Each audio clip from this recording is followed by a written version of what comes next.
Revenge. After 19 years. The song that's playing right now is Spiral. After being forced into an unwanted marriage, Natsui developed a grudge against the Ushimiya family and was filled with a desire for revenge. Trial summary, page 3. Okay, that kind of ruined the dramatic mood I was trying to set. Alright.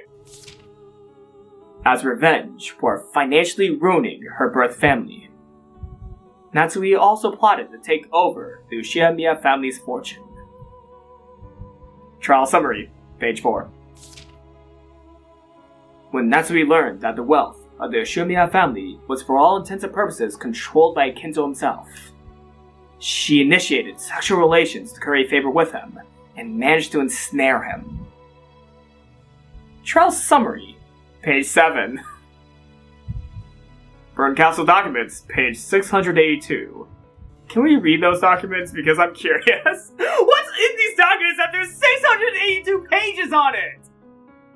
What's in those documents? There's 682 pages already in that document. There's probably a lot more. So what's in that document? What? To curry favor with Kinzo, Natsui repeatedly disguised herself as Beatrice, a witch and figment of Kinzo's imagination, and engaged in sexual acts. Kinzo saw Natsui dressed as the mistress from his past, and was easily ensnared.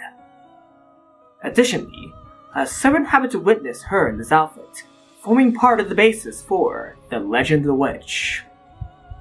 Trial summary, page 8. Submitted evidence, number 17. Submitted evidence? What part of this is evidence? Hold on. What? Submitted evidence number 17? What does this mean? Hold on. What does this prove? None of this can be proven as evidence because this is just saying what might have happened. Or, this is their claim of what actually happened. But you know what? This does not seem like evidence. Like, where's the evidence of, an outfit that Natsui wears that looks like Beatrice's outfit? What kind of evidence are they talking about here? What? Bernkastel documents, page 802? What's in between page 600? Wait, 600 what again? Wait, what's the page on the Bernkastel documents? Hold on. Yeah! What happened between page 682 and page 802? This was only one page in the trial summary, so what happened in the past 100 pages between page 182 and page 682? What the hell? What happened? Yeah, I really want to read the Bernkastel documents now, because what happened in between those 100 pages? What the heck? However, late at night, on October 4th, 1986, Ushimiya Battler discovered the hidden gold. Natsui planned the crimes after the relatives raised a fuss and insisted that Battler should succeed the headship. She murdered the children in the cousin's room and tried to frame Battler for the crime. Furthermore, Genji was murdered because he was opposed to the scheme. Later on, Hideyoshi was also murdered. After this point, Natsui displayed a strong intent to murder all those involved without discrimination. Trial summary, page 27. Supplemental materials B, page 61. Bernkastel documents, page 1103. What happened for 300 pages? What's in those 300 pages? What the hell? Oh, wait a second. Okay, all this talk about papers reminds me of Minagoroshi. Oh yeah, okay, you know what? I'm getting Minagoroshi memories right here with all these mentions of papers after lines. Oh, interesting.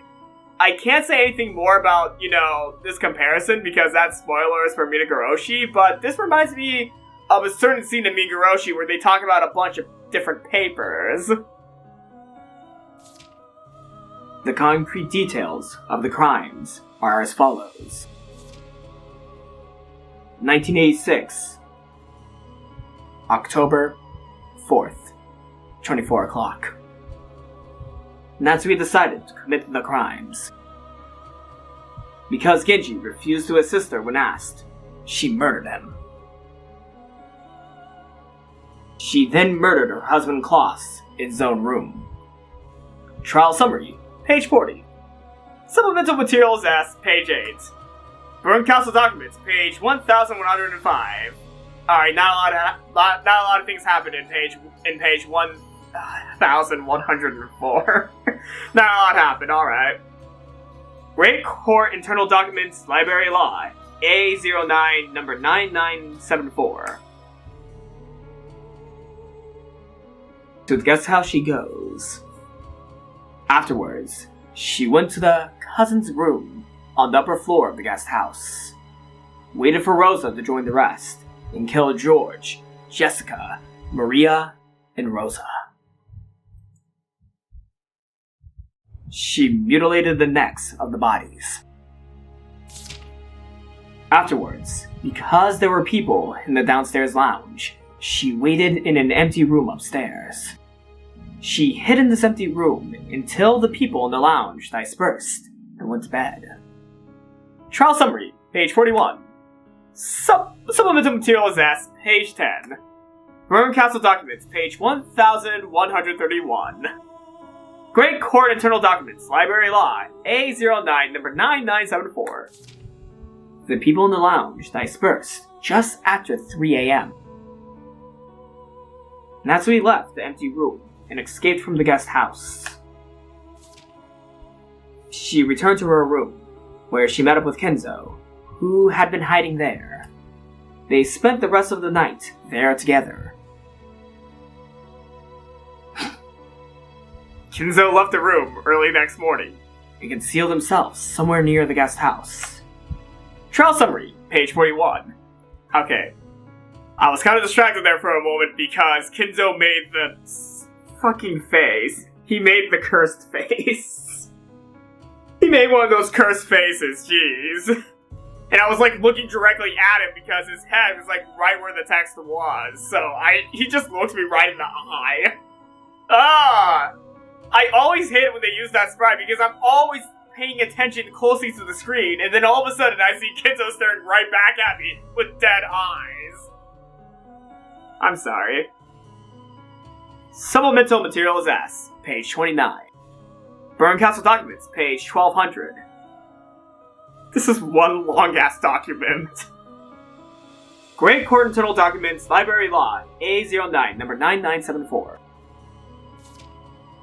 Afterwards, Kenzo saw his chance and carried off the bodies of the 6 victims one by one, hiding them. Unfortunately, these hidden bodies have not been found. Trial summary, page 42. Hold on. You know what? I just thought of something. How did the bodies move, exactly? Because Natsumi was with the entire group the whole time, and Kenzo was dead during this entire game, so how did the bodies move? I mean, I can say that Gap moved them. But hold on. Something does not add up here.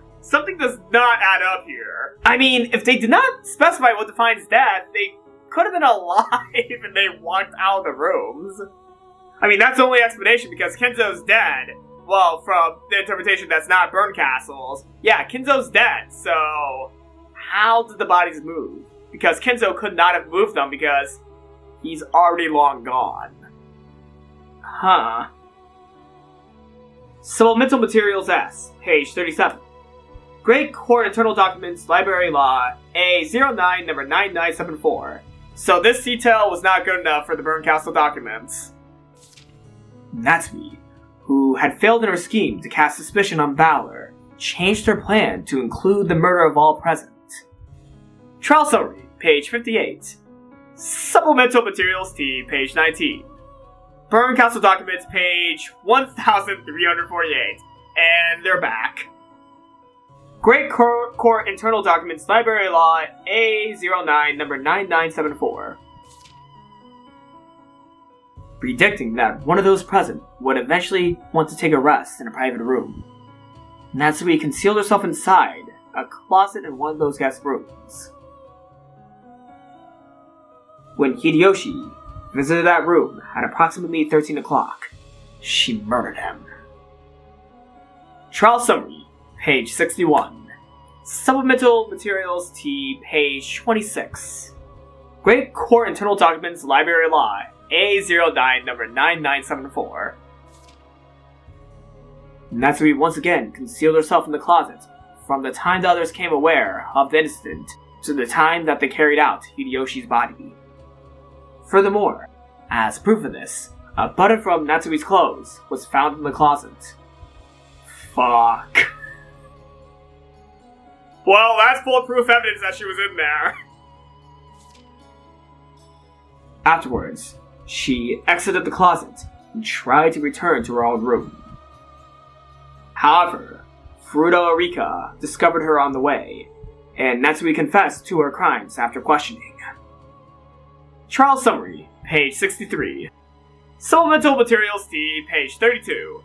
Submitted evidence number 26. Okay, the button, I understand, that's evidence. The button's evidence. Well, the first one, wait, okay, let's go back to the first submitted evidence, because that doesn't make sense at all. Hold on, where is it? Where was it? Submitted evidence, number 17. What part of this is evidence? To curry favor with Kenzo, Natsui repeatedly disguised herself as Beatrice, a witch and figment of Kenzo's imagination, and engaged in sexual acts. Kenzo saw Natsui dressed as a mistress from his past and was easily ensnared. Additionally, a servant happened to witness her in this outfit, forming part of the basis of Lore the Legend of the Witch. Is that the evidence? The servant that witnessed her in the outfit? Is that the evidence? What? I mean, that's the only answer, that being the evidence, but that doesn't make sense at all.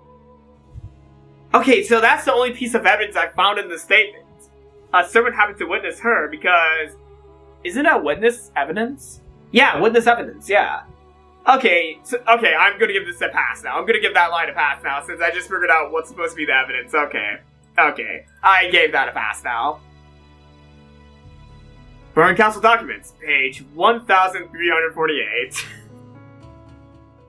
And Delta documents, line 7. Line 7? I like how it's not described by pages, it's just described by lines. Wait, is her document basically like a song, basically, because it's a line, or is it a poem?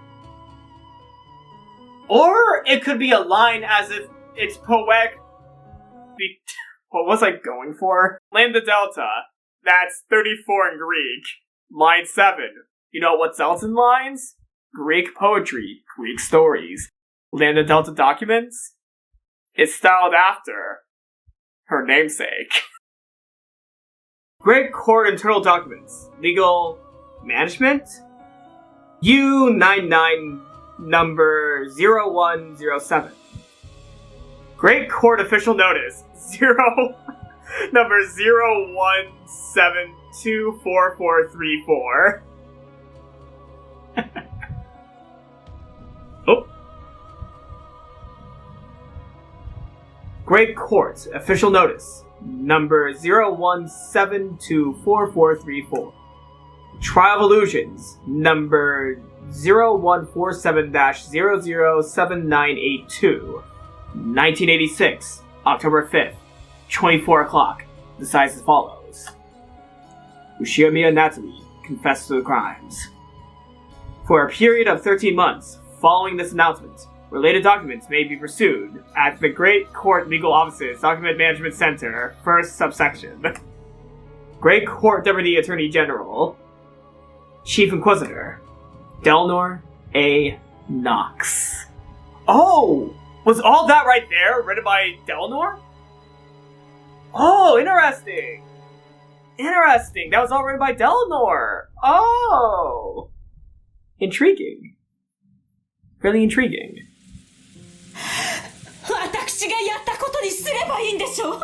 Voiceless. Wow. I forgot how big the text was in this game. The text in this game is big. Wow, I forgot about that.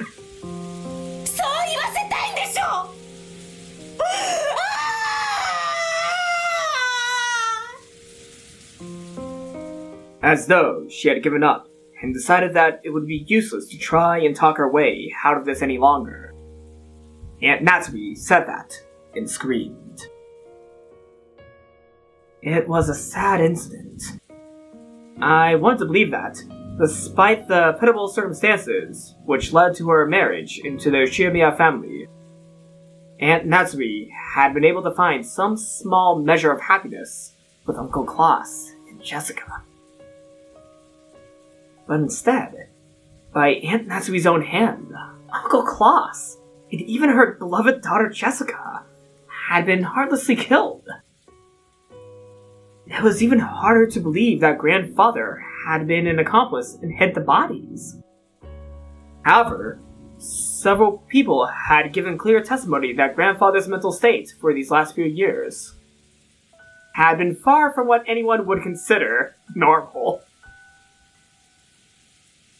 Perhaps, possessed by a mad devotion to the mistress he had lost long ago, grandfather might have truly believed that Aunt Natsume was a reincarnation of Beatrice. Where is grandfather right now? Like Erika theorized, did he really believe that he could revive Beatrice by carrying out murders following the epitaph? And succumb to Natsume's cajolery? Right now, is he holding some kind of disturbing ritual with the bodies he carried away? これで満足ですか? I'm gonna say that Erika's not satisfied. I don't think she's satisfied. Let's see. 私にこう言わせたかったんでしょ? Aunt Natsume sobbed as she spoke. これがあなたの復讐なんでしょ? 19年前の男! Oh. Alright. Wait, who's she saying that to? Or is she just saying that... Oh, wait! The man from 19 years ago had been watching her this whole time. That's why she's saying that out loud. You know what? I kind of forgot about the man from 19 years ago from all the stuff that happened in the past 2 episodes. I kind of forgot about him. This man from 19 years ago that Aunt Natsume kept mentioning was the man who had supposedly framed her. However, referring to a man from 19 years ago was as far as she would go. She made no attempt at all to explain what had actually happened back then. きっとこの中にあの男の手先が混じっているはずです。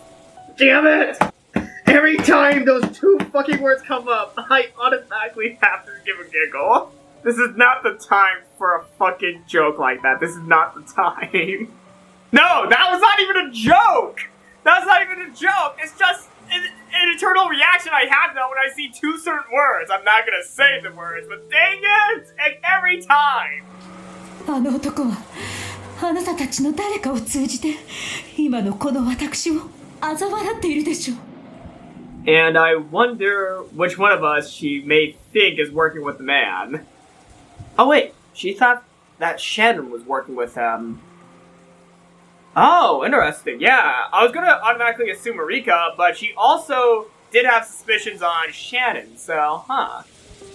なら伝えなさい。これで気は晴れましたか? 19年間あなたを苛んだ痛みと苦しみは少しは癒えましたか? Okay, I think someone's mowing their lawn. I'm not for sure if that can be heard in this video, but if it can, I apologize. You know, it's almost 7 o'clock. I mean, not 7 o'clock, 19 o'clock. Yeah, it's almost 19 o'clock, and, I'm surprised someone's mowing this late. Wow. But, you know what? If you need to mow grass, you need to mow grass. That's how it works. That's how, grass mowing works. If you need to mow it, you should probably mow it while it's still light out. I apologize if you can hear, like, a droning sound in the background. That's just a lawnmower. ようやく私を Oops, こ sorry. こまで追い詰めたのは、それを認めさせたかったからですね。夏日さん、私たち以外に部外者は一切存在しません。意もしない人物がさも存在するように振る舞うなんて、往生際の悪い芝居はやめてください。Erika laughed mockingly, but as Aunt Natsui looked at us, no, as she looked at some being behind us, she hung her head and shook. Then she confessed to her sin. 私は殺人を犯しました。Do you mean 19 years ago, or the past 2 days? やっと直接的な言葉で罪を認めましたね。いいえ、昨日今日の事件のことではありません。 Okay, she means that. Oh no! Wait! No! No! Wait! That means the thing I thought about while playing that part of the game was true! That thing I said a few parts ago, oh my gosh! That means she did actually push the servant and the baby over the cliff, if that's what she's implying. Oh no! That's it, isn't it? 19年前の殺人について Oh no! 告白します。 Oh my gosh, wait, does that mean she actually did do that? Fuck! Oh, fuck! No way! Oh my god! This color. Oh shit. Okay, here we go. The adults all whispered together, wondering what this was about. Because they had never heard about a murder case 19 years ago. 今から19年前、私は罪を犯しました。許せなかったのです。その赤ん坊が。赤ん坊？今さら何の話ですか？19年前のあの日、私はお父様より一人の赤ん坊を託されました。いつまでも跡継ぎを身ごもることのできない私に、ならば養子を迎えよとお父様がおっしゃり、施設から連れてきたという一人の赤ん坊を私に抱かせたのです。それが私にどれほど女としての屈辱を与えたか、想像がつきますか？ With a mix of conflicting emotions of anger, sadness, regret, and possibly defiance, Aunt Natsui confessed. The humiliation as a woman that others had given up hope on her ever bearing a child. And also, the indescribably unpleasant feeling of being made to nurse a strange baby.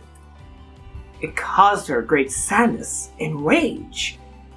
And before very many nights passed, it ate a hole into her heart.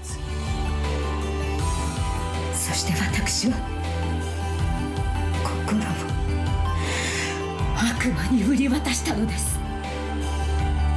あれは赤ん坊を抱かせた使用人と共にバラ庭園から船着き場の方へ散歩に行った時でした。私は一人になりたかったのですが、赤ん坊を連れたその使用人の女は律儀に私の後について回りました。一人にしてくれとさえ言い出せず、だから赤ん坊の泣き声から逃れられず、その日より19年間、私を苛む長き頭痛の日々の始まりにうめいていました。そして咲くより崖を望む。遥か眼下の岩浜にこの赤ん坊を放り捨てることで全てなかったことにできれば、そんな悪魔の誘惑を私は確かに聞きました。そしてそれが本当にできたらどれほど素晴らしいかと、その誘惑にほんの一瞬耳を傾けてしまったのです。その時赤ん坊を抱いた使用人が大きな石を踏んで足をくじきよろめいた。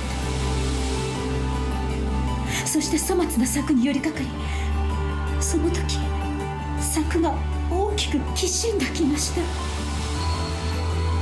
私は危ないと言いながら肩をつかもうとしました。いえ、そんな曖昧な言い方はしません。懺悔します。告白します。私はあの時確かに危ないと言いながらその使用人の肩を両手でどんと強く押し飛ばしたのです。Oh man, I called this, didn't I? Oh, I called this. 粗末な柵は根元から折れ、使用人とその手に抱かれた赤ん坊と一緒に眼下の岩浜へ転落していきました。その瞬間のことを鮮明に覚えているのに、なのになぜか曖昧でとても不思議な気持ちだったのを覚えています。転落したというより、まるで何もない宙に2人が音もなく飲み込まれて消えたようにさえ感じたのです。だから私は2人が岩浜に落下した音さえ聞いています。 Damn. Oh damn. Oh damn. I'm sorry that I've been silent for quite a while, but oh my gosh, I actually was not expecting to be actually, getting a confession from Natsui that she actually pushed the servant with the baby. I was not expecting this. I was actually not expecting this. I'm sorry, but I'm actually kind of surprised. I'm actually surprised. I'm actually legitimately shocked right now. I was not expecting that to be, the actual thing that happened. I had a lot of thoughts that could have been what happened that day, but I was not expected to actually get that information confirmed. That could also still explain the man from 19 years ago as well. Because, okay, I'm just gonna say a few things right here. The person from 19 years ago, the baby, they're obviously the baby. This might sound weird, but they could have survived that fall in a way. Depending on how high that cliff was, and how hard the landing was. If the servant was holding them, and they fell back first, the baby had a chance of survival because they had a soft landing and they don't have as much mass on them. The mass would all go onto the servant who just fell. So the servant would have definitely died, but the baby might have survived the fall, which could explain why the person from 19 years ago is able to call Natsui now. So that means the man from 19 years ago may not be a figment of Natsui's imagination, though it could also be a figment of her guilt of killing both the servant and the baby, but also might not be. It might be the actual child 19 years later getting her revenge on Natsui. And upon, the falling from the cliff, maybe Genji, decided to cover things up like he had with the Beatrice that Rosa had met years before. I was actually really shocked that she actually killed the servant and the baby. I was just going with the dark theory, looking into things way too much, but no, that's actually what happened. Holy shit. And the thought that the baby might have survived is also kind of surprising as well, because that definitely might, lead to some ideas that the person from 19 years ago is not a figment of Natsui's imagination, but instead an actual person calling her. And that person, it has a connection to the Ushiyamiya house. Or it might be someone in the house. That actually is a pretty... No, wait. No, wait a second. Wait a fucking second. Hold the phone. Oh, no. I should not be saying this theory because I just got taken aback by how one of my revelations came true, but holy shit. The puzzle pieces are connecting, aren't they? 19 years ago, the man from 19 years ago, in his phone calls, he described Natsui's favorite season. Natsui remembered that she told Shannon that her favorite season was autumn.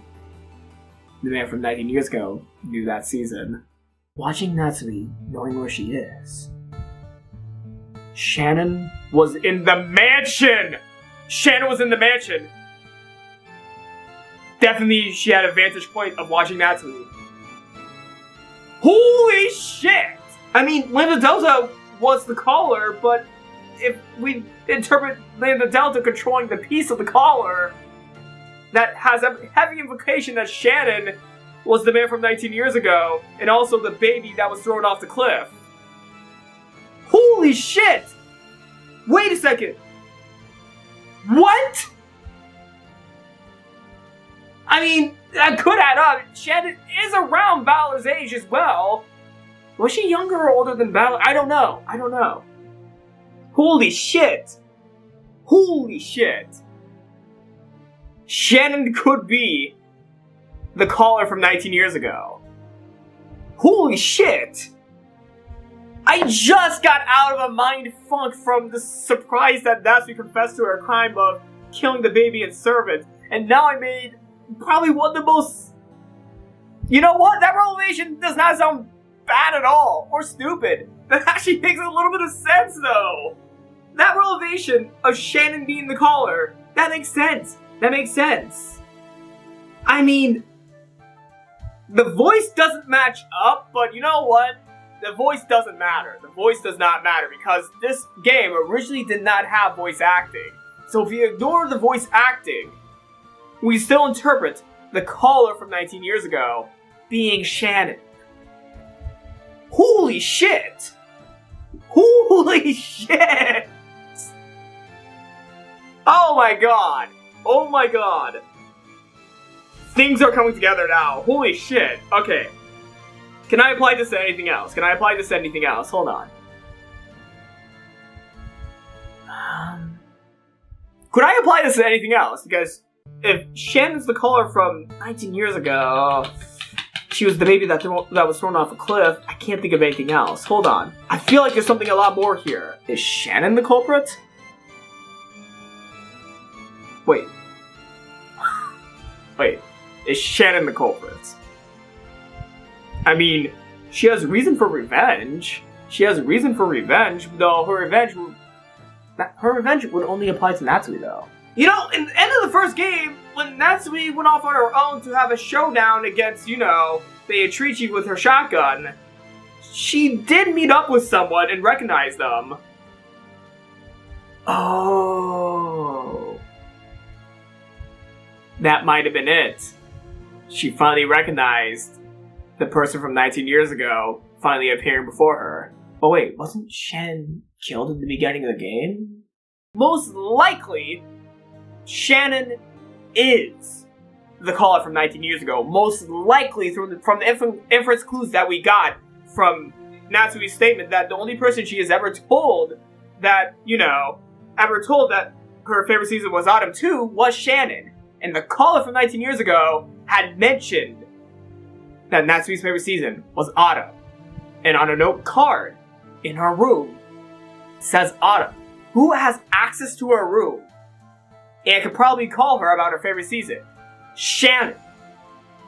So unless Shannon's working with the man from 19 years ago, for which that's also a possibility, other than that, Shannon could be the person from 19 years ago because she does possibly match up age-wise as well. I think. Does Shannon match up age-wise? I think so. I think she's around Battler's age. Yeah, no, she's the only answer. She matches up with Battler's age because Cannon's a few years younger than her. So definitely they may not have been the, man from 19 years ago. So the only person who could be the man from 19 years ago is Shannon because of the age. And Jessica, well, she's the biological daughter. She cannot be the man from 19 years ago because she was born from Natsui. I think Natsui would know if she killed the baby she had with claws. For which, yeah, that didn't happen. So the adopted baby likely could be Shannon. いえ、きっと聞いているのです。でも消えたと思い込みたかったから。その聞いた音をきっと記憶から消し去ってしまったので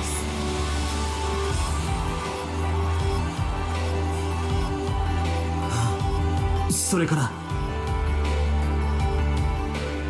私は一瞬これが夢だと信じました。あの高さですからちょっと身を乗り出したくらいでは眼下の2人は見えません。だから2人が落ちたことさえほんの数秒前のことさえ現実のことなのかわからなくて、きっと私はここから赤ん坊が落ちればいいのにと願いすぎて白チュームを見てしまったに違いない。そう自らに思い込ませ足早にバラ庭園に戻り赤ん坊は使用人に任せ私は一人ここで休んでいたことにしました。そしてお父様に赤ん坊はどうしたのかと問われ任せた使用人の姿が見えないと騒ぎになって。 Eventually, the broken fence was discovered, and the two corpses were found at the bottom of a cliff. The baby's origins apparently couldn't be made known, so its existence was hushed up. And the official story was that the servant simply died in an accident alone. そう、私は一度に二人もの罪なき命を奪ったのです。気の毒な使用人については遺族に十分なねぎらいをしました。真相を知らない老いた夫は不幸な事故を嘆きつつもそれに納得してくれました。そしてほんの数年前老衰で亡くなり私は墓前で真相を告白し謝罪しました。しかし私は今日まであの赤ん坊に謝罪したことはありません。そう、それがあなたの目的でしょう。だから私は今ここで罪を告白します。後宮夏日は19年前にあなたを崖から突き落として殺そうとしました。でもあなたは死んでいなかったのですね。こうして生きていてそれでも私を母さんと呼び。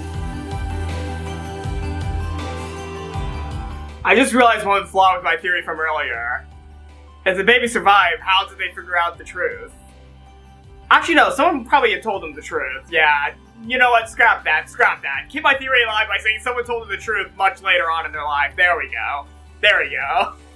I mean, it's still a cliff fall, so they definitely probably took some damage from it. Even though they had some padding with the servants, they probably still got some damage, even though they probably got, kind of, held by the servant in the fall.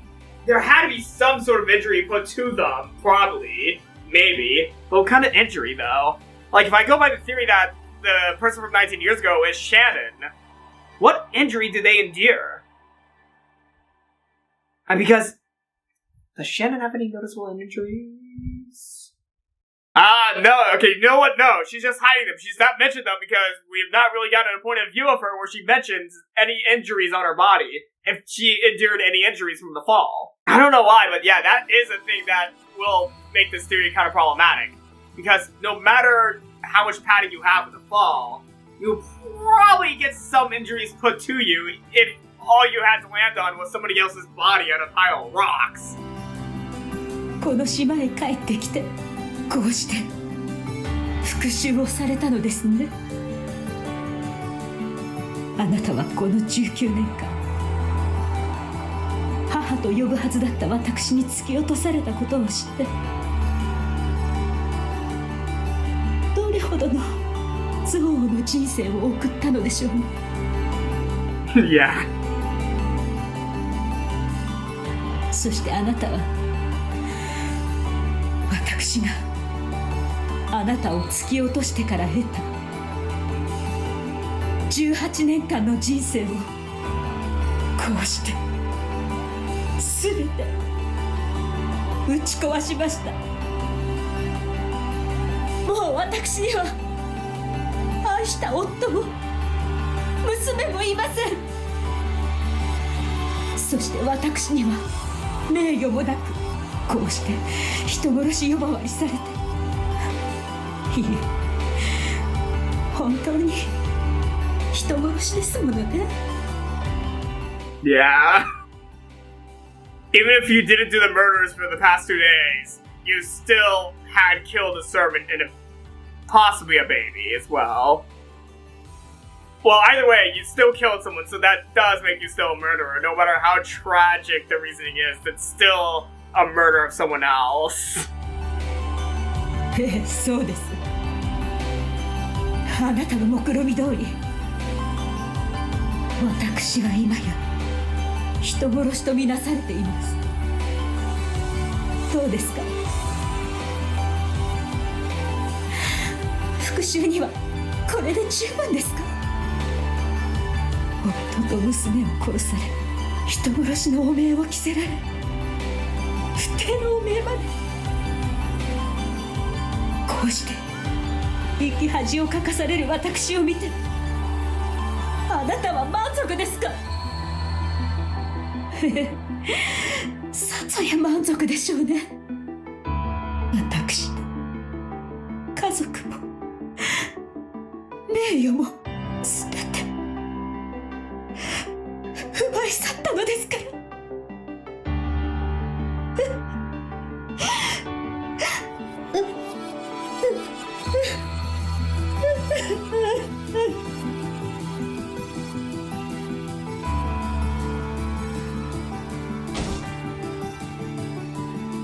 この後に及んでまだ濡れ衣だと言い張るんですか？ The only person in the room that has a smile on her face, of course. I mean, is there any other kind of reaction to be expected from Erika? Was there any other sort of reaction?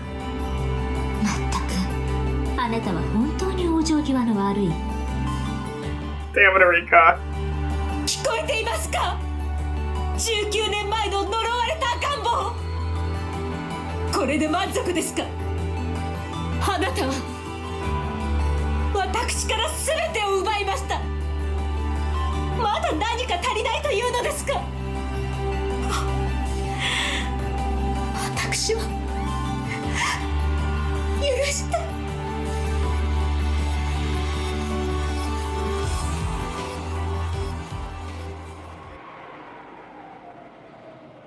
ダメだな。Oh? Oh? Oh?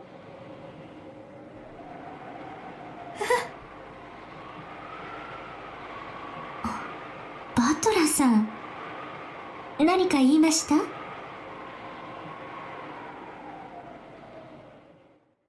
全然ダメだぜ。Oh?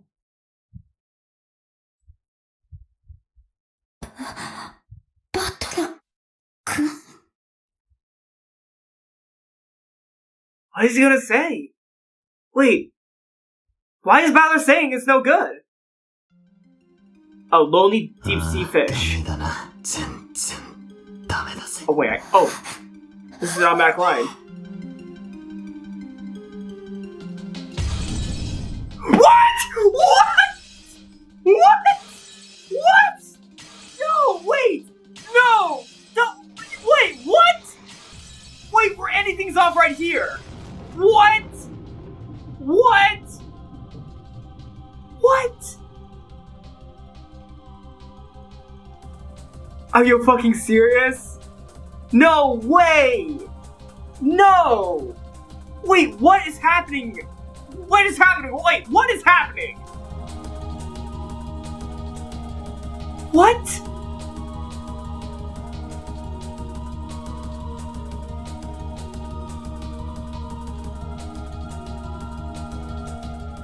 I'm lost. I'm lost. What just happened?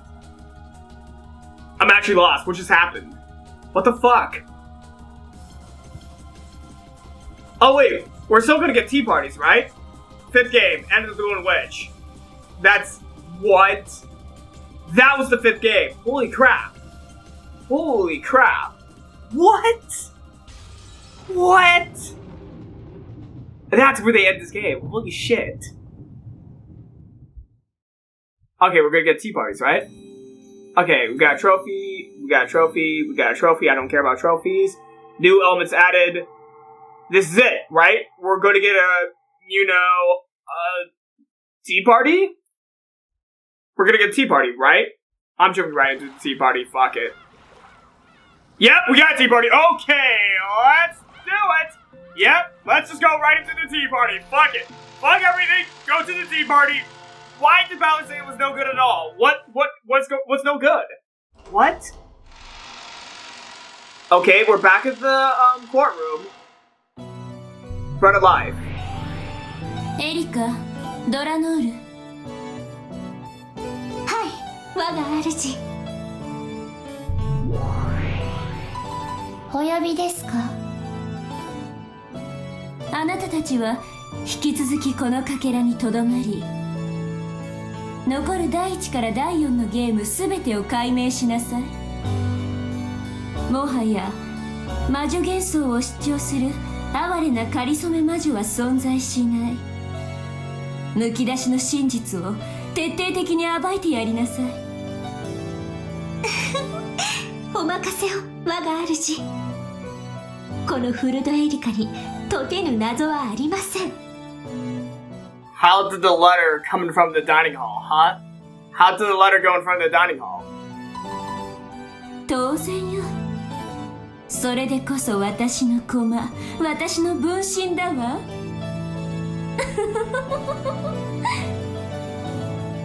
Bernkastel wore a massive and horrible smile, which Erika shared. Beatrice's witch illusions would disappear, and the results of all the previous games would be painted over.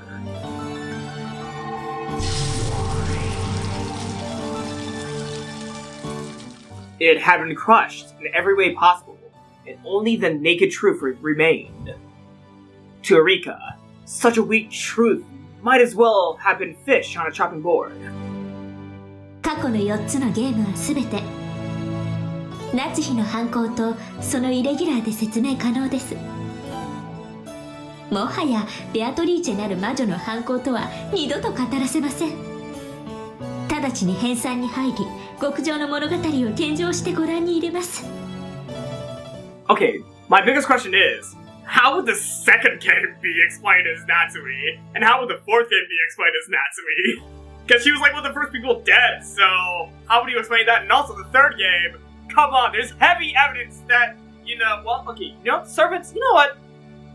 I'm gonna give a pass for the 3rd game because the servants definitely could have been Natsui still. Yeah, the servants could have been Natsui still, but what about the others? What about the other games, like episode 2 and episode 4? Like, okay, how do you explain those two? Wait, no, I'm more curious about why Battler's saying that it was no good at the end of the previous chapter. No. I don't care about your bullshit, Erika. I want to know why Battler said it was no goddamn good at all at the end of the previous chapter. I don't care about your reasonings for the passport. Actually, I'm curious. I am curious how you're gonna explain those, actually, too. ベアトの魔女伝説はひとかけらも残してはダメよ。使用人たちの間の噂、不可解な出来事をそうであるかのように語る空気、金蔵の幻想と連動した魔女幻想、すべて完全に処分しなさい。無論です。直ちに着手いたします。現在家具たちの身柄を拘束、よりしろの特定を急いでいます。Come on. I think it's kind of obvious for the majority of them. It's kind of obvious. The Seven Sisters of Purgatory had already been taken into custody. Those noisy sisters who had served Beato now faced nothing but denial. What sort of fantasy were they based upon which allowed them to manifest? Everything would be exposed and denied. ハイゼルネ・ヨングフラウはすでに調査を開始しております。最新の調査結果では1960年代にニューヨーク近隣で製造された可能性が濃厚です。 What? すでに補佐官が現地入りしております。 The Seven Sisters were produced during the 1960s in New York? What? Is this supposed to be a reference to something? What? 1960年代煉獄の七姉妹はメイドイン USA? I was getting ready for it to say that. As soon as you see the brackets, you know they're gonna say something in English. I was getting ready for it.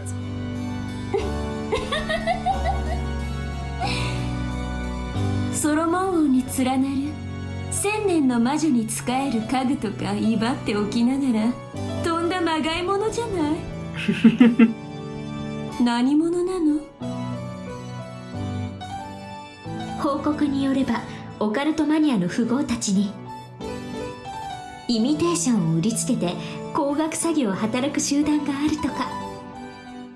Is this actually a reference to something? Hold on. Is this actually a reference to something, or is this something that they're saying for their story? Oh, I'm actually curious. Is this actually something that they're actually, referencing, or something they're making up? 騙された富豪が同様に曰く月を語って転売するため。 Oh! Okay, you know what? I feel like I know what they're going for. マリア間で偽られ神格化された可能性があるとのことです。裏付けと詳細特定を急がせています。 Ah, okay, I see what they're going for. They're talking about the people who make fake articles and claim that they're from ancient periods, and they sell them to people who actually think they're truthful. I think that's what they're referencing. Was there a case like that in the 1960s that sprung open the Seven Sins theories? I don't know anything about this that much. I don't know too much about this, but I think that's what they're trying to reference. Are they actually making a real-life reference? You know what? I'm just gonna let them talk. その界隈では後宮金蔵はどんなパチモノにも大金を払う乗客だったとか。 Probably not a reference to any real-life thing, but they probably have real-life counterparts as well. So, what they're talking about are not technically real people, but they're based off of real people. Okay, I see.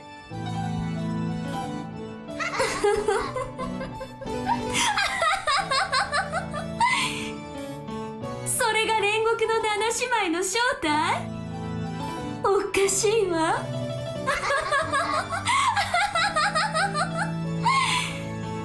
ベアトの魔女幻想らしいとんだまがいものだわ。7つの大罪を語る分際でイミテーションの見ありもの風情だったわけです。Oh, the stakes Oh, okay, I get it now. まあ私も初めて見た時からいかがわしい土産物屋で売ってる文鎮に過ぎないとは思ってたわけですが。 Alright, so, yeah, they're talking about the actual stakes used in the murders. Well, no, the stakes that represented the Seven Sisters, because the Seven Sisters always turned into stakes. They could be, cheap things that Kenzo bought back in the 1960s. Ah, I see. In a way, aren't you like the same as the Seven Sisters, Erika? Because Bernkastel only made you to solve mysteries as a form of herself. Aren't you basically the same as the Seven Sisters or something? Because you were made by a witch? I don't know. I'm just trying to deny Erika's existence as much as I can because she's denying the Seven Sisters of Purgatory and I kind of like them, so she doesn't exist as well. If they don't exist, she doesn't. I'm being childish. 文鎮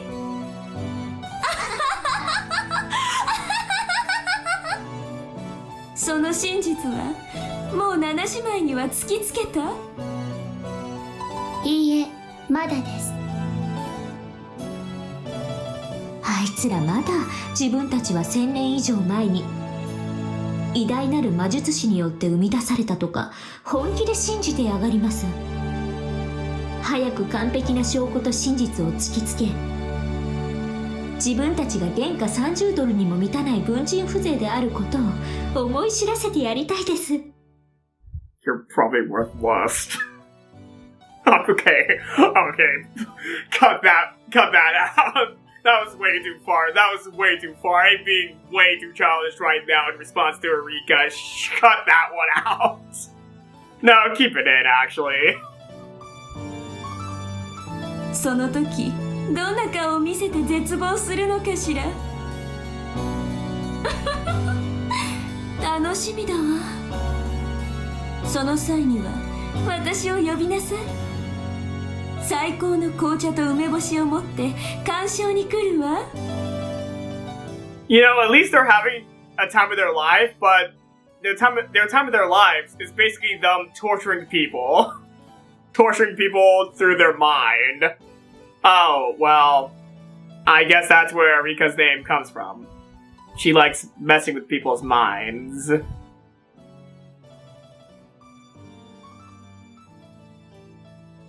Beato's wish illusions had already been seen through, and it had been proven that every one of them was simply the result of a human fantasy. What kind of fantasies created them, and what was their basis? The illusions will be confronted with this perfectly proven truth. And at that time, they would disperse like smoke and be completely annihilated. For them to be returned by Angie because fuck you, Erika. This was called execution. 処刑は見せ物ではありません。原則非公開です。元老院議員であらせられる大ベルンカステル教による大本院が職務を適正に執行しているかの視察です。異端審問官風情が拒否する気ですか？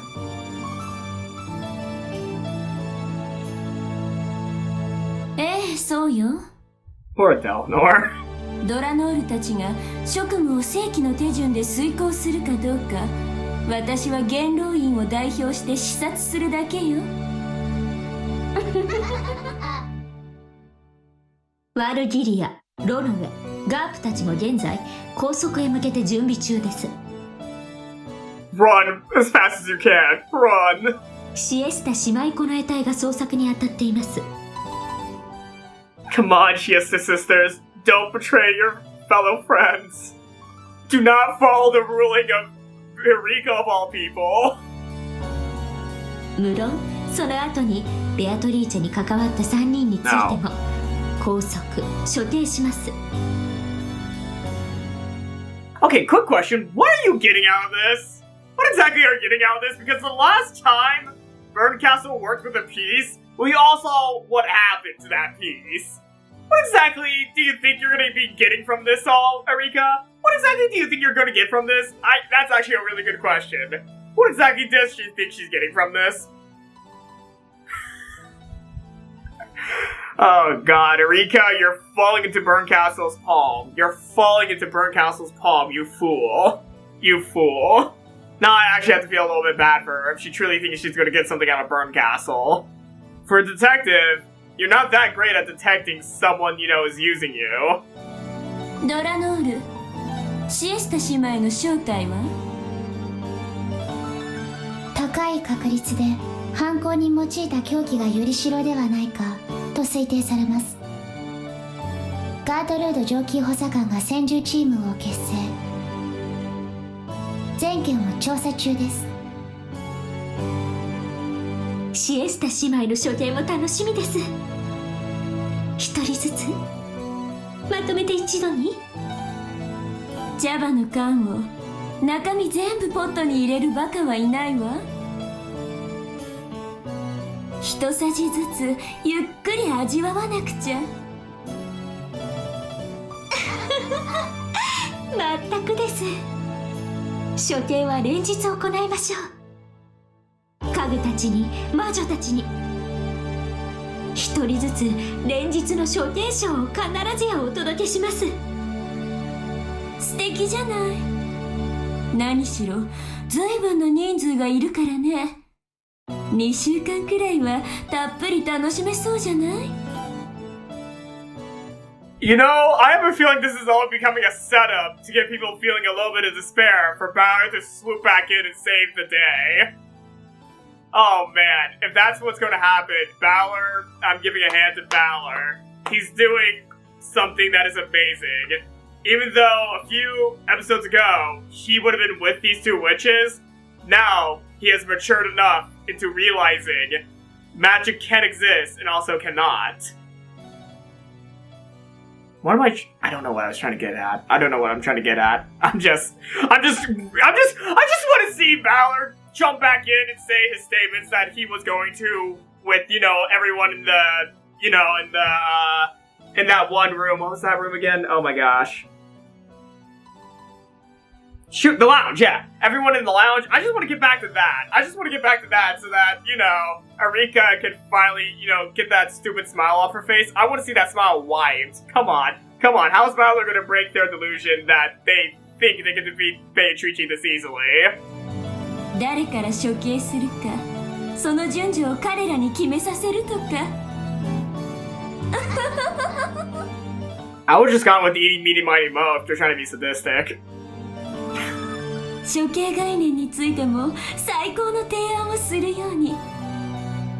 古今東西のあらゆる処刑を毎日楽しみたいわ。処刑は大法院規定の方法でと規則があります。お任せを我が主。必ずや魅力的な処刑賞を準備いたします。最低でも四つ咲き系くらいにはなさいよ。Of course.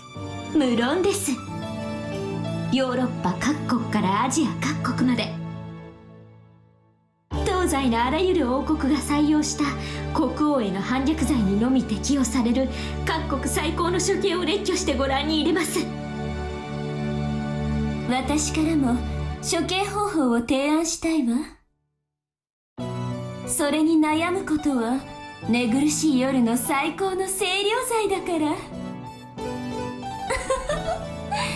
アイデアを練って今度手紙で送るわ。かしこまりました、我が主。ではベルンカステル式はその最後のフィナーレに。全ての幻想を打ち破り、ベアトの魔法体系を完全に打破した最後の最後にて、ベアトリーチェの処刑にて我が主の望まれる最高の処刑を。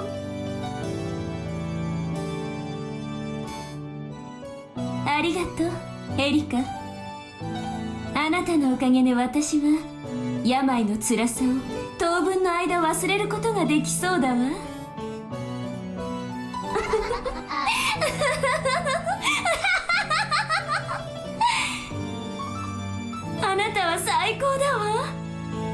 私の駒、私の分身、そして私の可愛い娘。 No, the line that she says, the pain of my illness, that line is a very curious line, but I think I already know the answer to that. Immortality, come on. Come on, that's probably what she's referring to, immortality. If not, I'm intrigued. If not, I'm intrigued what she's referring to, but I think her illness that she's referring to is immortality, because come on, it's already been established that she's been living for thousands of years as a witch, so... yeah, her illness that she's referring to is immortality, most likely. Man, Rika, you've definitely changed over the years. もったいないお言葉です、若主。 You're being manipulated. You're so being manipulated. I'm sorry to say this, Erika, but you so got manipulated by Bernkastel from her track record of previous pieces. Yeah, for 1 second, you know what? Not even for a second I'm gonna believe that Bernkastel actually cares about Erika. I'm not gonna believe it, no. I don't think Bernkastel gives a shit about what happens to Erika. Because come on. Erika's just a piece to her. I don't think Bernkastel cares about Erika at all. I don't think Bernkastel cares about her. Though I might be wrong. I might be just, making assumptions based off of her, previous experiences with Angie. Yeah. She might actually care about Erika. She might actually care about her. I don't know, but she might actually care about Erika. Who knows? Erika is her double, so she might actually care about Erika. No, I'm hesitant to think that. I'm hesitant.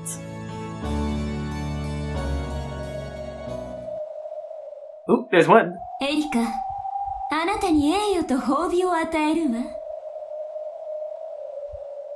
Even better execution when you finally get rid of her? ベアトの最大の象徴であるあの大広間の肖像が Happiness of marionettes. Bonus. Stop this manipulation. No, you would not. You don't care about Erika. You're just gonna get rid of her once she's done. I don't believe it. あれを外して叩き割り、その薪にてケーキを焼いて食べなさい。 Okay, she might give Erika that before killing her. そして残った額縁にあなたの肖像画を掲げることを許すわ。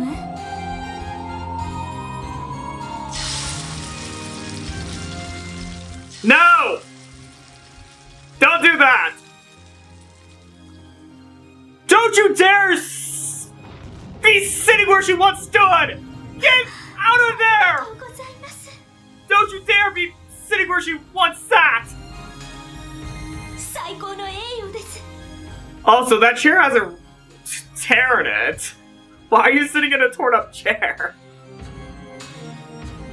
ベアトリーチェの名前と痕跡のすべての抹殺、抹消。それがすべて終わるまでの間、あなたにこの閉じられた六軒島の主となることを命じるわ。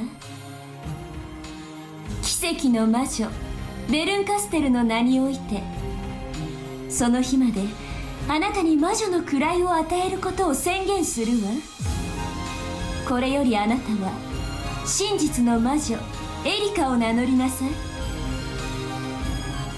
Wasn't that Angie's witch name? Hold on, wasn't that Angie's witch name the Witch of Truth?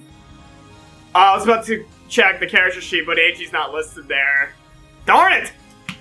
Wasn't that Angie's witch thing the Witch of Truth, not Erika? Don't you dare take her position! You already are taking Beatrice's position, you don't need to take Angie's as well! 真実の魔女。ありがとうございます、我が主。この栄誉に恥じぬ一層の働きを誓います。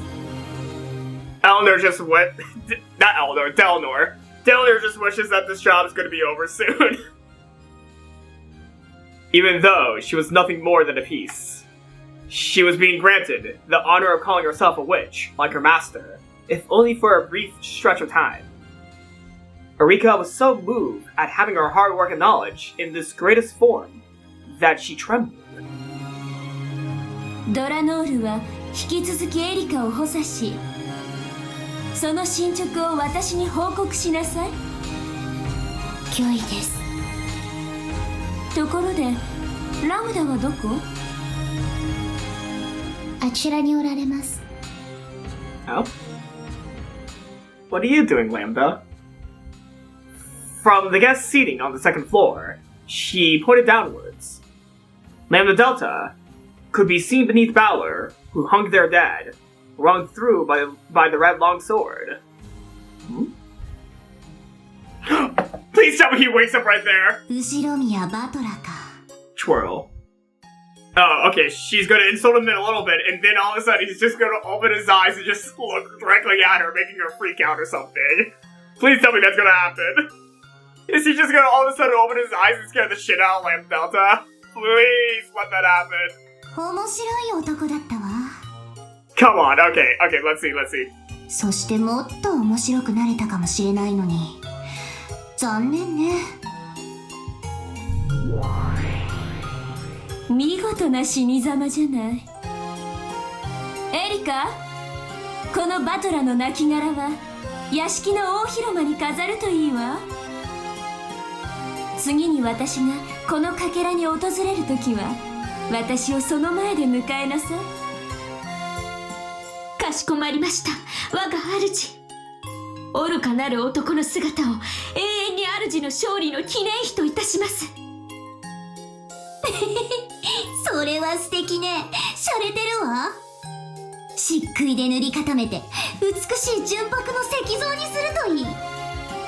可愛らしくデコなんかもしてくれちゃったら最高ね。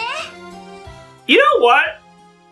I actually gotta agree with Lamb Delta here. Not about the thing about making him be decorated all cute, but Battler being a stone statue of him in the position he was when he got stabbed by the sword, that would make for a pretty damn good sculpture. You know what? I actually kind of want that sculpture now. Like a life-size Battler being impaled by the red long sword. I actually wouldn't mind having that, actually. You know what? That actually sounds pretty cool.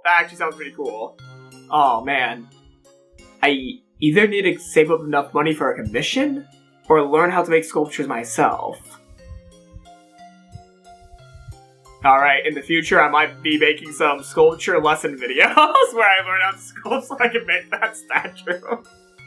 Honestly, it doesn't have to be life-size. I could go with a small model of it.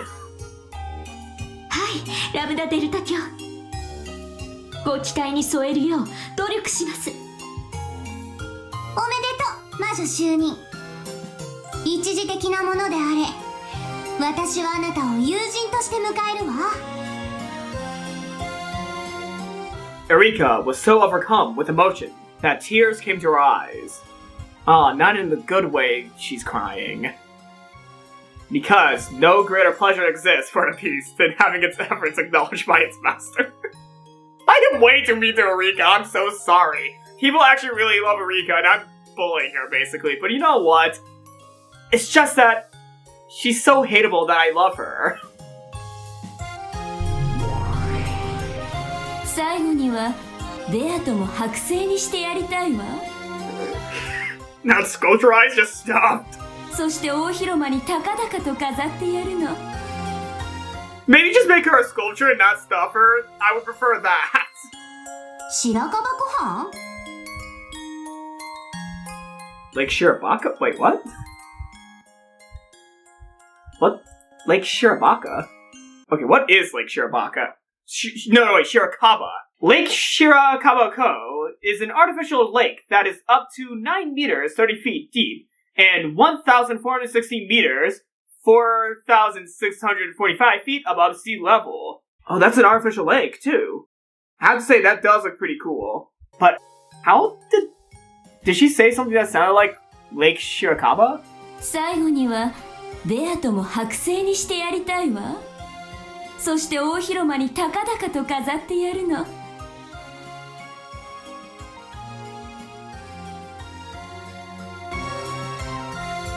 Okay, I don't know where that came from. 人間狩りの伯爵よ。Oh, they're about to explain it too! If I press the button one more time, they would explain what they mean by that joke. Okay, let's see. What does the joke mean? Grimoire. Lake Count. Lake Shirakawa is a reference to On Moraki no Kizu, an award-winning 2003 novel by Kyogoku Natsuhiko. The Human Hunting Count is a reference to Galaxy Express 999. Ah. Alright. Oh, they're making a reference to a novel, aren't they? Okay, they're making a reference to a novel, I think. That might be spoilers, and since it's from 2003, I'm not gonna look up anything about it, because that could be a spoiler for a novel. Okay, yeah, I'm not gonna look up what they mean by this reference to On Moraki no Kizu, because that would be a spoiler for that novel. And the Human Hunting Count is a reference to Galaxy Express 999. I have not checked out 999 yet, but I have been... You know what? I'm gonna check it out soon. Yeah. I've heard of it. I've heard of 999 before, and I'm definitely gonna read the manga at some point. It's just that I haven't got to it yet. 私、魔女じゃなかった頃にあれを読んで。The novel? Or Galaxy Express 999? 永遠の命を得た人間ってどうしてここまで残忍になれるんだろうって不思議に思ったことがあるわ。あの時の私は正直共感できなかった。Oh man, and now you do. 魔女になって1000年を生きてよくわかるわ。あれの筆者は本当の意味で私たちの残酷さをよく理解していたのよ。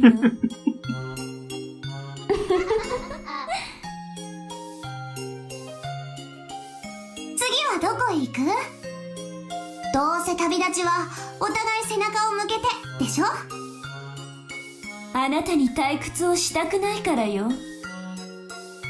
ありがとう、ベルン。でも私はきっと100を数えたらまたあなたを探し始めるわよ。退屈させない子ね。だから好きよ。愛してるわ。またどこかで会いましょう。もっとも100年先か1000年先か未来永劫再会しないかもわからないけれど。Hold on, Bird! You still have 3 more games! You still have 3 more games! Don't leave so quickly! Don't leave Lambda so early, Bird! 大丈夫よ。愛し合う二人にかけらの海は狭いわ。Hell yeah! 第三の男？ Oh, they're doing more references, aren't they? 天井桟敷だってば。Oh, they're saying quotes! They're saying quotes, aren't they? Oh my god, I'm an idiot! Well, okay, catch me a break. I have not checked out any of these works. Especially Children of Paradise. I don't know what Children of Paradise is. Okay, they're saying quotes. Oh my gosh, that took me forever to figure out. あの星空のように輝く無数のかけらを一つ砕くたびに一晩は退屈の毒から解放されると分かったらお前だって星の数を数えてみたくなる。 Alright, what's this quote from? うまいうまい。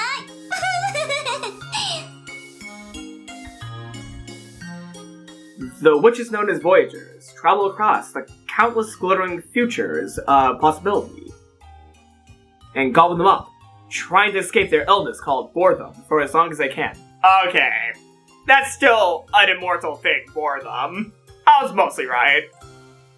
The tiny fragment created by the human known as Beatrice had now been gobbled up by the 2 witches and had lost its glitter. Are you sure about that? Because we still have 3 more games. I don't think they, ate too much of Beatrice's fragment. Because, well, there's 3 more games, and we are aware there's 3 more games, so hold on. The 2, who had earlier called themselves rivals in front of Beato, now stopped that charade and laughed together playfully. Ah. They're just rivals. Wait. Of course. They're not rivals because they're rivals. エリカ、新しきこのかけらの支配者、あなたが真実を紡ぎ、この世界の終焉までの物語を描きなさい。次は第6のゲームだっけ？はい、第6のゲームです。 Oh, so they're aware. エピソード6はなんてタイトルにするかあなたが決めなさい。もはやこの物語の紡ぎ手でありマスターであるのは Oh no. あなたなのだから。 Oh no, is the entire 6th game gonna be run by Erika this time? Damn it! Ah, no! Come on! Of course! Wait, okay, for the rest of the cheer arcs, are all the games gonna be told by different people? Well, I mean, not told, but I mean by being, you know, the spinner. That's the word that Bernkastel said, I'm not for sure. I can't form thoughts right now. But anyways, is each episode going to be having someone else run the game? For which episode 5 was like the Delta, episode 6 is going to be Erika, and then 7 and 8 is going to be someone else? Ah, shit. Why is everything going to be so complicated? Can we just get back to Battler about to explain why things were no good at all in the parlor? ありがとうございます。実はもう決めてあります。 Oh? あら、もうなの？なら聞かせてちょうだい。なんてタイトルなの？はい、エピソード6。本当はじらしたいんですがお教えします。 Come on, just say it. Just say it. 何よ、もったいぶらずに教えなさいよ。新米魔女のくせに先輩じらすとかってありえないの？ Alright, what is it? エピソード6、チェックメイト・オブ・ザ・ゴールデン・ウィッチ。 That better not be the title.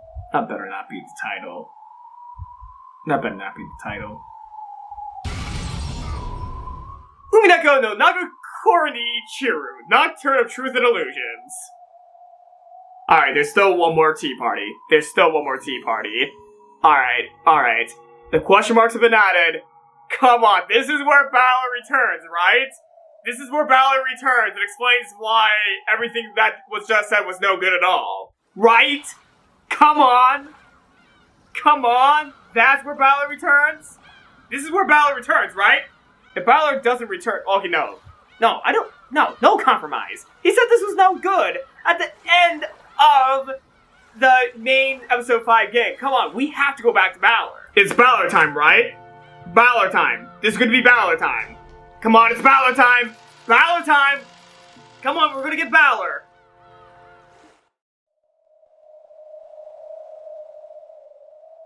Alright, we're seeing a wormhole. Battler? Yes! Oh! Lee is coming back! He is so coming back, and he's gonna wreck Erika and Bird, and everyone's gonna be happy. Come on. In the cathedral devoid of people, a figure could still be seen staring up at the heavens.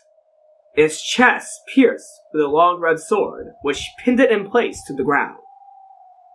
It was the figure of Battler. Come on. Ironically, it looked like just what he had done to Beato with blue wedges in the 4th game. Battler had died quite some time ago. No, in this place, the concept of death means nothing except one that has stopped thinking. Therefore, in a sense, Battler was not dead. After being defeated in a fight over the truth, he no longer had the strength to think of a way to resist. And so, he was dead. No, he's not. Not yet. Dlanor's massive long sword, which had been left in place of a tombstone, fastened Battler to the spot even after his death.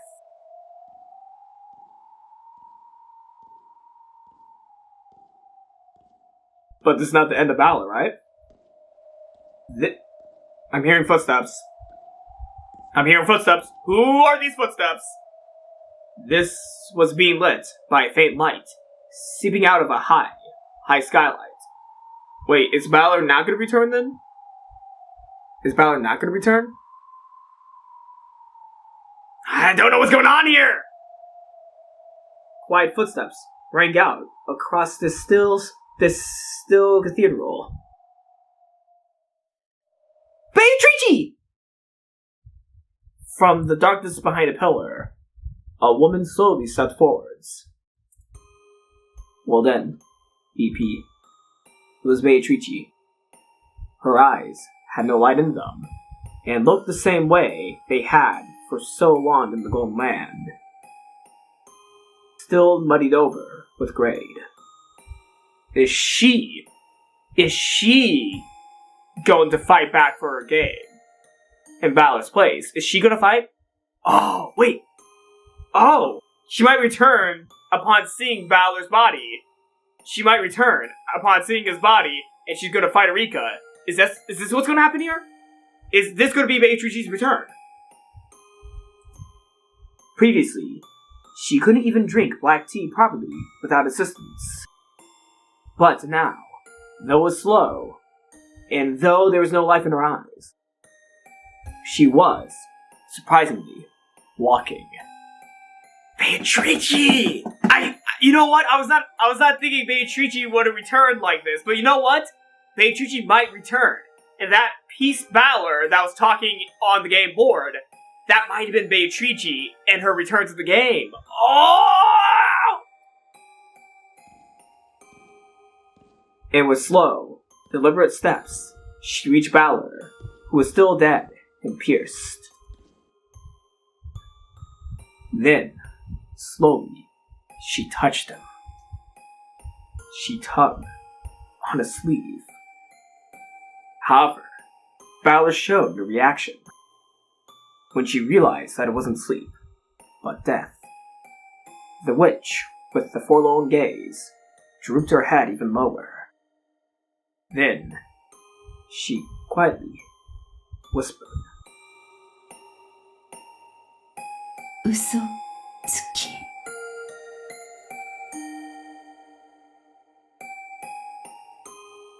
Beato softly touched Battler. Then, she pressed her forehead against Battler's chest. He promised that he would be the one to kill her, and he just died. Ah! There was no longer any heartbeat. It wasn't just because he had surrendered. It was because the witches had banished him from the game board. So now, Battler would never return. No, he's gonna return. He's gonna return. No, I refuse this narration. No. So now, the Golden Witch, Beatrice, had no more reason to exist. No. He's gonna return, right? No, he has to return. He has to return. Come on, he's the main character. He can't get killed in episode 5. I mean, if he died in episode 8, I would accept this. But no, he's not done yet. He is not done yet. Beatrice? ありがとう、嘘つき。さよなら。そして、ごめんね。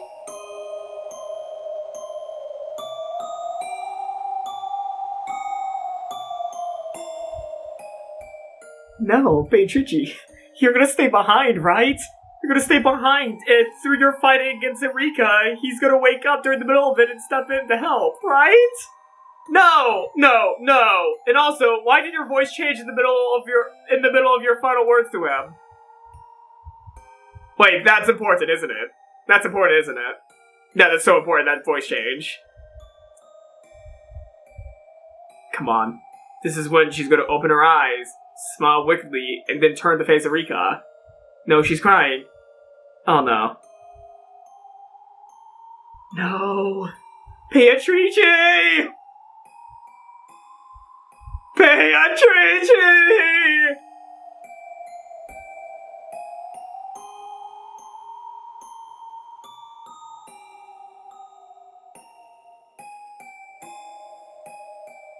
Oh no. Then, the Golden Witch, her task completed, scattered as a spray of gold. No. No, Beatrice.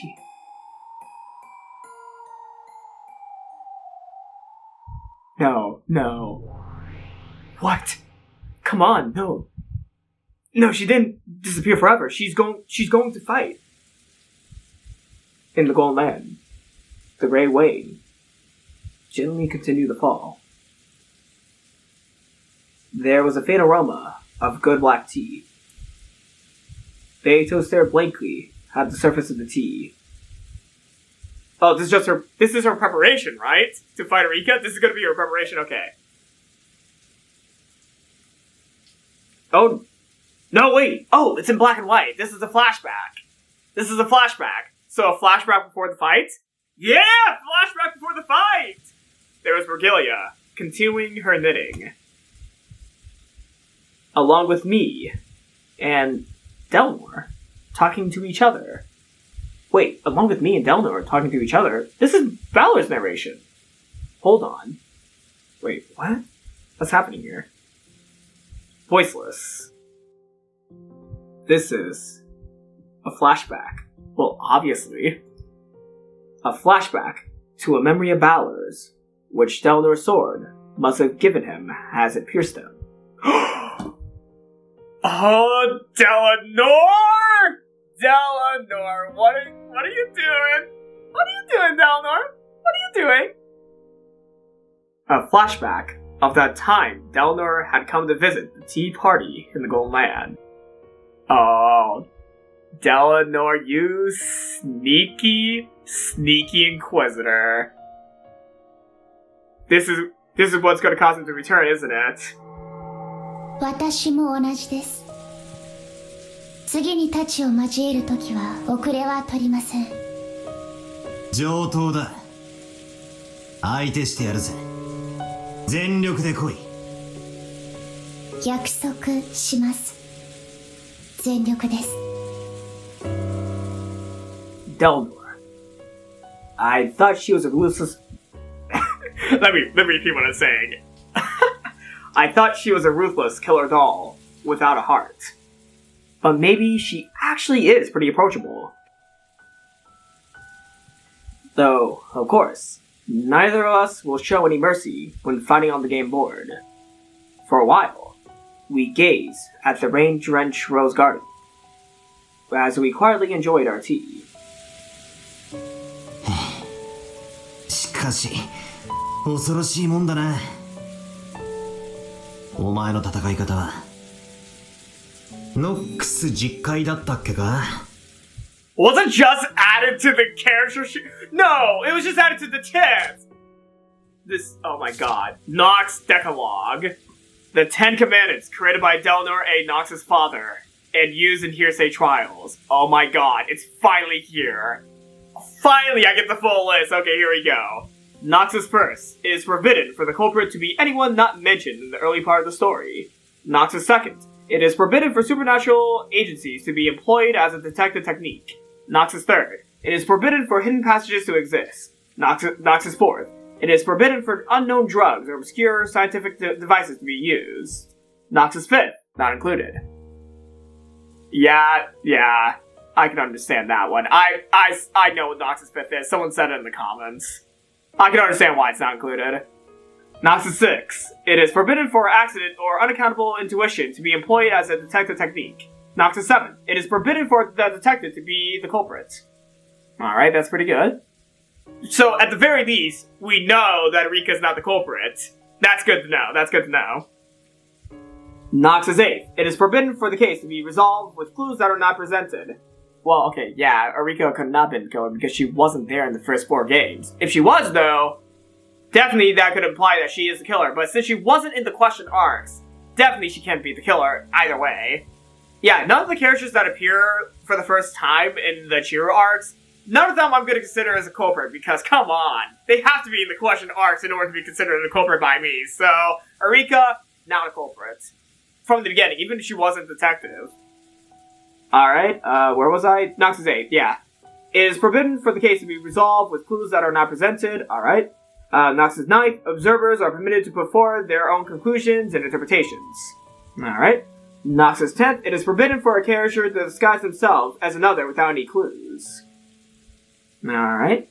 The debate over the interpretation of these laws continues to this very day, and it has become the source of countless unfair controversies. While fundamentalists call any infringement upon these commitments hearsay, revisionists point out that many canonicized geniuses have violated these rules. Okay, the mystery genre is full of just stuff like this, probably. Yeah, I don't know too much about the mystery genre, but I bet the commandments are like one of the main points of discussion between people who study mystery novels or just big mystery novel fans. ミステリーのお約束ってやつだろ。はい。我が父が考案した戒律です。Wait, but Nox's commandments were made by a real person, weren't they? Yeah, Nox's commandments were made by an actual person. Because these are, like, Nox's commandments are actually a real thing in real life. It did not originate in Umineko. It originated from, I think, some guy from the 1800s. I don't remember his name. Okay, his name was Nox, obviously.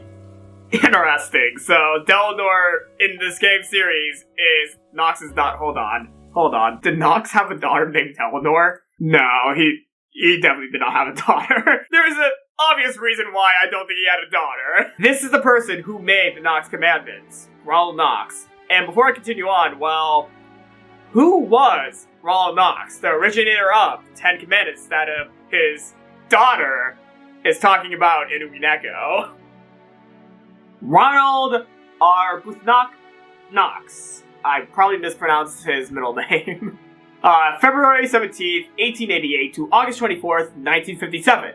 Was an English Catholic priest, theologian, author, and radio broadcaster. Educated at Eton and Balliol College, Oxford, where he earned a high reputation as a classicist. Nox was an ordained priest of the Church of England, in which his father served as Bishop of Manchester in 1912. He was a fellow and chaplain of Trinity College, Oxford, until he resigned following his conversion to Roman Catholicism in 1917. Nox became a Catholic priest in 1918, continuing in that capacity his scholarly and literary career. Nox served as a Catholic chaplain at the University of Oxford from 1926 to 1939. He completed the Nox Bible, a new English translation of the Latin Vulgate Bible that was one of the approved vernaculars of the Bible for use in Catholic services in the 1960s and 70s. He published many other books, including essays on religious, philosophical, and literary subjects, as well as several popular works of detective fiction. He is remembered for his 10 Commandments for detective stories, which describe a form of crime fiction in which the reader may participate by attempting to find a solution to a mystery before the fictional detective reveals it. 隠し扉は存在してはならない。ノックス第3条だっけか。だから探偵は隠し扉を探す必要さえないわけだ。なかなかの暴論だな。Bernkastel talked about this. She said that even searching for hidden doors was a waste of time because they're forbidden by Nox's third commandment. It makes me want to argue back and say it isn't so uncommon for a witch family's mansion to have a hidden door or two built into it. But apparently, you can get away with that kind of rule in the mystery genre. As an aside, there exist many wonderful mysteries in which hidden doors appear, and where hidden doors are the theme. Though, of course, this is limited to novels which have the premise that hidden doors exist. Without that premise, hidden doors mustn't exist. So if that premise isn't there, there is no need to search for hidden doors. I think that's probably the essence of her ridiculous argument.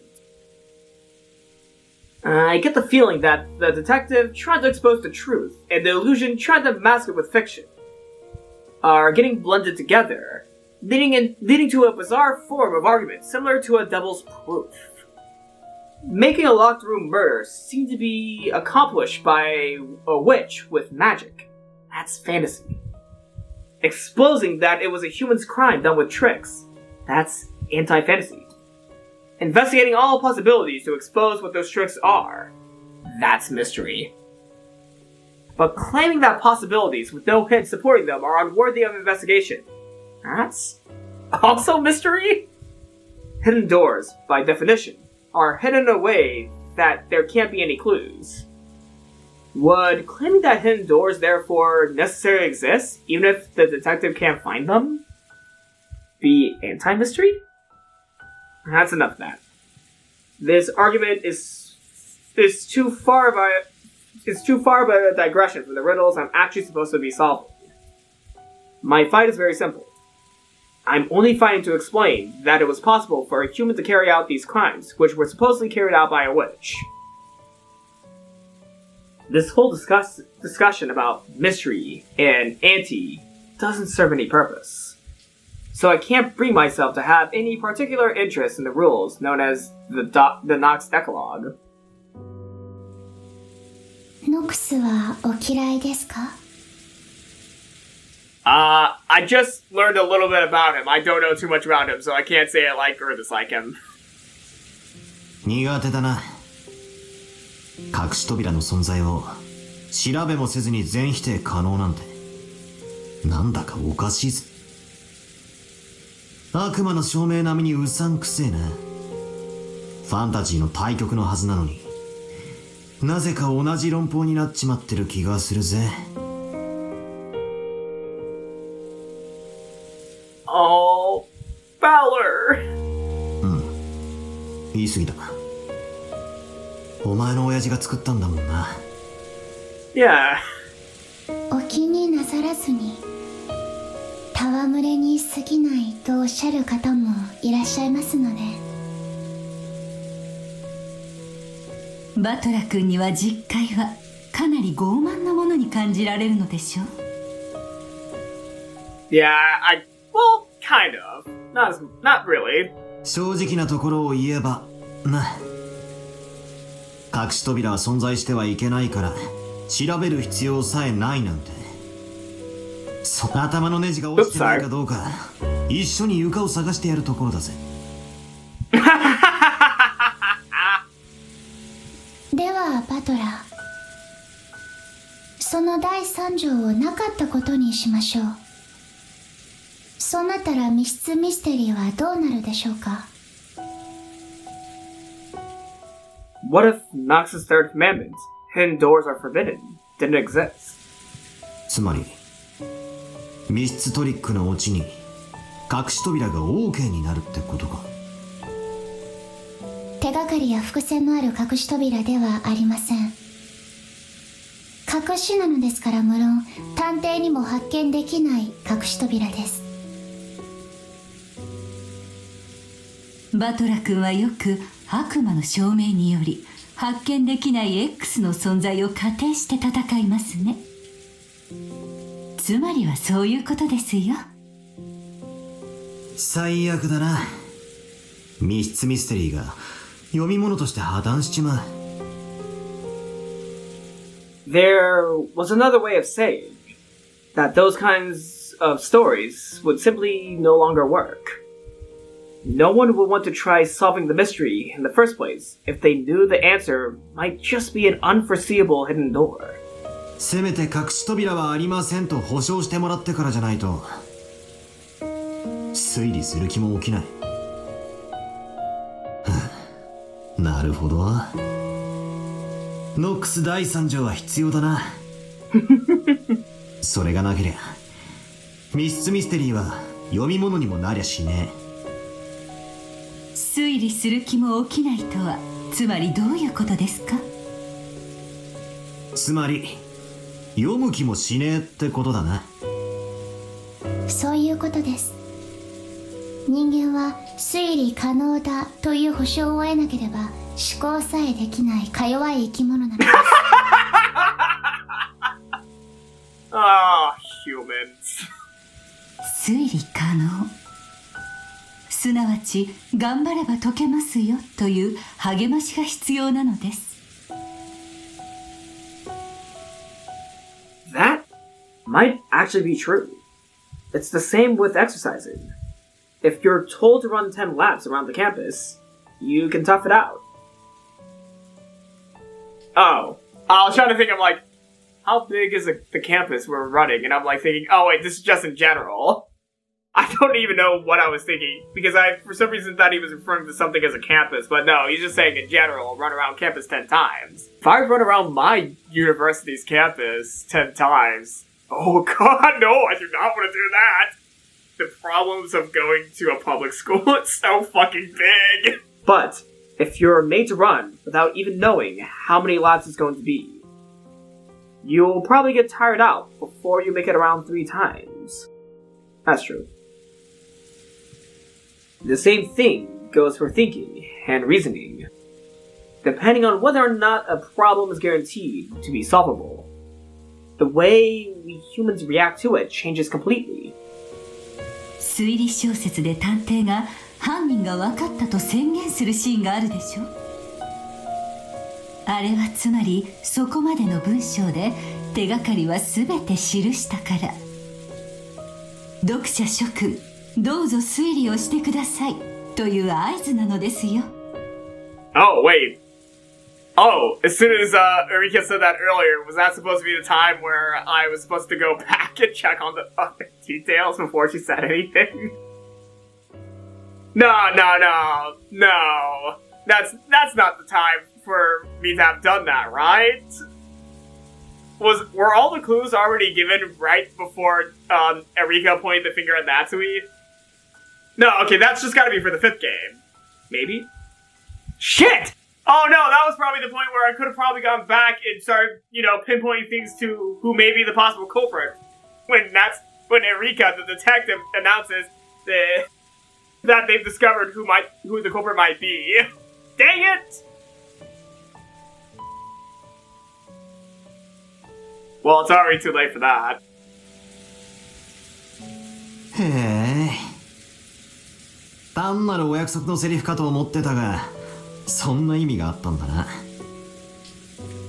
意地悪に言うと、探偵がそう宣言しない限り、どんなにミステリーを愛する推理自慢の読者であっても、推理をする気力は生じないということです。過去のゲームにおけるあなたもそうではありませんでしたか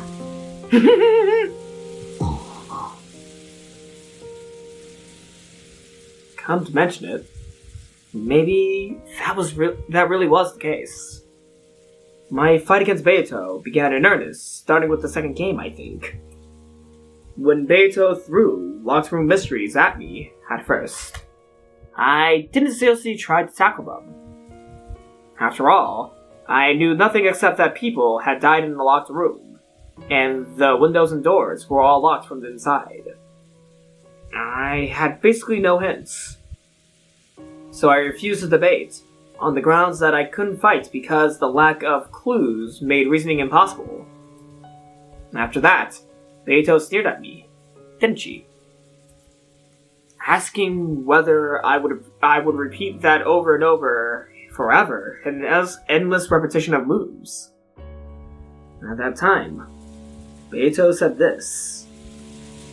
貴様ら無能どもがいつも嘆いてみせる思考停止の理由、情報不足。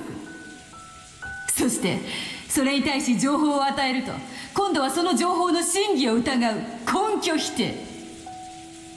便利よな。無能を棚上げする実に小気味よい言葉よ。Oh man, they're calling back to episode 2. You know what? I kind of forgot this line.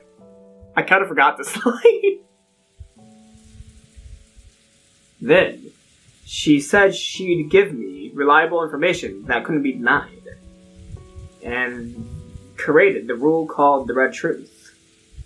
And only after Beato had done all that for me did the curtain finally rise on my battle with her? 俺はベアトにこの物語は挑めば解けるという保証をもらって初めて同じ土俵に上がったというわけか。ベアトリーチェ、不思議な方です。謎こそが魔女の住まう狭間なのに、自らその謎を暴くことのできる赤き真実をあなたに与え始めたのですね。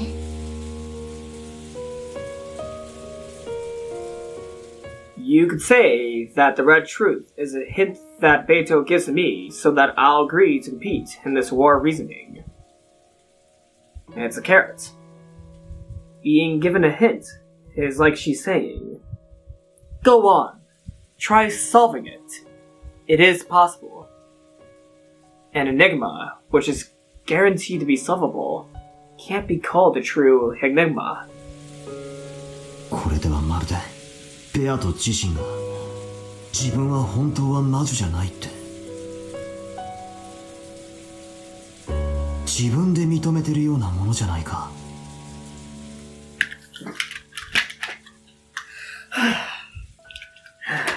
Please tell me that he didn't just realize that. Please tell me he didn't just realize that. I had to step away for a few seconds. Please don't tell me he just realized that. Come on. Well, you know what? It took me until this game to finally, realize some things about what Beatrice used. This is a dangerous place for me to get back on the couch on. I'm gonna go around. Please just don't tell me he just figured this out now, even though I am being hypocritical. おやおや、確かにそうなりますね。本当におかしな子です。Virgilia's probably thinking in her head, finally, he finally figured it out.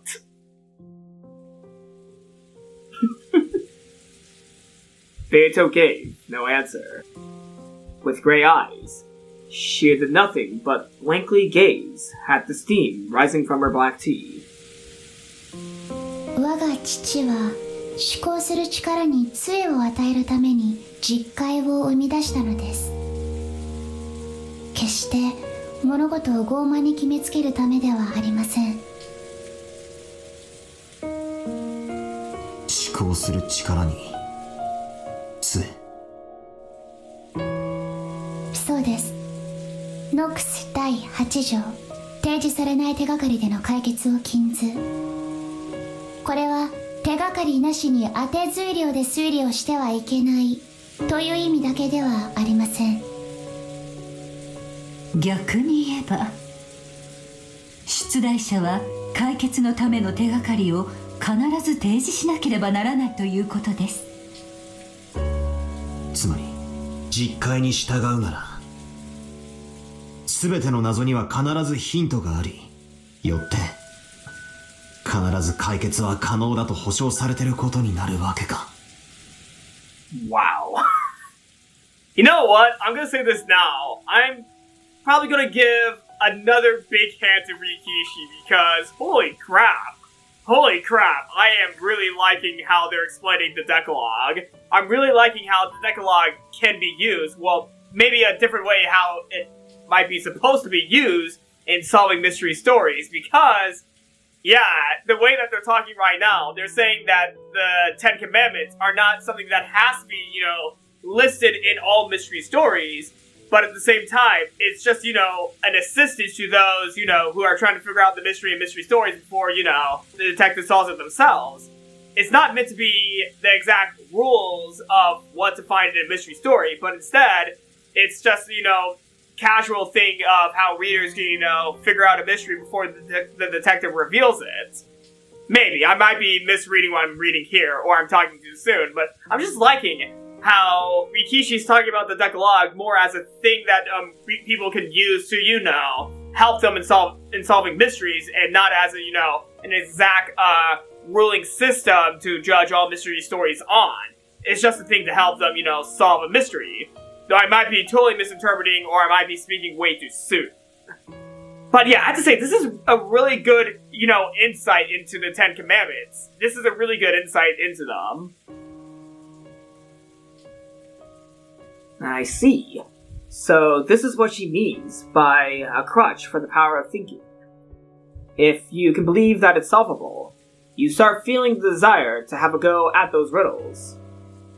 If you're capable of believing that hints do exist, you get fired up about rereading the story to search for them. As I'm thinking more about this could also, be applied to, science as well. Because almost everything that's research is another form of mystery. There's a lot of mysteries in the world, so this might not just be for novels. This could still be applied for scientific questions. Though, I don't think a lot of the commandments can, apply to scientific reasoning or scientific experiments, because obviously, there's no trapdoors in some mysteries of biology. I mean, if there is a trapdoor in the mystery of biology, I'd be shocked. 確かに推理しようとする人間にとって勇気を与える力はあるかもしれないな。ノックス実会はミステリーの出題者に課す制限と思われがちですが、読み手にとっても大切なものなのです。実会を杖とすることで、私たちは推理する勇気と必ず隠されているに違いない手がかりを求めて、何度も物語を読み返す気力を授かるのです。硬くて開かないジャム瓶の蓋みたいだな。What? 母さんがよく言ってたぜ。開かないと思ってるといくら頑張っても開かないって。スポーツにもそういうのあるよね。Like I was saying with science, but in different ways. 必ず自分は成し遂げられるという強いイメージがあるのとないのでは。記録に大きく差が出るというし。I've heard the same advice before, actually. When I used to do competitive swimming, that was actually like one of the biggest pieces of advice that I got from my coach. Oh man, just the callback with that line of imagining yourself winning before you do your race. Oh man, that brings back memories. Oh man, that was so long ago. Holy crap, that was a long time ago. You might think I'm joking, but no, that was actually a long time ago since I got that advice. I wish I followed it more. In that case, the Nox Decalogue isn't really a set of arrogant and strict restrictions. You can also see it as a way to encourage readers who are trying to solve the mystery by telling them to give it their all, since it's definitely solvable. 面白い解釈だ。しかし、世の中の推理小説すべてが必ず実戒を守ってるわけでもないと聞いたぜ。そういう作品にぶち当たった時、騙されたってことにはならないのかよ。実戒もまた解釈の一つに過ぎず、すべてのミステリーに適用できるものではありません。Well, obviously it cannot, apply to, science fiction mysteries taking place on spaceships. 父の原理主義者の方々は実戒を破った作品を異端と呼んで激しく糾弾される方もいらっしゃるようですが、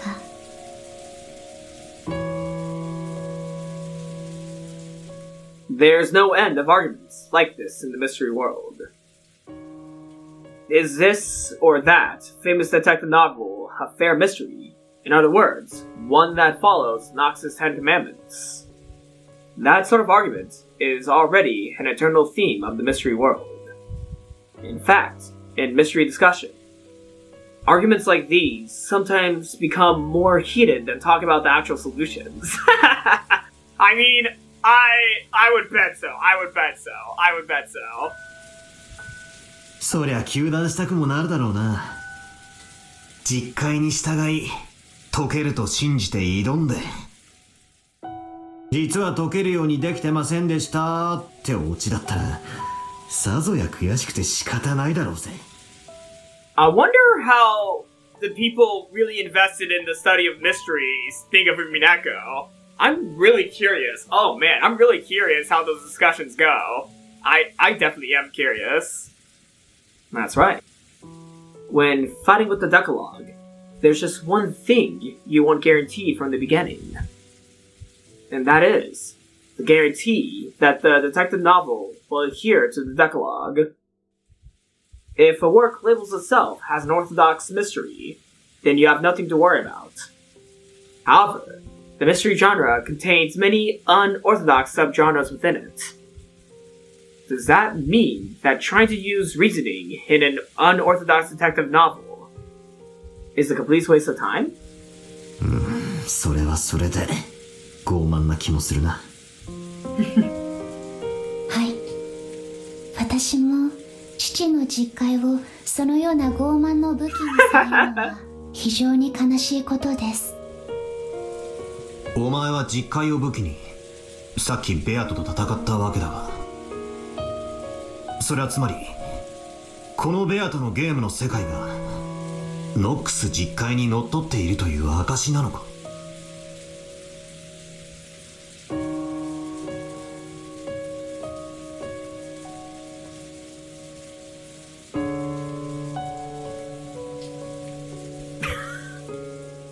I think the answer to that's obvious. Yes. When I asked that, there was a strange silence.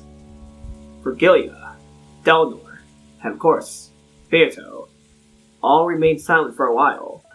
Oh wait, do they actually not know? Wait, do they all actually not know? Or is the answer so obvious that they're just thinking, how can Battler be this unobservant? It's one of those two. Almost as though my question had touched at the core of something. Oh my god! You know what? I should not be angry at Battler. I should not be criticizing Battler for taking so long to finally realize shit.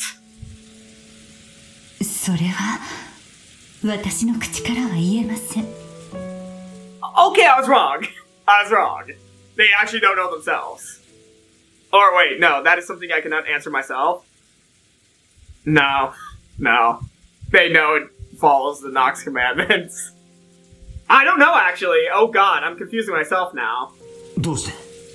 これはこの子の作ったゲームです。 Okay, it follows them. あなたと勝敗を決めるためのゲーム。この子はそれをミステリーとファンタジーの対決のように呼んでいました。しかし残念ながら本格推理とは一言も言っていません。 So, it doesn't? すなわち実界にのっとっているという保証はないということです。 Come on, stop trolling me. しかし同時にミス・ベアトリーチェはあなたとの勝負のゲームだともおっしゃっています。それはすなわちあなたにも勝利する余地があるということ。すなわち推理は可能だってそう言いたいのか。 Why would this be a mystery in the first place if there wasn't a solution?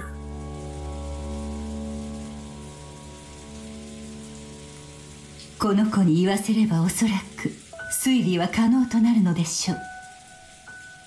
しかしこの子とバトラ君が送り手と受け手の関係であるように二人は異なる存在です。ベアトにとって推理可能なつもりで出題したものがあなたにとっても推理可能なものなのかは別の問題です。 For example, let's say we pose a simple riddle that any Japanese person would be familiar with. Oh no, I might not be familiar with this one though. However, if the person we're telling this riddle to is a foreigner with a Japanese English dictionary in their hand. 1 second! Okay, hold on.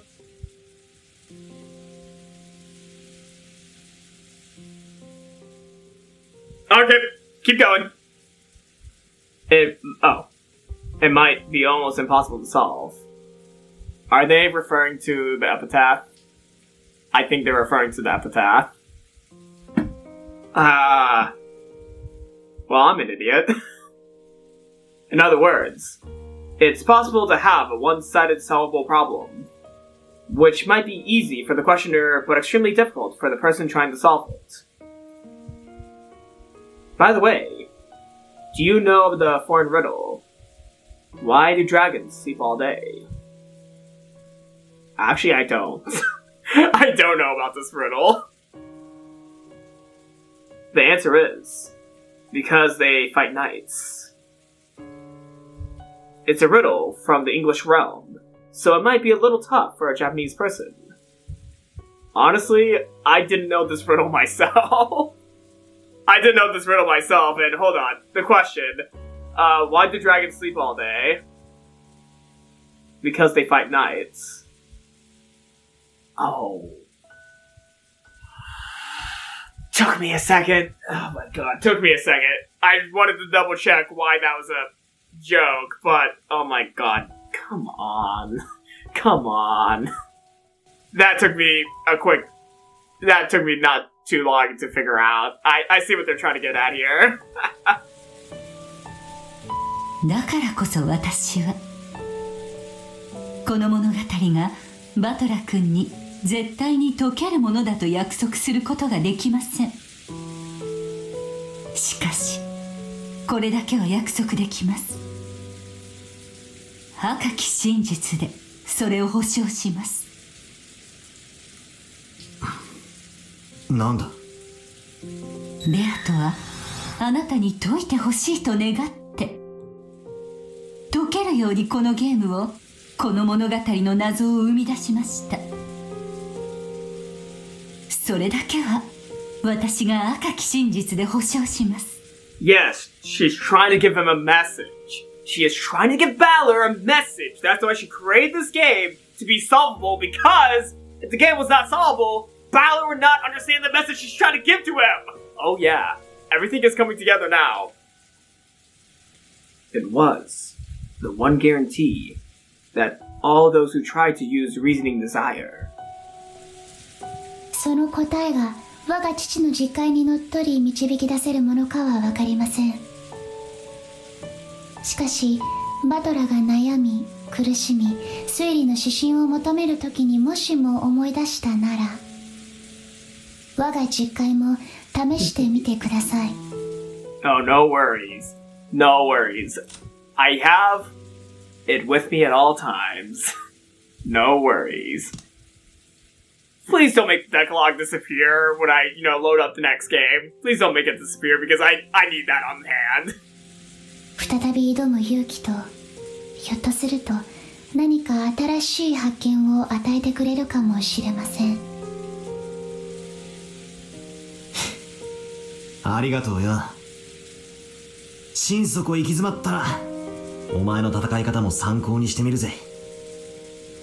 いいのかよ、敵に塩を送っちまって。 Dlanor doesn't see him as an enemy, does she? Or she just feels pity for him. お気になされずに、手土産も持たずに訪れた茶会です。茶花の代わりとなったなら幸いです。それに私と再び相まみえたなら、そんな悠長なことを言っている暇はおそらくないでしょうから。I have a slight feeling that she's telling him this so that Battler can beat Erika's ass the next time they encounter each other. Or when, Battler finally, figures out something that can fight her. I think that's why she did this. That's why she told him this, and that's why she gave him this memory, so that he could beat Erika's ass, for which, you know what? It's partially deserved. Erika does deserve a smacking. A logical smacking, let me clarify. A logical smacking. Because she mostly does logical smacking of other people. No, she did do some physical violence. But either way, regardless of what she has done, I think a logical smacking is what she deserves. Nox's Decalogue, and Virgilia's Red Truth. ベアトは俺に解いてほしいと願って解けるようにこのゲームの謎を生み出した。 Exactly. In other words, Beato thinks I can solve it. Isn't that proof that it's possible to apply logic to this? Of course, that's from Beato's point of view. And it doesn't necessarily mean that it'll be possible for me to work it out.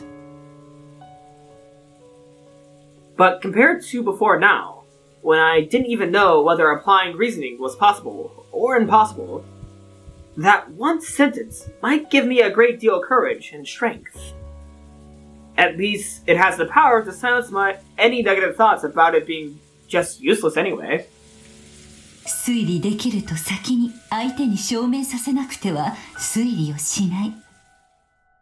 まるで奥手な若者の恋愛のようですね。恋愛？ええ、自分のことを愛してくれると相手が先に証明しない限り、自分も相手を愛したくないでしょ。 Both boys and girls want to hear someone say, I love you, to them first, without being prompted. That's the dream. They don't want to love another person until they're sure that person will love them back. After all, there's nothing as painful as a one-sided love, and the emotional scars of a love that doesn't work out last a long time. Because they're afraid of that pain. More than anything else, they want assurance that the other person will love them back. You don't have to hit me that hard. なるほど。推理小説における作家と読者の関係を面白く表現しています。Yes. Maybe you could liken detective novels to that. Both the writer and the reader want the other party to tell them, I will solve it, or it can be solved. Until the writer is assured that readers will definitely attempt to solve their story, they don't want to write it. The same goes for the readers. Until they are assured that they will definitely be able to solve the story if they try, they don't want to read it. Because they don't want to write what they consider a masterpiece and be hurt when no one reads it. Because they don't want to apply logic to what they consider a masterpiece and be hurt when they realize it was all useless. その理論によると、まさに奥手な小学生中学生の恋愛だな。気があるくせに打ち明ける勇気もなく、相手の告白を待ってもじもじしたまま何の進展もなく、ひと夏が終わる。いやいや、他の男とくっついちまうことだってあるぜ。俺の初恋もそんな感じだったさ。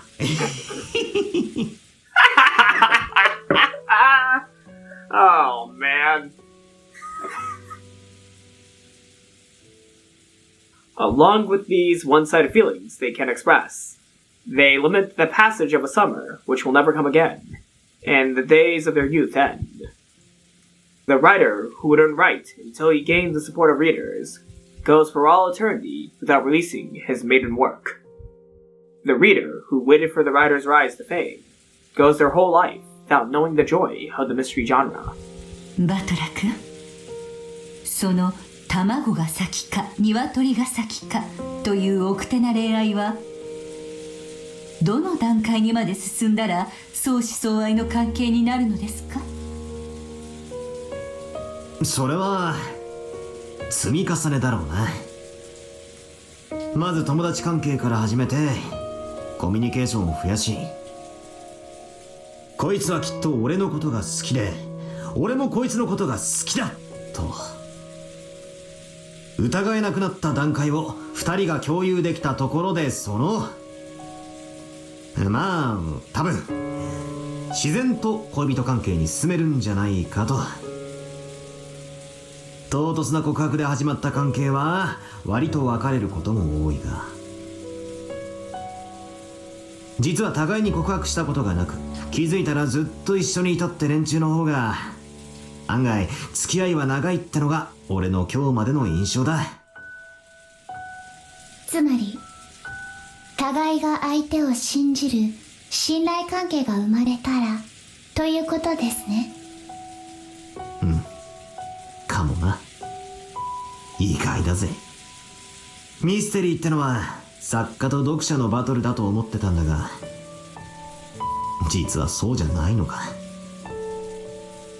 ええ、互いが信頼し合った上でしか成立しない愛ある関係なのですよ。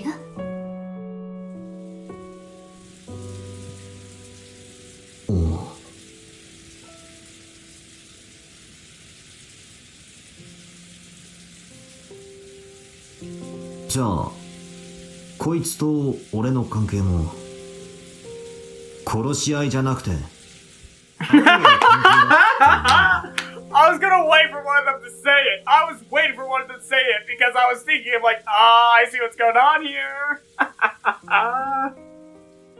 Yes, alright. Alright, I'm intrigued. I'm intrigued now. 意地悪をし合う小学生同士の関係程度にしか見えませんがね。Oh, man. You know what? This whole time this dialogue was going on, it clicked in my head. Oh my gosh, I see where this is going. I see where this is going. And when Valor finally said that, I'm like, yep, that's what's going on here. So... Oh! That's interesting. So, if I apply the whole, analogy of love and mystery, mystery may be the analogy towards love. And that's what, Beatrice is trying to reach the Battler. Something about love. 6 years ago in love. That might be connected. His sin from 6 years ago involves love. Oh! It involves love. Okay, so his sin from 6 years ago involves something to do with love. Oh wait, there are down things, actually. Okay, if we imply that his sin from 6 years ago involves something to do with love, and the people who could represent Beatrice could be either Shannon, Cannon, or Jessica. Cannon's a new servant, so this cannot apply to Cannon because he's a new servant. If he was there 6 years ago, he would still be in the running. And Jessica, by relation, I don't think it's Jessica. I think it's Shannon. I think it's Shannon because Jessica is related to Battler, and she's in love with Cannon. So I think this narrative thinks that, well, wait, Shannon's in love with George. Or maybe because Shannon and Battler never confessed their feelings to each other, that thing where they move on to a different person happened. Because they were never able to confess to each other something that they liked each other. But then why would Shannon create a game with Beatrice if she is Beatrice? I mean, it could still be Jessica and Battler, even though... Okay, it could still be Jessica and Battler. They are cousins, but that still applies to the two of them. So yeah, I've narrowed it down by one more. It could be either Shannon or Jessica if the sin from 6 years ago involves love, because Cannon was not there 6 years ago. If he was there from 6 years ago, I would not made any progress to the person who might, be the representation of Beatrice, because, well, it has to be someone that was there 6 years ago that Battler had hurt, and the way that he hurt them involves love. So that either involves Shannon or Jessica. I heavily am siding more towards that the representation of Beatrice is likely Shannon, though it could still be Jessica. Though, yeah, they're cousins. I mean, if Cannon was there 6 years ago, it would have been Shannon and Cannon, and I would have excluded Jessica, even though Jessica could have still been there, because that could still apply to Jessica. I'm still going to say that now. I probably am just going to narrow it down to Shannon as Beatrice if we use the application of Battler's sin from 6 years ago, being a, strange love between Battler and Shannon, and somehow Battler had hurt Shannon in the form of love. 6 years ago. Elementary school or love, Battler was 12. That means Shannon was around the same age.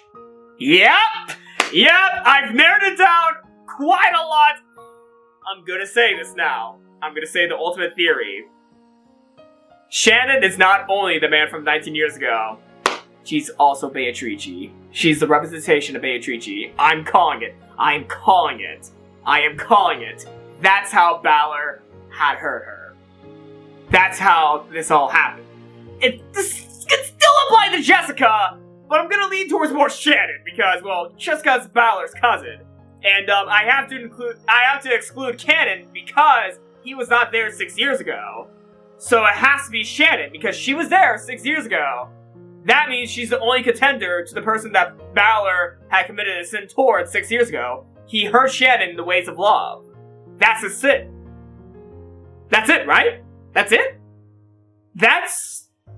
Okay, I still need to figure out what Battler did, but it probably involved him hurting Shannon 6 years ago in references of love, and that's a sin. And if Shannon's the person from 19 years ago... Okay, things are adding up now. Things are coming together. Things are coming together. She's the baby that might have survived 19 years ago in the representation of Beatrice, and Battler had hurt her 6 years ago. Holy shit! Things are coming together now! Holy shit! Wow! Yeah, things are coming together now. Holy shit! So, it's Shannon. Is that my answer? Shannon? Is that my final answer? Oh, I'm so nervous to say this, actually. I'm so nervous to say this because my things I'm narrowing it down is she would have no use for the gold. Someone that Kinzo would entrust the gold to. A person that was there 6 years ago for Battler to hurt in the ways of love. The only contender is Shannon at that point if I use all those criteria. If I use all those criteria because she has no need of the gold, Kinzo trusts her because she has the wing of the Ushiabiya crest on her leg. And, she was there 6 years ago for Battler to possibly have hurt in the ways of love because I've narrowed it down to Cannon, Shannon, and Jessica. And Cannon was not there 6 years ago, and Jessica is Battler's cousin, for which this can still apply to Jessica, but at the same time, I feel like this is pointing towards Shannon. I feel like it's pointing towards Shannon. I'm gonna say Shannon. Though I am not gonna say that it cannot include Jessica, because that could still be the same thing. That could still be the same case. But I'm gonna go with Shannon. I'm gonna go with Shannon. That's my final answer at the end of episode 5. Shannon is the representation of Beatrice. Beatrice represents Shannon. Possibly. And when... Oh! Okay, I'm gonna let the game explain. But I think the answer is Shannon. I still think the answer is Shannon. Though I am gonna say it could still be Jessica. I'm siding towards Shannon. I'm siding towards Shannon.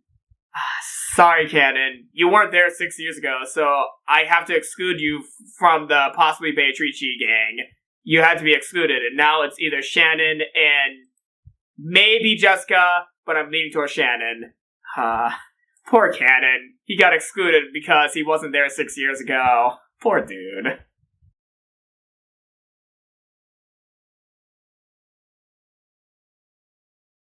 Okay, something just came into my mind as I'm talking about, Shannon and Cannon, Jessica, person from 6 years ago. While I was thinking all of that, I just came in my head. In Shannon and Cannon's talks with each other, they always refer to themselves as furniture. Okay, something is much deeper between the relationship with Shannon and Cannon. Because, okay, Shannon Cannon, hold on, okay, let's read the pages, hold on.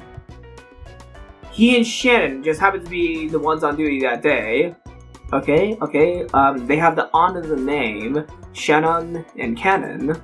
Hold on, something is up between the relationship between Shannon and Cannon because, work brain juices. Okay, they always refer to each other as furniture. Okay, okay, something bothers me. They always refer to each other as furniture, and they always have a similar love story because Shannon loves George, but she's furniture, so that means they should not be in love. And Cannon loves Jessica, but they cannot be together because they're furniture. They have very similar storylines to each other. Hold on. They have very similar storylines to each other. Come on. Okay, something's piecing together Something's piecing together. Hold on. Wait. Hold on. Something's piecing together here. Something is piecing together here. Holy crap. Hold on. They both talk about furniture. They're both in love, and they cannot be in love because they're furniture. Come on. Something's connecting here. They're not siblings. They're not siblings, aren't they? They aren't siblings because Shannon was the person from 19 years ago. Would they have a younger brother, or... No, that doesn't make sense. Why would they have a younger brother? Because they're just a random kid that Kenzo found. They probably won't know their biological family. Well, they're probably someone that he brought from the institute, the welfare institute, the orphanage, yeah, the orphanage. And Kenna came from the same orphanage, but the thing is, something does not add up here.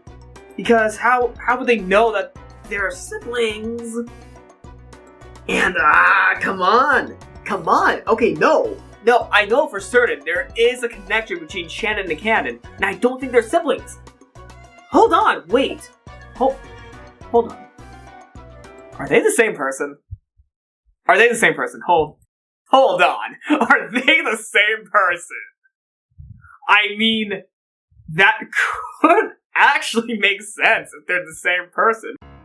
I don't know where I'm going with this. Hold on. Okay, that explains the whole furniture thing, because... Yeah, no, they keep on talking about furniture, and they can't love the other two cousins because they're furniture. Shannon's a representation of Beatrice, but Cannon has a lot of attributes that is similar to Shannon, a very similar storyline. Hold on. Okay, wait.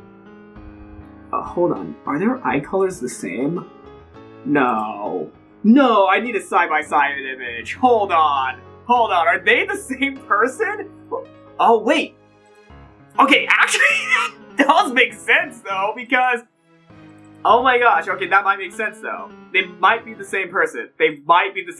Because remember, the stories that are told throughout Umineko are just interpretations of what might have happened. Hold on. Do they have the same eye color? Oh my god, I feel like an idiot if I just came to that realization just now. Hold on, I need a image. There we go. There's an image of Cannon smiling and an image of Shannon smiling. Alright. Their eyes are the same color. I mean, if I go with the theory that they're the same person, there's some things that add up because they have very similar storylines, very similar problems. Their eye colors are the same. They both refer to each other as furniture. They both talk with Beatrice quite a lot. Of all the characters that talk with Beatrice, these two seem to talk with Beatrice the most.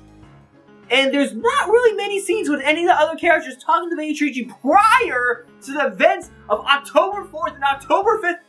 They're all in the same. Aren't they? They're all in the same. Holy shit. Wait, are their eyebrows the same color? Their eyebrows are the same color.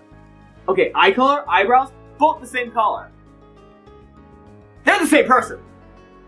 Shannon and Cannon are the same person. Maybe. Possibly. That makes sense, though. That makes sense. They're the same person, aren't they? Am I gonna make this wild theory and say there is definitely proof. If you look back at the first game, there is definitely proof there because they have a similar storyline. They both refer to each other as furniture. Come on, they both interact with Beatrice a lot. The which, prior to the events of October 4th and 5th, they interact with Beatrice the most. They're the same person. Shannon and Ken are the same person. And they're both the baby that Natsui tried killing 19 years ago, and they're supposed to represent Beatrice. And 6 years before, Battler had hurt them.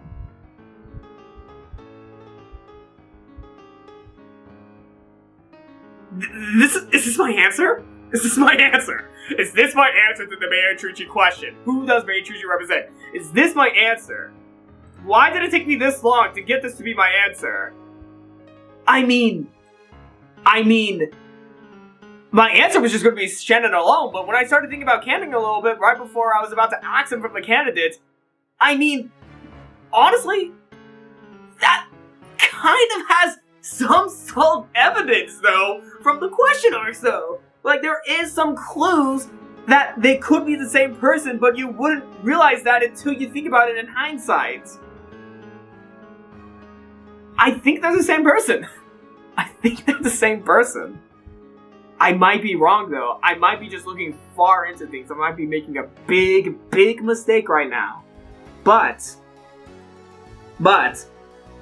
it does follow Nox's Decalogue. This reasoning follows Nox's Decalogue because there are some inferences through similar storylines.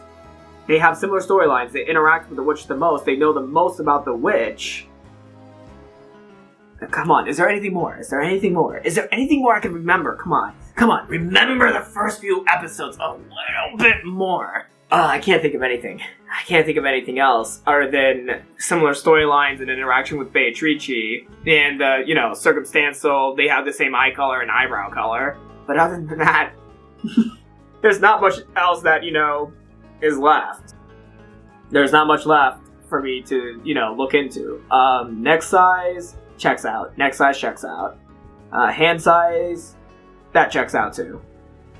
Leg size, I can't say they're full legs, but I think that checks out. They're both wearing different uniforms, so I can't really decide on whether or not they have similar, shapes underneath their clothes. Canon, you're not excluded from the Beatrice squad. It's just that you technically weren't there 6 years ago, but you were as well. Oh my gosh. That must be it. That must be it. That must be it. Shannon and Ken are the same person, but they're also Beatrice and the person that Natsume tried killing 19 years ago. That's it. That's the answer. That's my answer. Is that my answer? That's my answer. That's my answer. That's my answer. I don't have a lot of basis for this answer other than the few things I kept on repeating earlier. But I think I've discovered something about Beatrice. Now all I need to figure out is how Battler had hurt them 6 years ago. That's all I need to find left. How did Battler hurt them back in the past? Alright, now let's get back to the game. Virgilia joked at us, in a middle-aged woman sort of way. Don't say that out loud. Still, though I'm not expecting friendship or a trusting relationship, I can accept her as a rival. Beato is fighting at full force, trying to make me acknowledge that she's a witch. And I'm responding to that, and going all out trying to deny that witches exist. ミス・ベアトが正面から全力であなたにぶつかっていると、どうしてあなたは言い切れるのですか？見てりゃわかるだろ。あなたに全力で正面からぶつかっていると彼女が赤き真実で宣言したわけではありません。なのにあなたはそれを疑わないわけですか？赤き真実以外は何も信じないとおっしゃったあなたがです。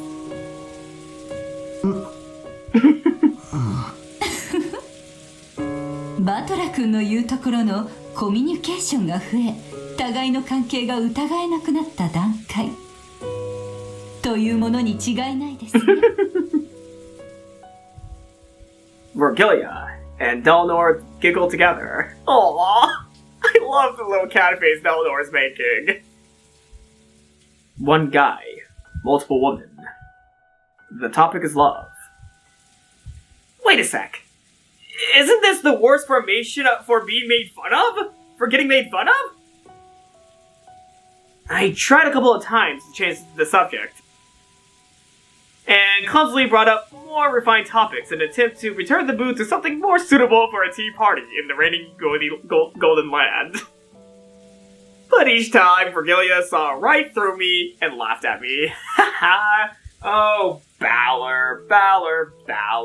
You can't escape. once it's begun, you cannot leave.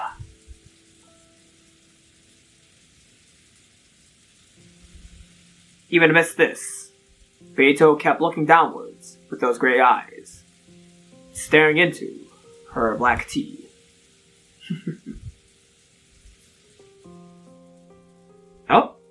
Oh, is this the end of the flashback? Yeah, that's right. Virgilia and Dlanor gave me so many hints back then. And yet, I barely thought about them at all. Oh man, now, I mean, they did the same thing with me. It's way too late now. But, let me think. Now that it's too late to change anything, and I have an endless amount of time on my hands. Let me think. One more time. Let me think about the red truth Virgilia gave me. And the crutch called the Decalogue that Dlanor lent me. With the red truth, Virgilia guaranteed that at the very least, Beato left enough room in this tale for me to achieve victory. That red truth guarantee will give me the power to start my heart beating once again. Oh! He's returning! Will give me the power to start my heart beating once more. Okay, once again. And then there's the crutch of the Decalogue, which Dlanor lent me. Even she began by warning me that the Decalogue isn't so almighty that it can solve all riddles. But even so, she kind of described it as a method to solve. No, to take on riddles. Let me try it. Even though there's no guarantee whether this tale is mystery or fantasy, let me believe that I'll definitely be able to solve it. That it is a solvable tale. A mystery! And let me make one last attempt. Oh shit! Come on! What's happening? Oh? When I came to, I was suddenly in that strange tea room where I had often argued fiercely with Beato across the table. Of course, Beato was nowhere to be found. It was just me, isolated and alone. That's alright. Even so, I won't stop thinking. Okay then. What were Nox's commandments again?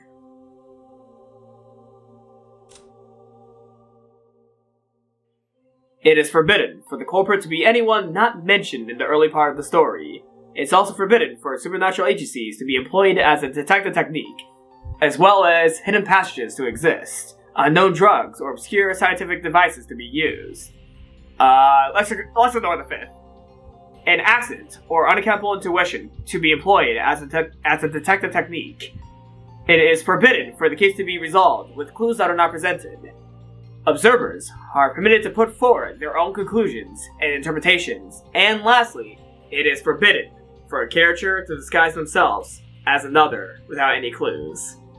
And, you know my theory about Shannon and Cannon being one of the same? There are clues.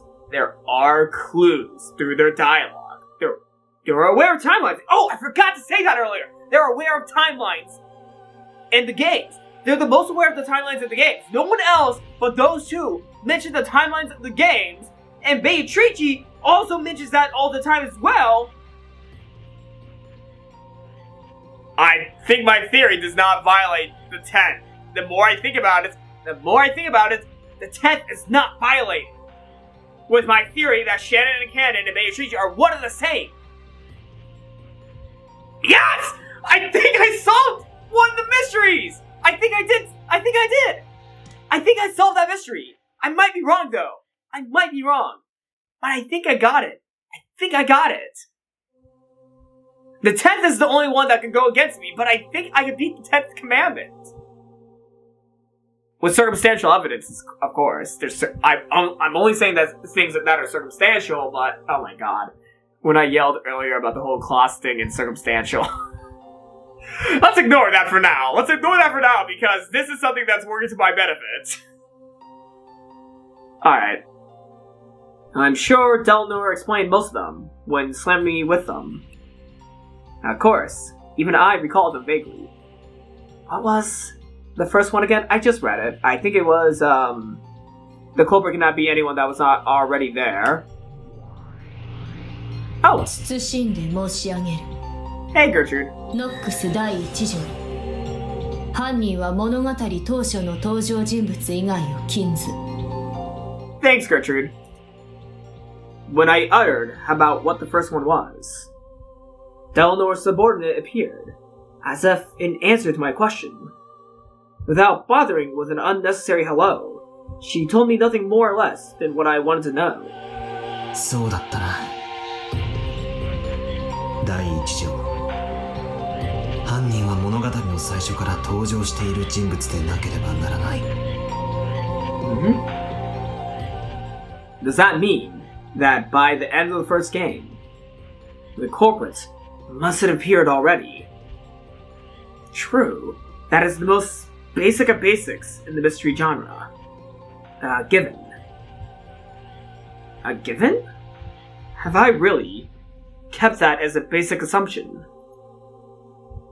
With each new game, the number of people in this tale keeps increasing. That violates the closed circle rule. From that moment onwards, everything is screwed up. Did I give up on the inside? Thinking that the true culprit or mastermind must have not shown up yet, and that reasoning was therefore useless? If I read this tale as a fantasy, new characters kept showing up to the point where even having demon kings or gods or divine creators appear wouldn't be strange at all. Even if the true mastermind first appeared in one of the last episodes, I just accept it as that kind of story. However, if I read it as a mystery and stick with that conviction, then there's no need to worry at all about anyone who shows up later. Because Noxus Firth clearly rules him out, stating that it's impossible for the culprit to be anyone who appears later on in the story. Of course, there's also what both Dlanor and Virgilia said. There's no guarantee that this tale follows the rules of the Decalogue. So of course, I can't deny the possibility that the culprit first appeared in the second game or later. However, this is one way of thinking. This time, I'll forget about the Devil's Proof completely and try to borrow the power of the Decalogue in my thinking. After all, I know by now that I'll never be able to reach the truth without looking from multiple perspectives. なら、何度も繰り返されたこのゲームの犯人は全て was here this whole time. 18人の中の誰かだってことになる。19人目の幻想なんて初めから必要ない。 You got it! Even the first of Noxus commandments denies the existence of an unknown person known as the Witch from the very start. If I had followed that in the truest sense, I might have not suffered so miserably in the second game. ノックスの第2条は Hey Cornelia! 謹んで申し上げたてまつる。ノックス第2条。探偵方法に超自然能力の使用を禁ず。Dlanor's other subordinates appeared without a sound and gave me an answer to my question. That's right. A detective can't go around using magic. そしてこれがフェアな戦いであるならば探偵と同様に犯人もまた魔法を使ってはならないということだよな。 Exactly! 謹んで申し上げる。解釈は自由と知りたまえ。 Noxus 7th or 8th! Wait, the interpretation is up to you. Hold on. Is that, Noxus 7th or 8th? Hold on. Oh shit, that's 9th! Oops! Sorry, mystery lovers, I messed up the commandments. だよな。ああ、俺の自由に解釈させてもらうぜ。 You right! If this game is a fair battle between me and Beato, then because this tale is solvable, it features no elements which are impossible to explain with logic. F-style. In other words, magic cannot, must not, exist. When it does appear, I shouldn't suspect that the mystery element is breaking down, but I should instead question why it was shown, and suspect the witnesses and observers. That's right, that was Beato's greatest weapon in the second game. Depictions of magic that have no place in mystery. By showing me that, she forced me to think that this tale wasn't a mystery. And therefore, that reasoning was impossible, and I surrendered. However, if I had believed unshakably that it was a mystery, it would have been completely obvious to doubt the witnesses who claimed to have seen those things. Also, at the end of the first game, it was revealed that this tale had been passed on to people in the future by means of a message bottle. Someone wrote down the incident in the form of a story. In other words, this entire story is a world which includes the personal opinions of an observer. Namely, the person who wrote that message in the bottle, Maria. Or maybe not Maria. Big brain. In other words, the observer isn't God. It's a human. Therefore, there's no guarantee that the descriptions are truly impartial. By the end of the first game, it had already been made clear that the text violated a constant premise of the mystery stories, that they must be told from a God's eye view. For that reason, it's possible to doubt not just the witnesses, but the observer as well. If I could have doubted this much, then no matter how many seemingly unsolvable displays of magic appeared, I wouldn't have had to blindly accept them and give up. However, that raises the question. Is it even possible to solve a story written by an observer who isn't impartial?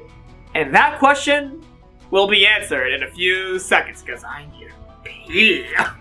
I'll be back. All reasoning ends here if you get obsessive with this. That's right.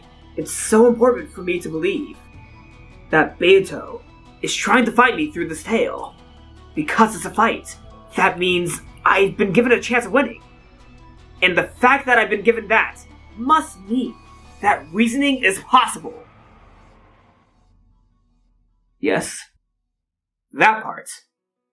No, this part. Not that part. That part was easy. But this part is the hardest. Unless I believe that the cruel witch took on the risk of losing to try and have a fair fight with me, I can't get past this part. Vergilia's right.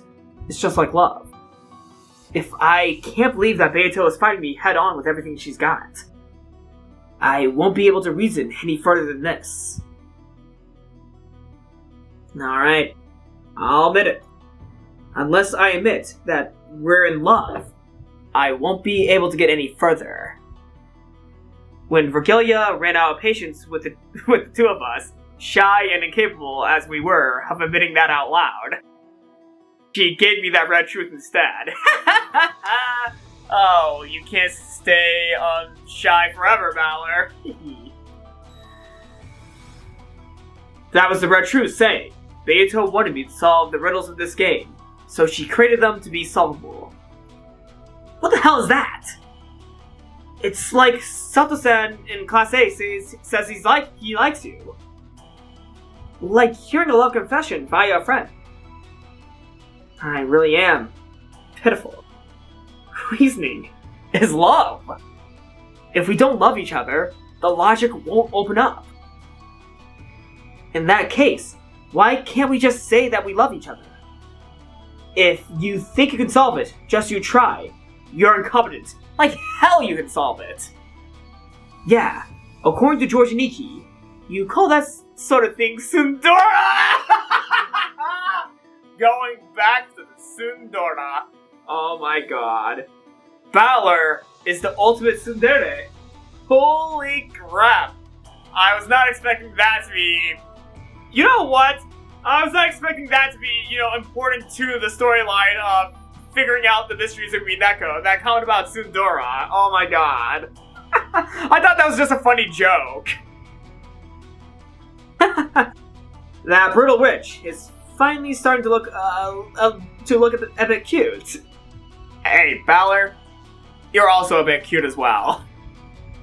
I mean, I'm gonna be honest here, that is true for both Beato and you. You both are cute. You definitely match with each other.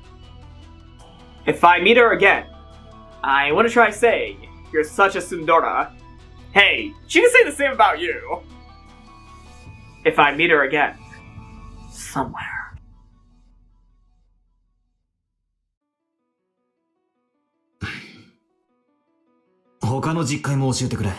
Hell yeah. 純不動でいいぜ。使えそうなやつを頼む。謹んで申し上げる。Sorry, I just need to adjust my camera because I was not censored. ノックス第8条。提示されない手がかりでの解決を禁ず。Alright. 謹んで申し上げる。ノックス第6条。探偵方法に偶然と第6巻の使用を禁ず。Oh, that breaks almost all your theories from Game 4. It must not be solved with clues that aren't presented. And it must be solved. It must not be solved by luck. I'm going to repeat that line. It must not be solved with clues that aren't presented. And it must not be solved by luck. If this tale is made to be solvable, then we can read this the opposite way. In other words, clues must have been prepared so that the tale can be solved. And it has to have been made in a way that it can be solved without relying on luck. If I can believe strongly that Beato has challenged me to a fair game where reasoning is possible, I can be sure of that. That must mean that Beato has already concealed clues, hints, and messages within the tale so far. It isn't from the Decalogue, but Erika, someone said this. There are 3 riddles to be exposed in a mystery. 1 is the whodunit. 2, who is the culprit? Oh wait, that's still the whodunit, fuck! 1 is the howdunit. How did they commit the crime? 1 is the whydunit. Why did they commit the crime? All of this means that clues related to these 3 riddles are already present inside this tale. No, strictly speaking, it's like this. Beato scattered hints about because she wanted me to solve those 3 riddles. Though whether I'm capable of catching those hints or not is another matter. Even if you pose a riddle thinking it's easy, it might be difficult for the person trying to solve it. Therefore, it's only natural for there to be a difference in how difficult each person thinks it is. That's right. As Beato went through each successive game, she watched me closely and tweaked the game as needed to get a good arrangement. When Beato realized that I had completely surrendered in the second game because it was too hard, she secretly worried.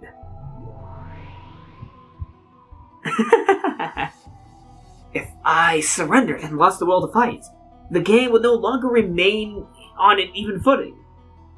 Therefore, in order to make me regain my will to fight, from the 3rd game onwards, she set things up in a way that made it easier for me, giving me tips on how to fight and a few hints. The appearance of Vergilia and Rodove was obviously so that they could help me. Hell yeah. Woo! Oh yeah, I forgot about those. Yeah, the magical fighting. Oh, that was awesome. Yeah, I remember the magical fighting. That was like really cool. Also, though we still had the usual crazy magic shows, she gave me the metaphor of the Bronze Tube trial, as well as tips on how to fight back. I finally understood how to fight, and at the end of the 4th game, Beato managed to have the all-out showdown with me that she had probably wanted most of all.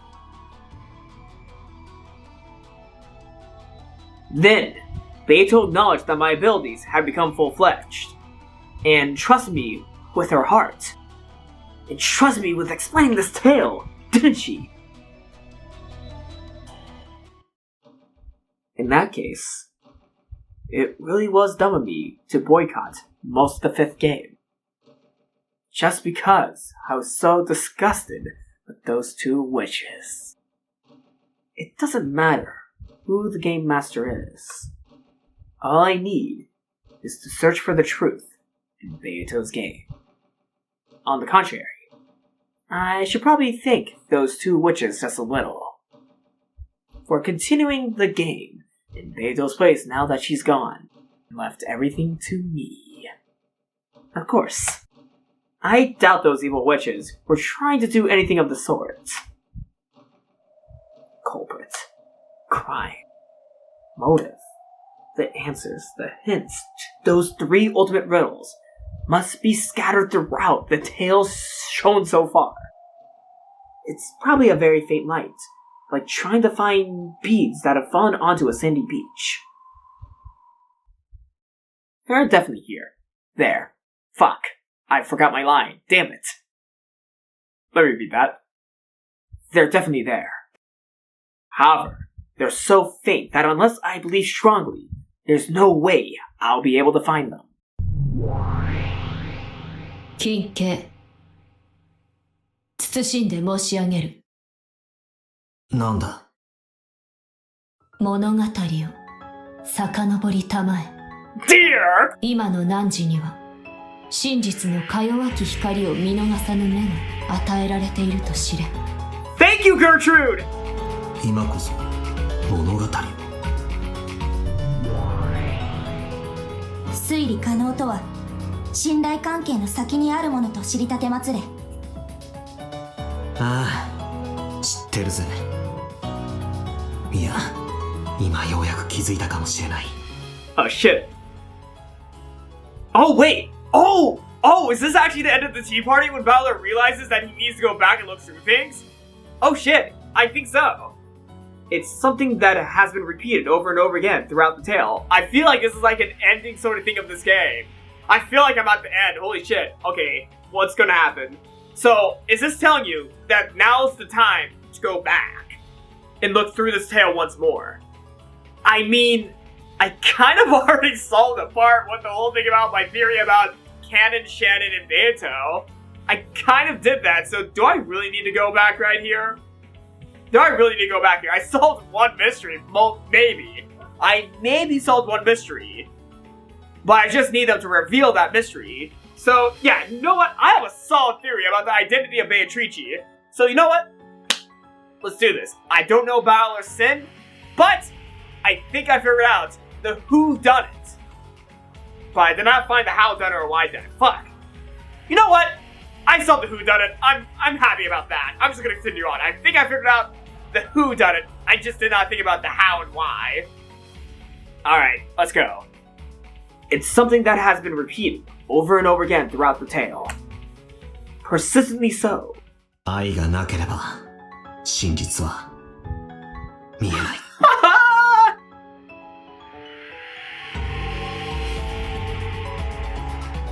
Slowly, the tea room dissolved into darkness. Then, as though I was slowly sinking into a pitch-black sea, I passed through the cracks of the long journey I had taken with Beato, and kept on falling and falling. It was a bizarre experience, like crossing over the boundary of sleep while still conscious. Yes! Come on, look through those fragments! Look through them all! The several tales that had come before became faint bubbles. No, perhaps small, shining fragments that were scattered like stars in a pitch-black sky.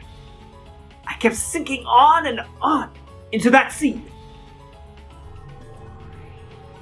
Hey, Klaus! Oh, yes, okay. Yes, things are coming together now. Okay, I'm going to read quickly.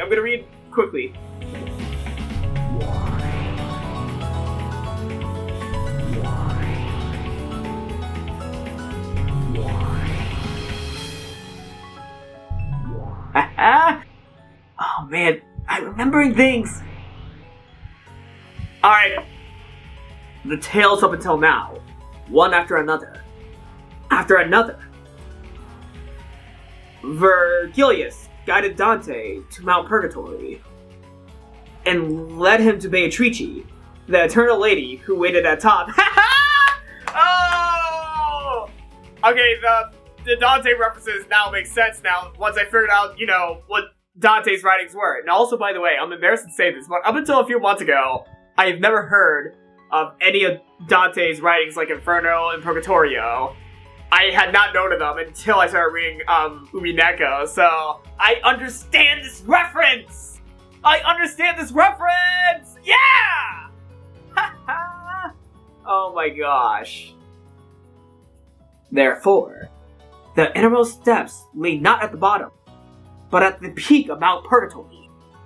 The Eternal Lady had been waiting there for Dante the whole time. Ooh, ooh, ooh, ooh, ooh, ooh. And then I knew.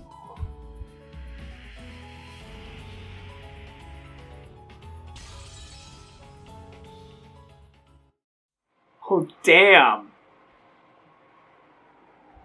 Now that's what I call the scene where everything comes together. That's the scene where everything came together. Holy shit. I finally reached the truth. Hell fucking yes! You finally figured it out. In the depths, no. At the peak of Mount Purgatory. Promise. Idiot. You really are an idiot.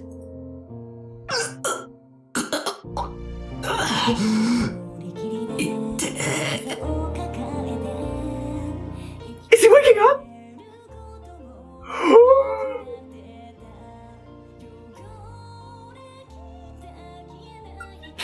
Oh gosh! Ah! Oh my! Oh my god! Oh!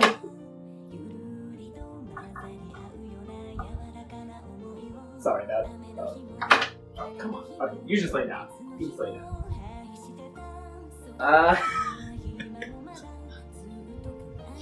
Whew. Okay, that just got out of my system. I'm sorry. I'm sorry. I just wanted to get that out of my system. Holy fuck. Holy fuck, I hurt my foot by stepping on my glasses. My glasses are fine, but holy shit.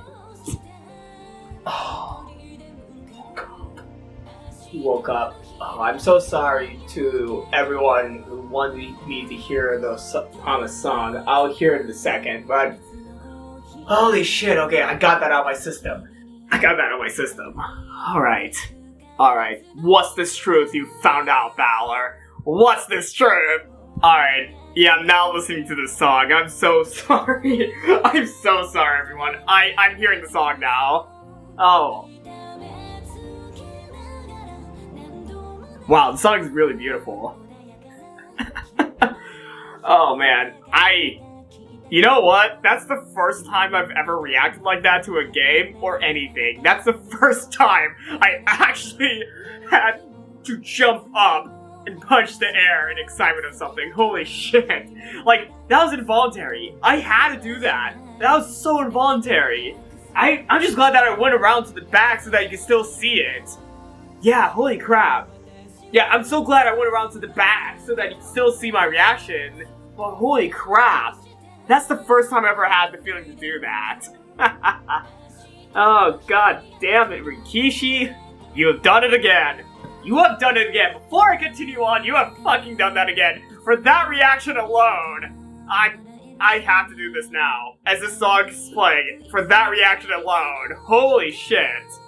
Wow, that's the first time a game has ever done that, or anything has ever done that. Like, I don't even think I've done that in real life when I was excited. Holy shit. Oh my gosh. Yeah, you people in the comments were right. You are all so freaking right. Yeah, you're right. You're right. Okay, stop focusing on my face.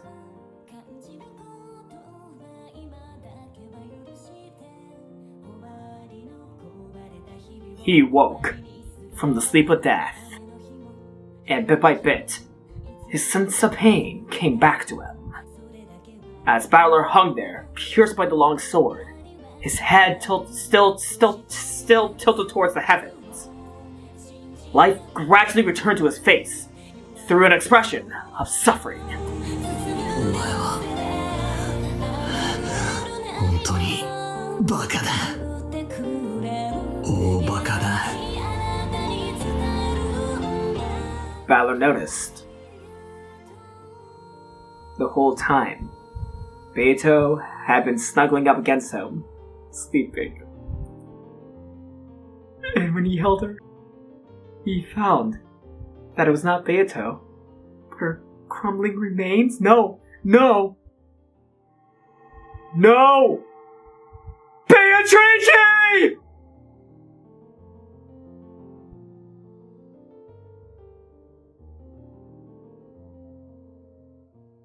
And because her form was as fragile as ash, when Battler tried to hold it, just like a sandcastle made on a beach, being washed away by a small wave, it fell apart and lost its form.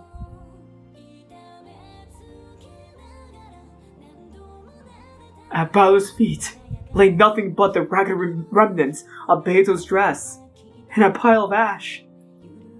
No, on top of that pile of ash, you could see something sparkling gold. It's a butterfly. It was the husk of a single gold butterfly, which had been torn to bits. And so, Battler knew. I did reach the truth, but I wasn't able to do it, while Beato still remained in this world. Beato, お前本当にバカだろ。俺はようやくお前このふざけた謎の真相にたどり着いたんだぞ。I can't believe I skipped this important of a line.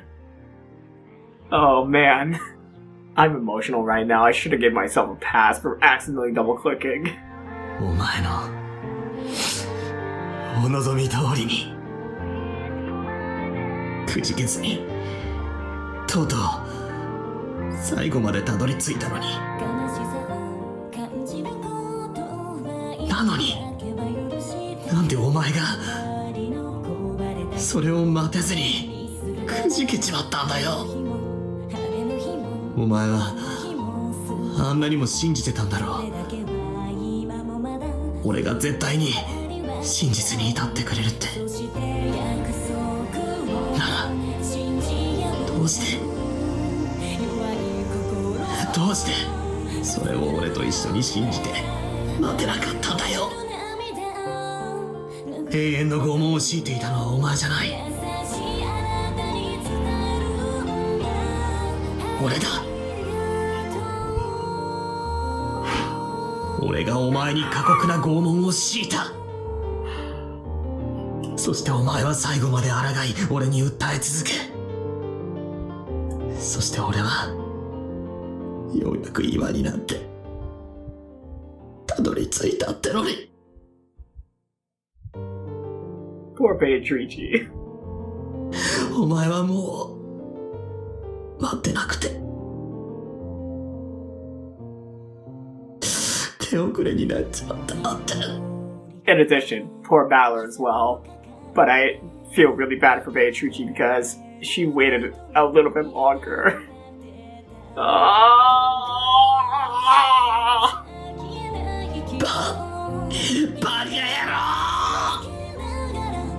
どうしてお前が先にくじけちまうんだよ。It's my fault. I forced her to endure this torture. In fact, I'm amazed she endured for so long. She kept on appealing to me, over and over and over again. And because I was so incompetent, I couldn't even begin to understand the truth. バカ野郎！バカ野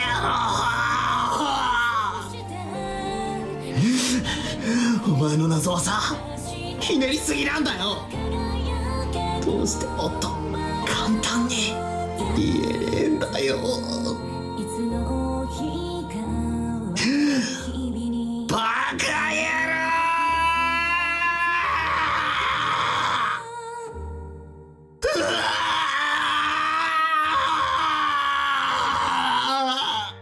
I just put this game on first place, man. What the hell? Is there a place higher than first? There's still 3 more games, too. There's still 3 more games, oh my gosh. How's the 6th game gonna go out? Oh my god. His scream of pain filled this cathedral of sorrow.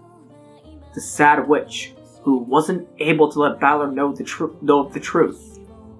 Sad man who wasn't able to understand the witch's truth. Battler howled in anger and sadness for both of them. The clock hung in the cathedral showed that it was midnight on October 5th, 1986. Time was up for everything. If you're going to create a riddle as hard as this, and be so proud of it, don't go and set a goddamn time limit on it. いや、わかるぜ。それほどのわずかな奇跡の中に、お前は祈ったんだよな。お前もじいさまと同じだったんだ。Taking a chance. Taking a chance. You prayed for and bet on the power of a miracle. One so unlikely that it was totally impossible, less likely than finding a bead you dropped on a sandy beach. And because you did, I have now arrived at that miracle. But your time didn't last long enough. If I had reached this point even a little sooner, I could have seen the truth! Even if it had been right before time was up, I might have been able to save you! But now, I've been run through pathetically, and I can't even hold what remains of you! I struggled, attempting to pull the longsword out, or at least touch her with what remains by stretching out my arms, but neither worked.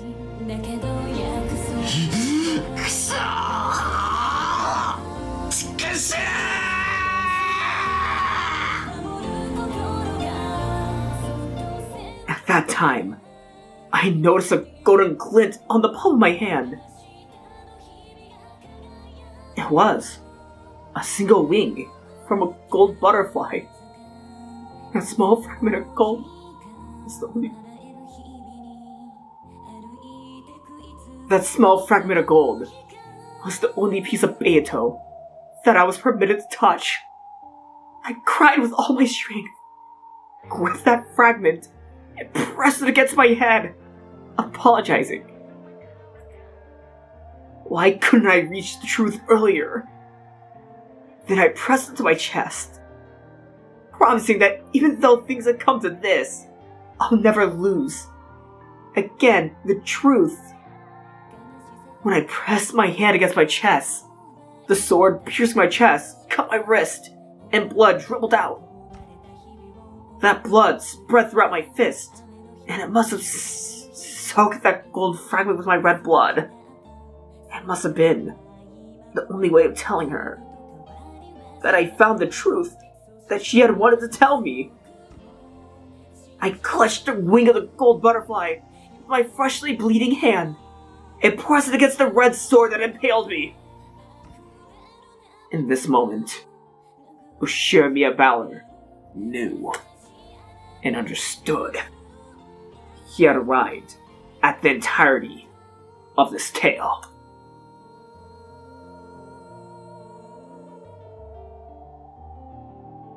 At that moment, it seemed as though a faint golden light leaped out of the gaps clenched in his fist. In the gaps of his clenched fist, that's what that line said. Holy shit. Oh wait, it's still continuing? We're still playing? The two witches had their backs turned.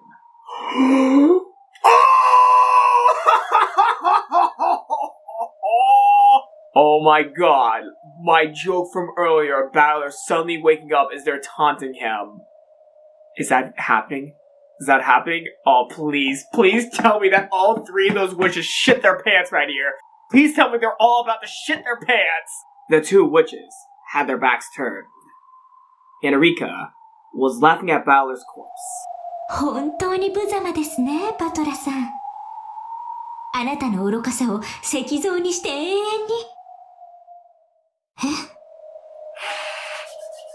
It's time to poop your pants! Justice! Justin.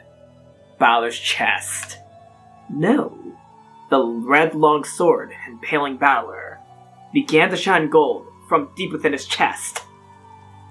He's back! He's fucking back! That bright golden light began to change the red sword's color, turning it gold. 何事？バトラがこれは何？ He's back! Battler coughed up blood and groaned. His consciousness came back. His will to live, his will to fight, came back. The red long sword impaling Battler could no longer be described as such. By now, it had become a golden long sword. Then, slowly, it pulled itself out of Battler's chest. That shit, man! Yeah! After it had finally pulled itself out of Battler completely, it flipped through the air and stuck upright into the ground in front of Battler's eyes, as though it knew who its master was. Oh, hell yeah! Battler, crawling on the floor and moaning, grabbed the golden long sword. Though it looked painful, he slowly rose to his feet once again. Ha! The hero has returned! 手の込んだ演出ね。これラムダの隠し玉？その輝きってまさか。Well, I already know who's already pooped. Lambda stared wide-eyed at that bright golden glow in awe. Noticing that Battler's resurrection wasn't part of a script Lambda had thought up, Bernkastel also pooped. Erika was already pooping from the beginning. I'm being mature. Bern also frowned slightly. 悪いわね。最新は却下よ。Who says that though? シエスタ姉妹。その復活幻想を削除しなさい。I don't think so. Come on. 了解であります。I mean, okay. I might actually laugh really loudly if this chapter ends with Battler being shot down once he resurrected, and like the credits roll, like the Shasta sisters, target acquired, and he's just dead in the chat. I think we just go right to episode 6. Honestly, I would find that funny. After all that build-up for Battler just to get killed right after his resurrection would have been kind of funny. But that's not gonna happen because, come on, that would be ridiculous. 45、410、発砲許可。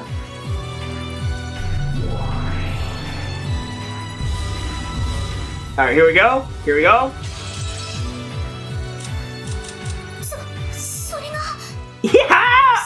Yeah. You know, I would have been more interested to see if they were able to lock one. IFF エラーコード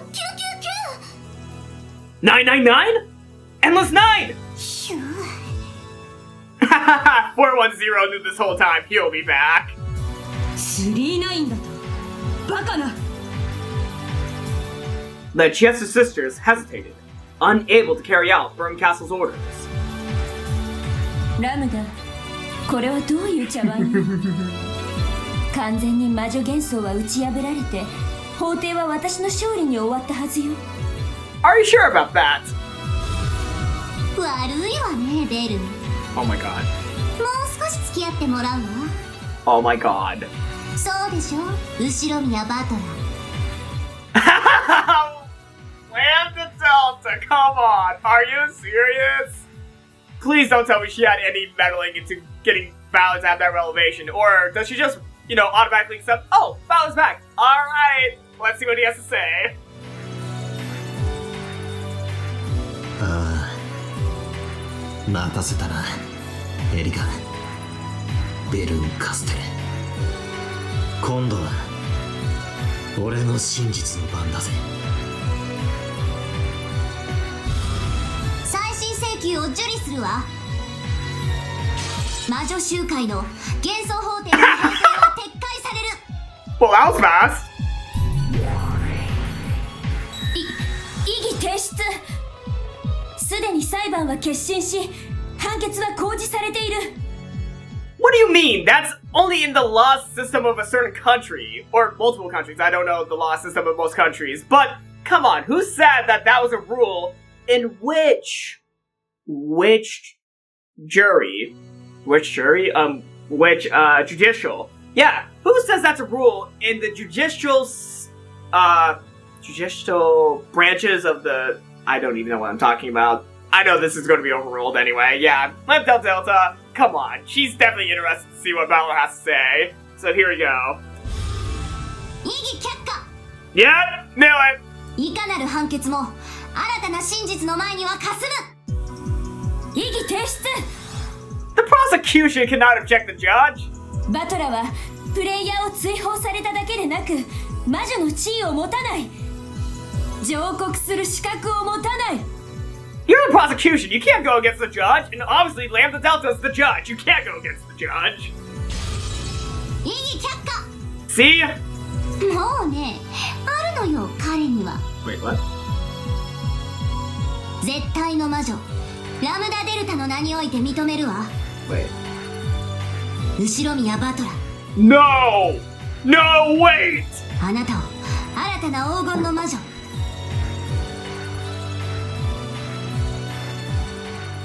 Alright, Oh, come on! Are you serious, man? いえ、無限の魔術師、後ろ宮バトラと認めるわ。 You know, I joked about this! Like when I was playing episode 3, I joked about this! Once a battler becomes a witch of the truth. You know what? I think I ran out of surprises in this video. I'm unable to make it, I'm unable to, be surprised anymore. Come on, are you serious? I called this in episode 3 as a joke. No way, is he actually going to become a witch or sorcerer? He found the gold, so that makes sense. なんですって。バトラが魔女の位を。 Hey, you're also a witch. You're both witches. The rank of a witch, which she had desired for so long, had been granted to Battler so quickly. And on top of that, this wasn't anything temporary. This was an official, proper authorization. Delta. He's a perma-witch. Erika is just a temporarily witch being now, while Battler's are permanently witch being now.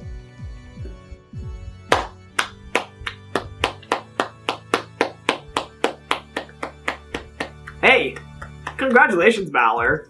You just impressed Lambda Delta so much that she turned you into a witch. Oh man, best job, best meeting to get a job ever. best meeting to get a job ever. Erika couldn't accept it, and her face turned bright red.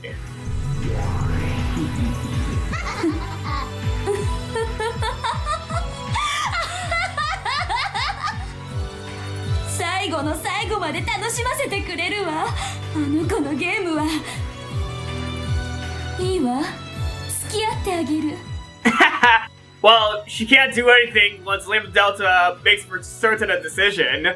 Yeah, once the decision is certain, Bern can't fight it. Erika, 受けて立ちなさい。 She's pissed though. あなたが私と築き上げた赤き真実は完璧よ。夏日が犯人であるとする真実の構築は完璧だわ。絶対にバトラには崩せない。I don't know why, but I'm really happy to see Bernkastel finally looking pissed. Rather than, blank expression or smiling, for some reason, it feels really good to finally see Bern kind of pissed looking. Oh man, I like seeing Bern looking all pissed off like she is. 無論です、我が主。何の心配もありません。それよりシエスタ姉妹、我が主は射殺を命じていますよ。And? いつになったら命令は実行されるんですか？エラーコード39。領主小銃には解除コードが必要です。Wait, did Battler just become the territory lord? Wasn't that supposed to be... He took Erika's job! だからあいつはやると言ったに。Thanks for believing us this whole time.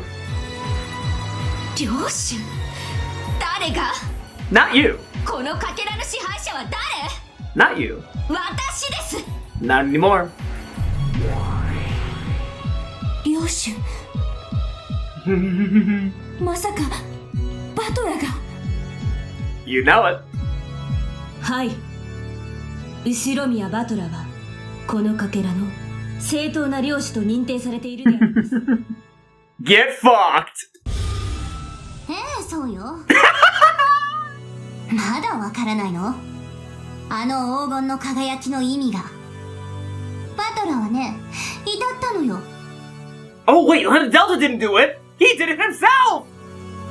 すべての真実の最新用にね。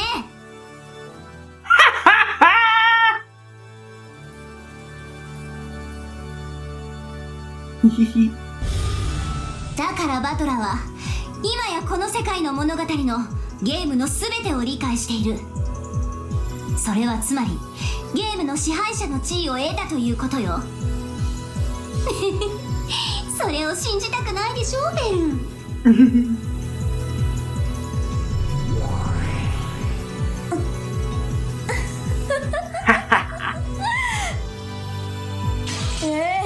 信じたくもない。いいわ。バトラが本当に全てを理解したのか試してあげるわ。エリカ。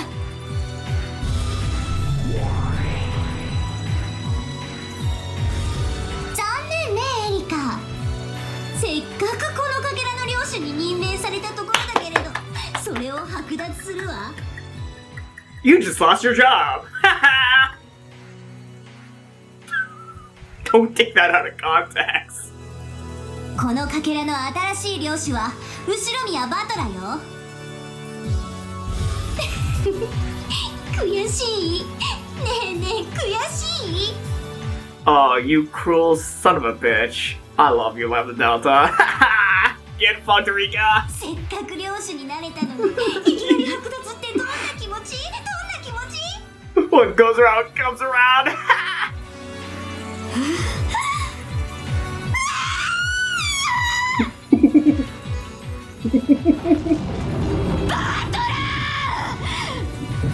私の推理を否定できるものならしてみればいいでしょ。そんなことは不可能。不可。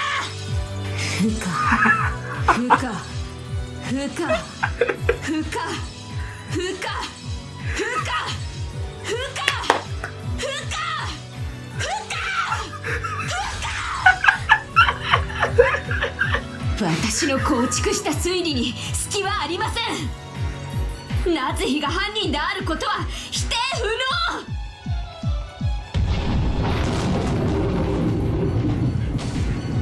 能。俺は夏日おばさん以外が犯人である推理を構築できる。確かにお前の真実は否定不能かもしれない。ならば同時にお前の真実は俺の新しい真実も否定できない。 Battler spoke with the red truth I'm sorry. Battler spoke with the red truth allowed him by his status as a sorcerer. 夏日以外が犯人でどうやってドラノール、バトラさんの妄言に付き合ってあげてください。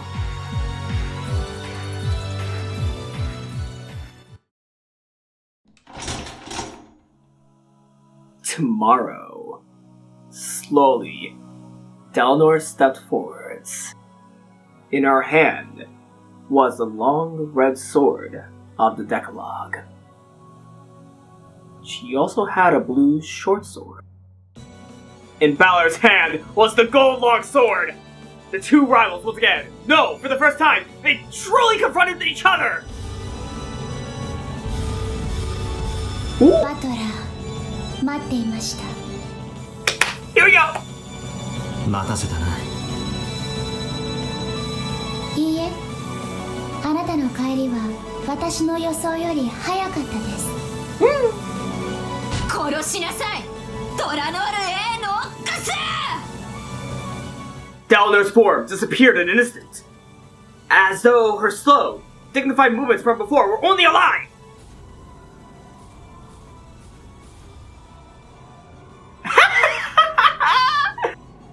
The trail drawn by the long sword of red truth burned itself into the redness of those who saw it.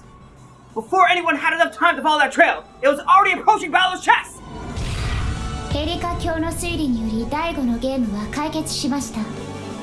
この推理による真実を覆す新事実は存在しません。Oh? You really think so? Oh! The golden sword blocked it! Oh shit, what's Balor gonna say? 他の解釈で異なる真実の提示が可能だ。異なる真実の並列により両者の真贋を問う。In this close-off world, it's possible for differing truths to exist at the same time. Furthermore, as long as multiple truths exist, it's impossible to claim that any of the truths are the single truth. In other words, even if I can't overturn Erika's reasoning by questioning its credibility and conquering it, I can defeat it! ベルンの推理は完璧よ。簡単には覆せない。でもね、ベルンの推理と互角の推理を提示できたなら戦いは氷結となる。すなわちいずれかの真実は打ち破られて否定されることがあり得る。笑わせる脚本だわ。悪魔の脚本はやはりこうでなくちゃ。Here we go. では問いましょう。夏日以外の誰が犯人という仮説ですか？ Balor's golden long sword drew both red and blue trails at will. Oh shit. Okay, here we go. 夏日おばさんの告白した19年前の赤ん坊による復讐で構築可能だ。ノックス第1条。犯人は物語当初の登場人物以外は禁ず。第5のゲームより登場した人物に犯人は名乗れません。その19年前の赤ん坊は最初から俺たちの中にいるとしたら Damn it! I left the words again! I left the curse words because he said it! 例えばそれが俺だとしたら Oh. Okay, I was not expecting for him to say what if it was me. Okay, what's going on? ノックス第8条。提示されない手がかりでの解決を禁ず。あなたが19年前の赤ん坊であることを示す伏線はあったのですか？ The person on the call had the same voice as Battler?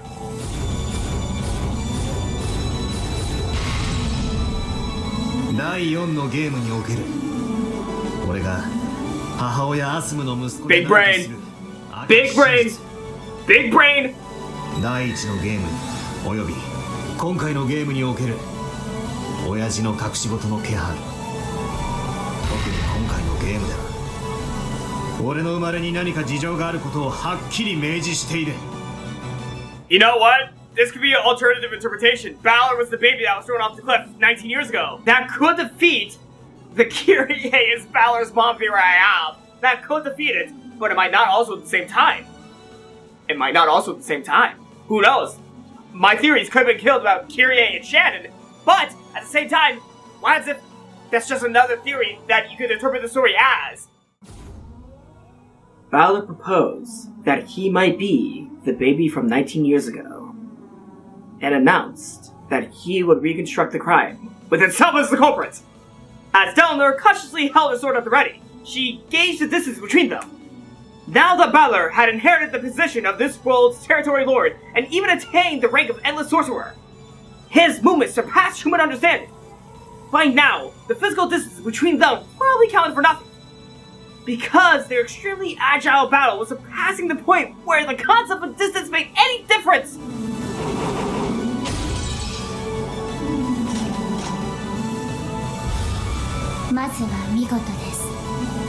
Battler お聞かせ願いましょう。ああ、聞かせてやる。それでも説明がつくことも、夏日おばさんが犯人だと決めつけることはできないことも。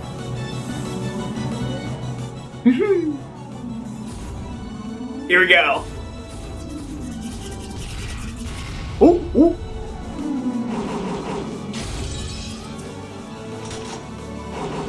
Come on. What are they saying?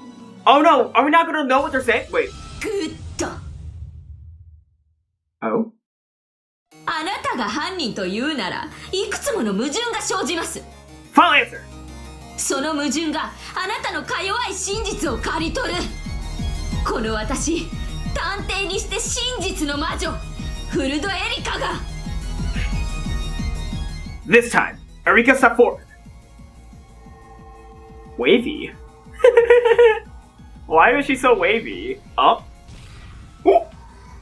In her hand, there appeared a scythe, like a Grim Reaper might hold. What the fuck? Does she have something called, like, the Purple Truth?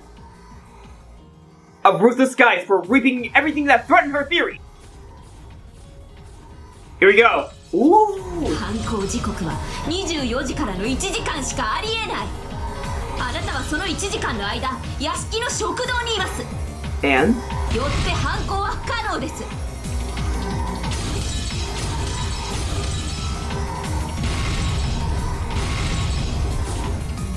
Oh! He caught it!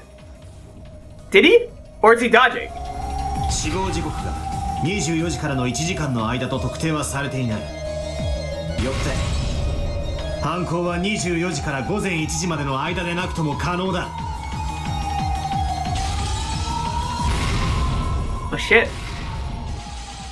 Whoa! That was stained glass! He broke stained glass! いとこ部屋の殺人に限定します。午前1時から事件発覚までいとこ部屋での犯行は不可能です。ドラノール、今です。おおおお。ノックス第8条、提示されない手がかりでの解決を禁ず。いとこ部屋で実際に犯行が行われたなら手がかりが提示されなくてはなりません。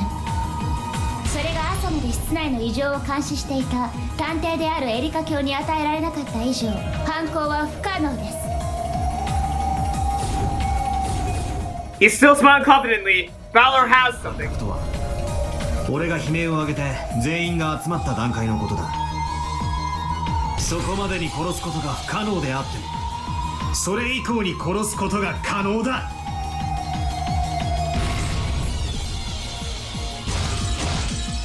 Battler used the blue flash to deflect both of the red troops that Erika and Dlanor had flung at him.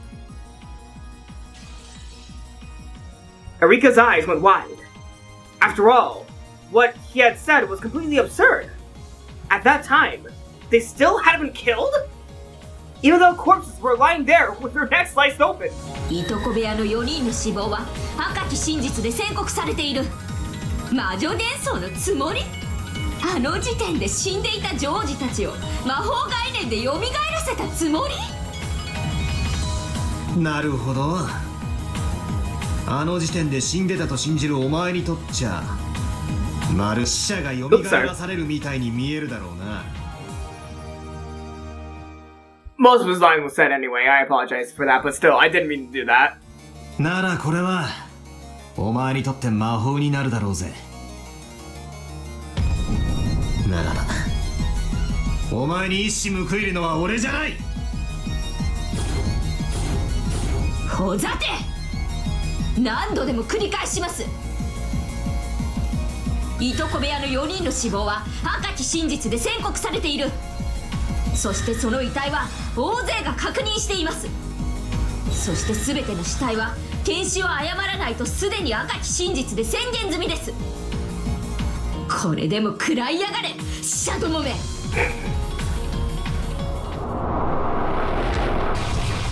Okay. My man! Ronove! その赤き真実が何時の時点でのものか。Dream and Discharger.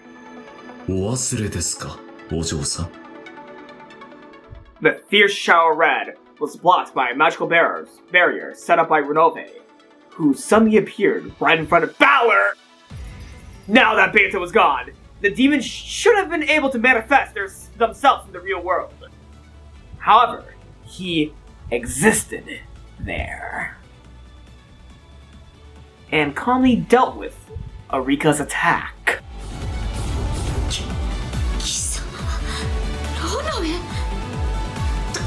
どうやってここに？まあいいです。好都合です。探す手間が省けました。この場で捕らえてあんたも存在否定してあげます。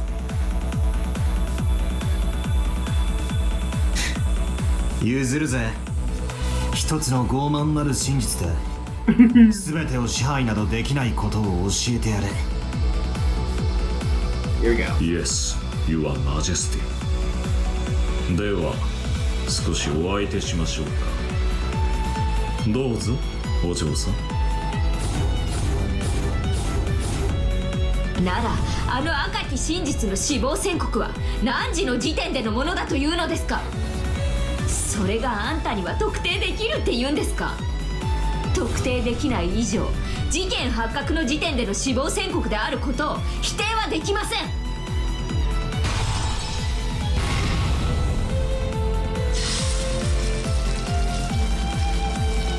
この法廷が改定した時、ラムダデルタ教は宣言しておりますよ。24時を迎えての答え合わせと。死亡宣告は2日目24時、すなわちゲーム終了時点のものです。そしてそれは事件発覚後と呼ばれる2日目朝以降の殺人を否定するものではありません。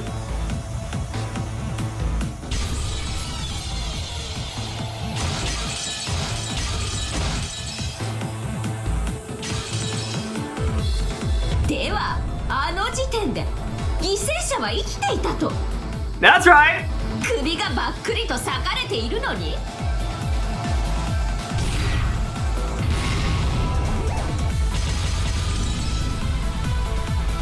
それを探偵殿はご覧になられましたかな。確かに全ての死体は誰であっても検視を誤ることはないとなっておりますが、死体でないものを死体と言っていけないとは言われておりませんもので。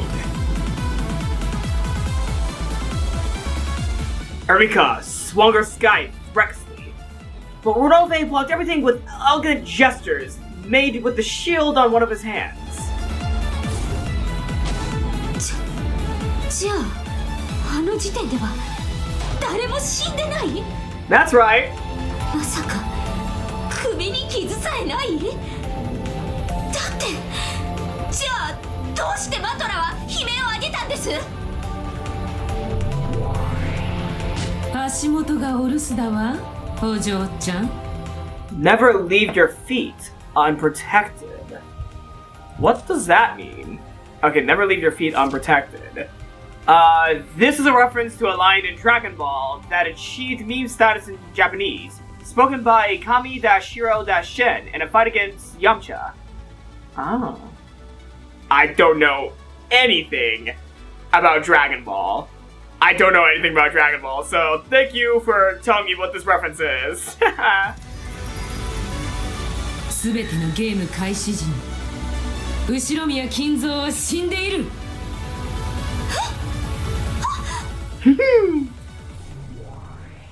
A pitch black hole opened beneath Erika's feet and swallowed her up. She could probably see through to the other side of the hole. It was the same thing you'd see if you looked down through the skylights on the ceiling of this cathedral. リア。Regalia could already be seen in midair inside the cathedral. Oh, wait, did that say smothered mate? As Erika fell from the heavens, Regalia was right below her and thrust upwards with her divine spear glowing blue. あなたの推理も顧みるべきではありませんか。金蔵は存在しません。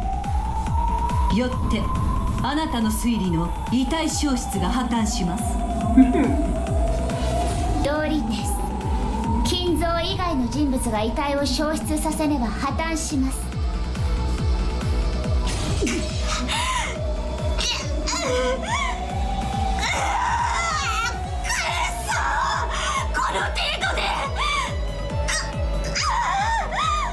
Suffer.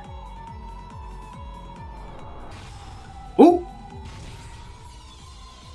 Regalia's blue divine spear skewered and pinned Erika in midair. Erika struggled, filled with hatred, but she couldn't get it out easily. Then, all around her, several small, fast things cleaned up. Is it them? Then all around her, several small, fast things claimed off the walls and surrounded her. Is it? It is! It's... Yeah! 7 people manifested at once. 我らは煉獄の七姉妹。主の仇、思い知れ。この文鎮風情が。ジョージは死後、遺体は一切移動されていない。I figured it out. しかも死後、遺体は一切移動されていない。I know what Balor's referring to. After Jessica's death, her body was never moved. Kinzo could not have moved the bodies because he was dead the whole time. Not confirmed time of death? You can't really describe a corpse as a corpse? Come on! I figured it out, but I'm not gonna say it out loud because I don't want Erika to hear me. マリアは死後、遺体は一切移動されていない。ローザは死後、遺体は一切移動されていない。ゲンジは死後、遺体は一切移動されていない。クラウスは死後、遺体は一切移動されていない。Yeah! よって遺体発見後に遺体が消失することはありえない。貴様の推理、遺体は金蔵が運び出したは破綻する。Yes!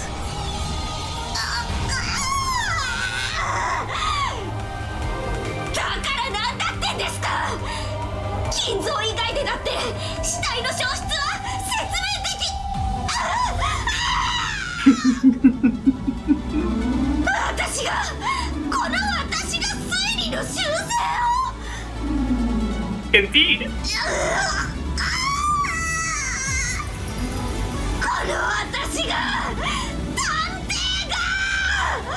That's right.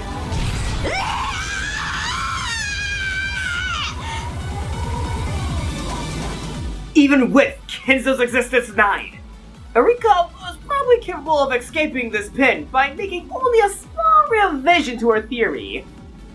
However, to her, having to revise a theory she had already created was extremely humiliating. Take fucking that. You are finally getting what was coming to you. A good smacking to the mind. 夏日を追い詰めるためだけに策を浪しすぎたわね。推理を遊びすぎましたな。金蔵の死を赤き真実で語れるのは今やあなたの主だけではありませんよ。これが魔女の闇を遊んだ報いです。それを知りなさい、フルドエリカ。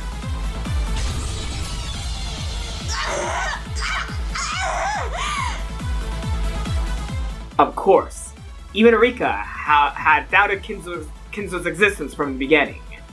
However, in the trial that had taken place before, no one except Bernkastel, as well as Lambda Delta, who was going along with her, had been capable of denying Kinzo's existence.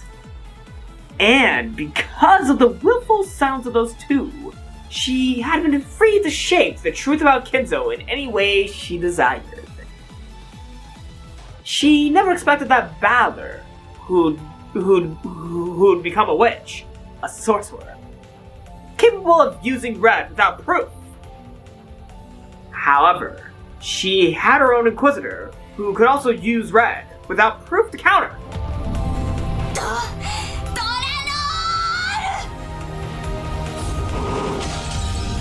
Nox 第2条探偵方法に超自然能力の使用を禁ず。金蔵の死を赤き真実で示すならば、それを構築する人間の真実、証拠の提示を求めます。許さねえ、クソじじい。声ゆけバトラー、我がしかもあんねえ。Oh man, I cannot wait for the day when my own ghost can say that's my grandkid.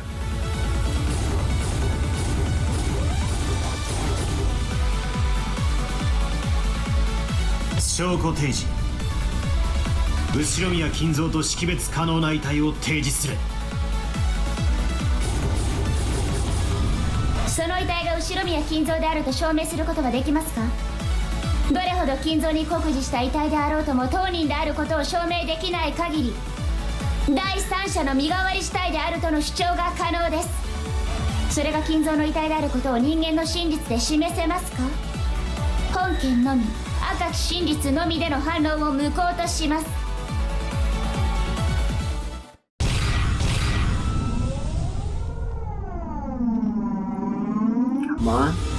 へえ、赤き真実での反論を無効？そんな思考もあるのね。確かに第三者の死体が存在しないことはすでに赤で語られてる。しかしそれを赤で語ることを禁じられたらバトラのやつお手上げじゃない。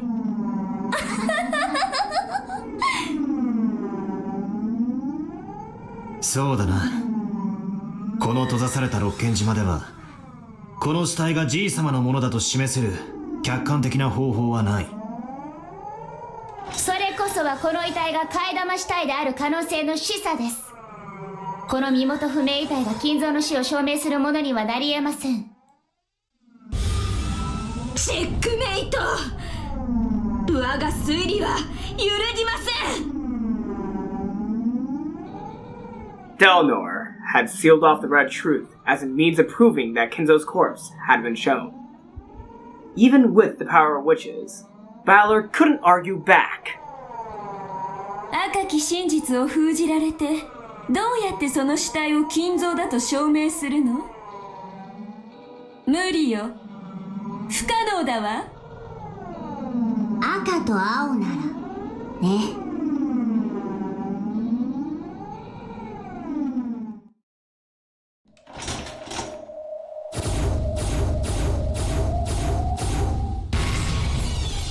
この死体が後宮金蔵の死体であると保証する。What is that? What is that? Golden text? Yellow text? What's this text? Justice! Then, when Dlanor met with Battler's Golden Flash, she was unable to fully block it with neither her red longsword or her blue shortsword, and she was blown backwards into the air! It was a direct hit, without any miscalculation, though she had always seemed as firm as a small giant before now. She was violently blasted away and slammed against the wall as though she was the slender girl she appeared to be. ドラノール、あんた何やって。見事な黄金の真実。Gold truth! Oh my god. 有効です。黄金の真実。The Golden Long Sword, which had been drawing red and blue trails before now, finally drew a trail which retained its divine golden color. The truth it showed was neither red or blue. It was gold truth! 何それ？ I don't think Lambda Delta even knows. ラムダ、こんなのはルールにあるの？ I don't even know what the rules are at this point. 黄金の真実、有効よ。黄金の真実はこの世界の領主、いえ、ゲームマスターにしか使えない。 Wait, did he take over your game, Lambda? Did he just take over your game? なんですって。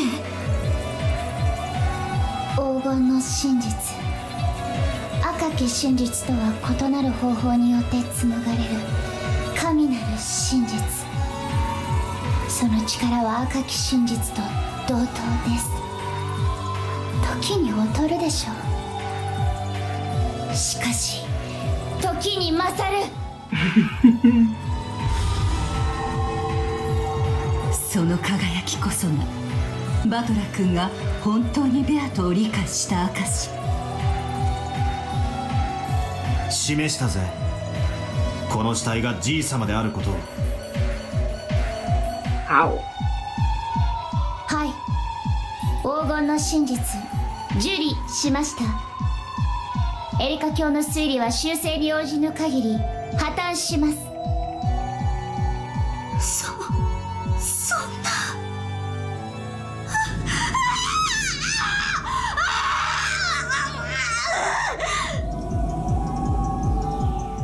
Erika cried out in pain. It wasn't the pain of her body being impaled. It was the pain of her own theory being defiled. なるほど。叙実トリックの寄せ集めかと思ったら、これはいつの間にか。と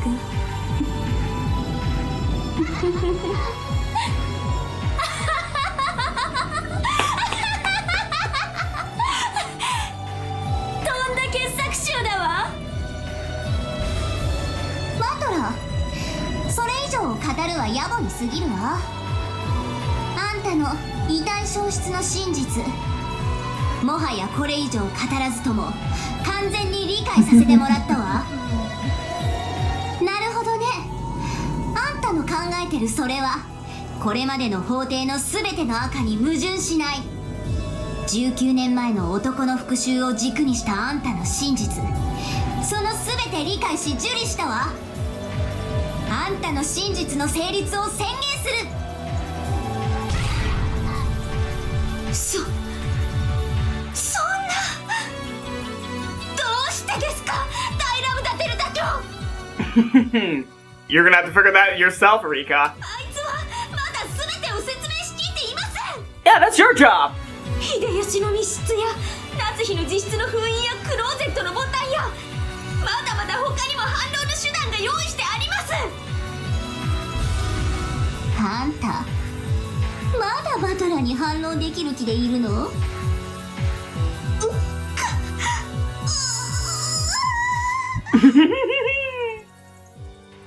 ？Only Erika, the one who was supposedly so intelligent, couldn't understand. She could understand that Battler had already found the real truth.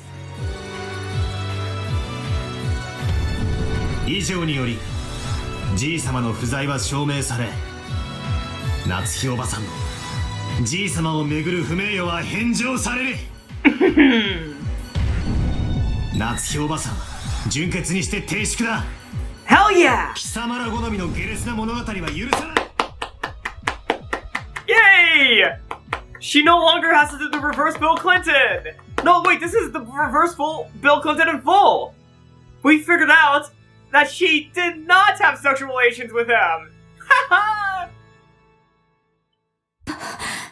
バトラ君。 You're welcome. さらにこれまでの死者全員の死亡時間に疑義が生じる以上、夏日おばさん以外全員のアリバイは白紙に戻る。もはや夏日おばさん以外に犯行が不可能であるとの論法は通用しない。 Dlanor, who must have risen to her knees at some point, slowly stood up. The flash from the golden long sword was still carved deep into her chest, though pain didn't show in her expression.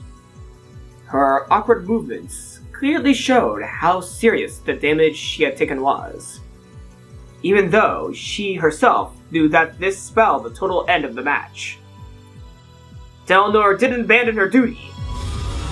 されどあなたはいとこ部屋にて5人不可能な遺体を確認されております。それが虚偽であったとおっしゃるのですか？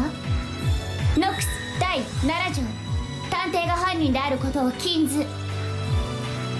探偵は客観的視点を義務付けられています。あなたの推理はこの義務に違反です。 Are you sure? 探偵はフルドエリカだぜ。今回の俺は探偵じゃない。そしてノックス第9条、観測者は自分の判断解釈を主張することが許される。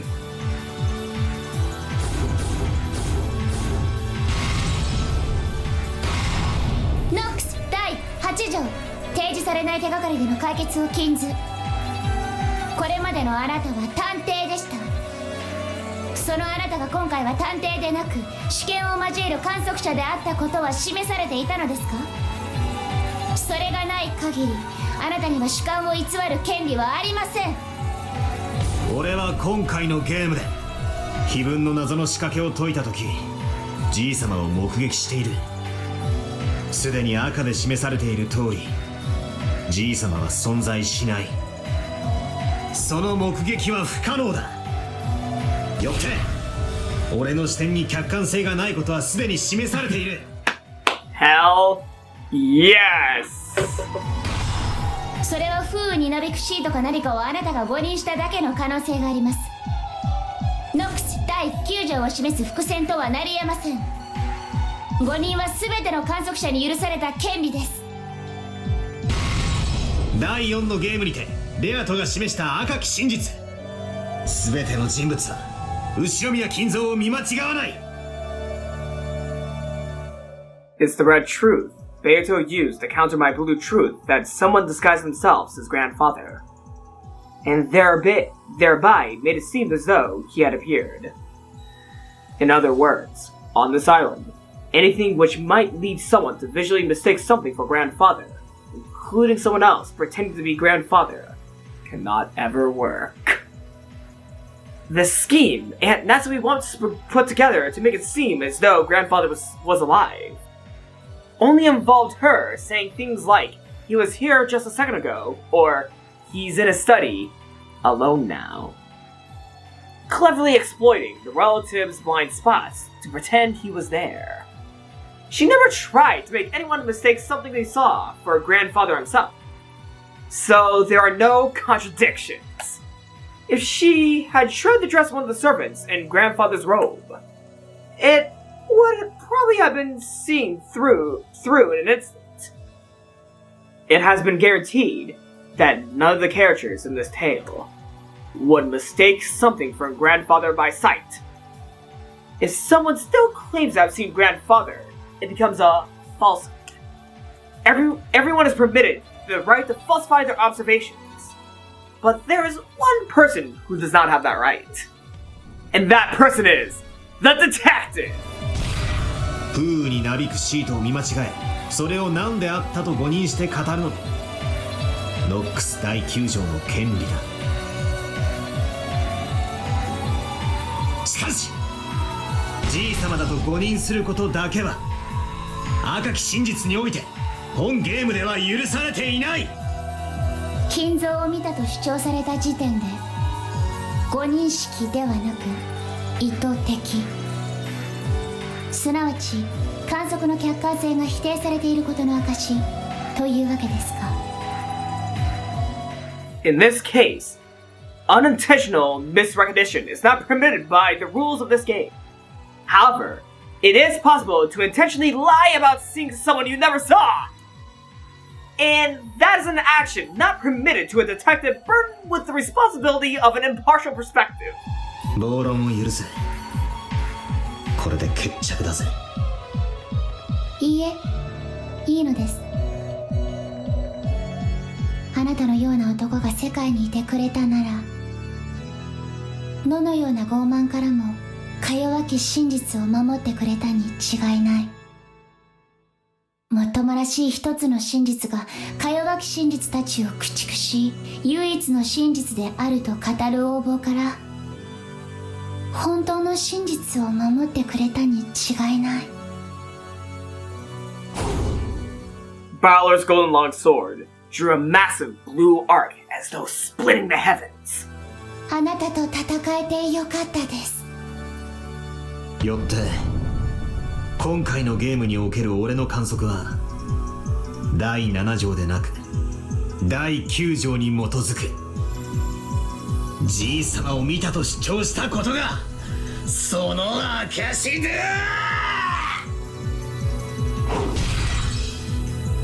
Slice.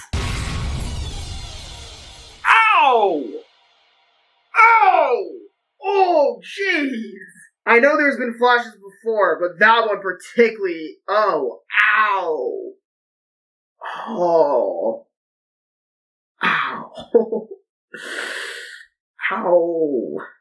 The noise which rang out across the cathedral was the sound of Dlanor's long sword clattering to the floor.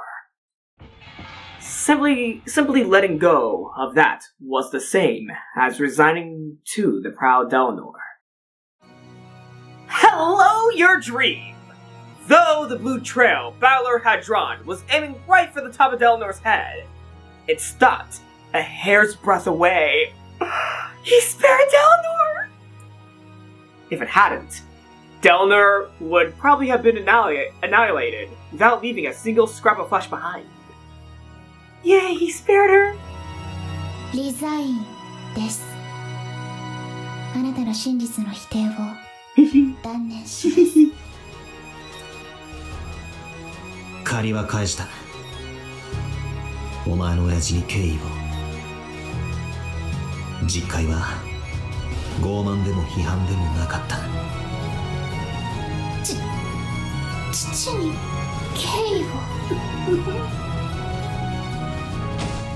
Dlanor sat down on the floor and completely abandoned her will to fight. 何やってるんですか、ドラノー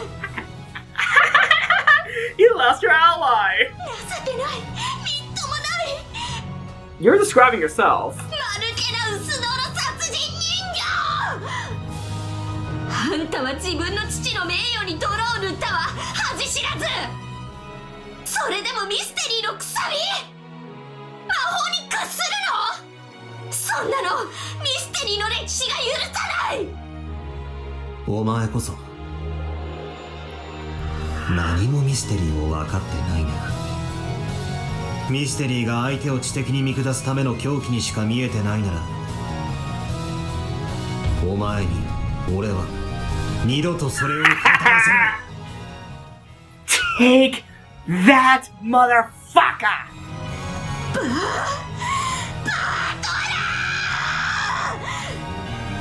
お前に相反する真実を宣言する。夏日おばさんは19年前の男、すなわち俺によって内線電話で脅迫されていたんだ。その目的は夏日おばさんを殺人犯に仕立て上げること。これは初めから夏日おばさんに濡れ衣を着せるための復讐劇だ。違います。夏日が仕組んだ後宮家の復讐劇です。あなたの推理は私と真っ向から相反します。 You know, their argument right now just reminds me of an argument between siblings. Sorry, I have to point that out. お前のその青い槍、まだ抜けないのか？そうね。エリカからはまだ金蔵以外の理由での遺体消失を聞いていないわ。あんたの推理は現在否定中だけれど、こんな槍など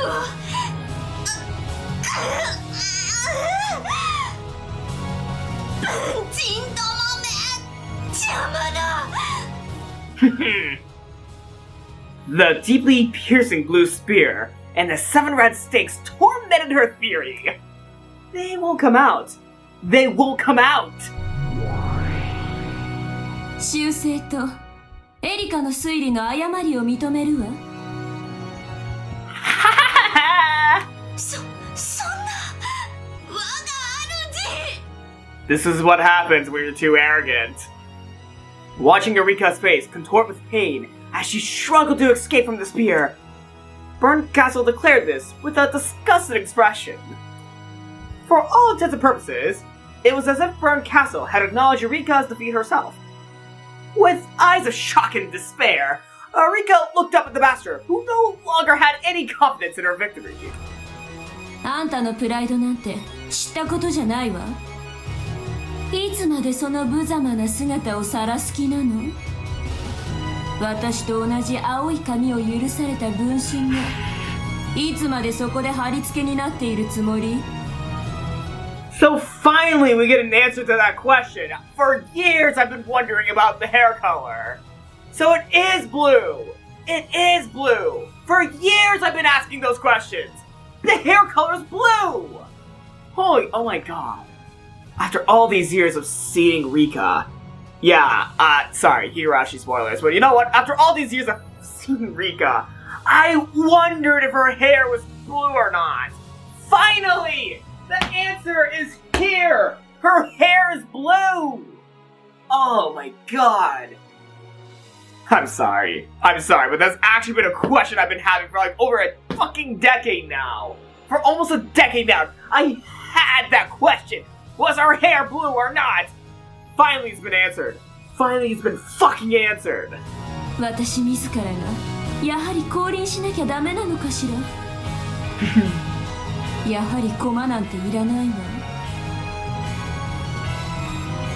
ああ、めんどくさい、めんどくさい、七めんどくさい。駒なんていらないわ。捨ててしまおう。ああ、残念、無念、失望、絶望、期待外れの的外れ。早くしなさいよ、クズが。お前のそのみっともない推理を修正しろって言ってんでしょ。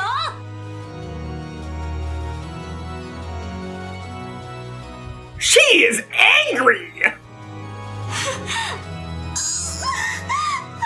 はい、我が主、修正いたします。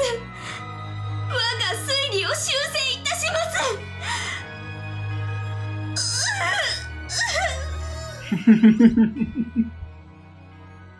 As Erika's face twisted in humiliation, and tears streamed from her eyes, she withdrew and revised her own theory in accordance with her master's order. Mumbling quietly, she made various revisions with the Blue Truth, had them acknowledged by Limp Delta, and finally had the Blue Spear smashed and was freed. Though that Blue Truth did indeed explain how the bodies had disappeared, it was truly shabby reasoning that reeked of desperation. 我が主抜けました。我が推理は完璧です。どこが？無様この上ないわ。でも許してあげる。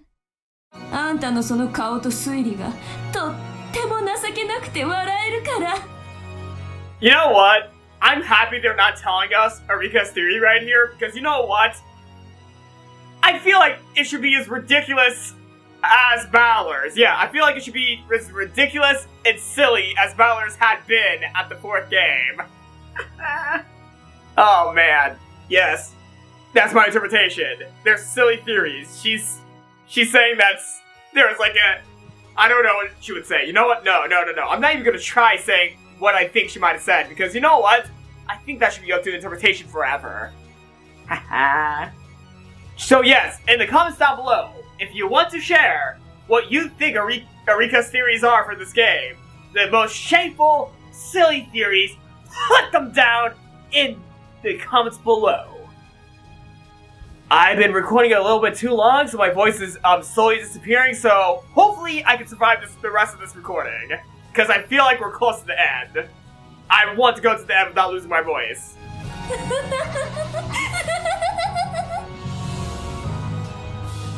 Erika was taunted by her master, who wore an ugly expression. She thrashed about on the floor, crying bitter tears. The wounded Dlanor stepped out before her, as though shielding her, and she spoke to Bernkastel, as well as Battler. どれほどみすぼらしかろうと、修正されたエリカ教の真実は有効です。ああ、そうだ。俺の真実に関係なく、お前の真実も同時に存在する。それがこの世界だ。誰にも否定できないから。いくつでも、どんなに相互が矛盾しても、それらの真実は同時に存在できる。ここでは想像の数だけ真実があっていいんだ。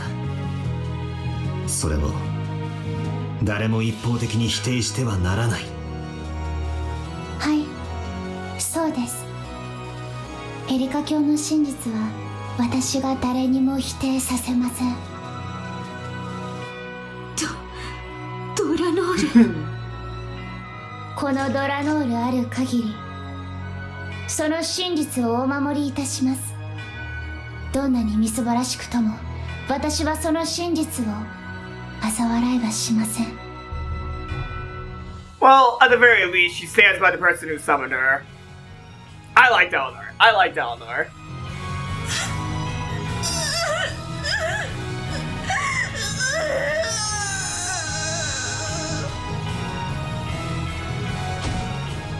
The words of Dlanor, whom Erika had previously looked down upon, led Erika to once again thrash around on the floor, sobbing.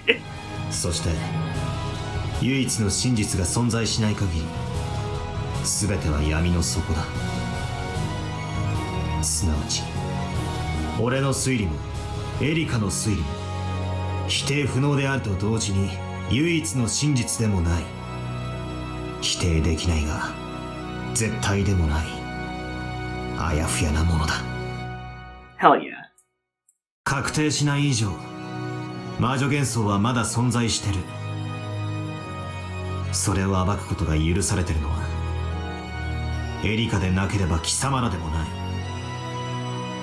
この俺だけだ。俺以外にベアトリーチェの魔女幻想は暴かせない。 That's right. That's right. 判決を変更。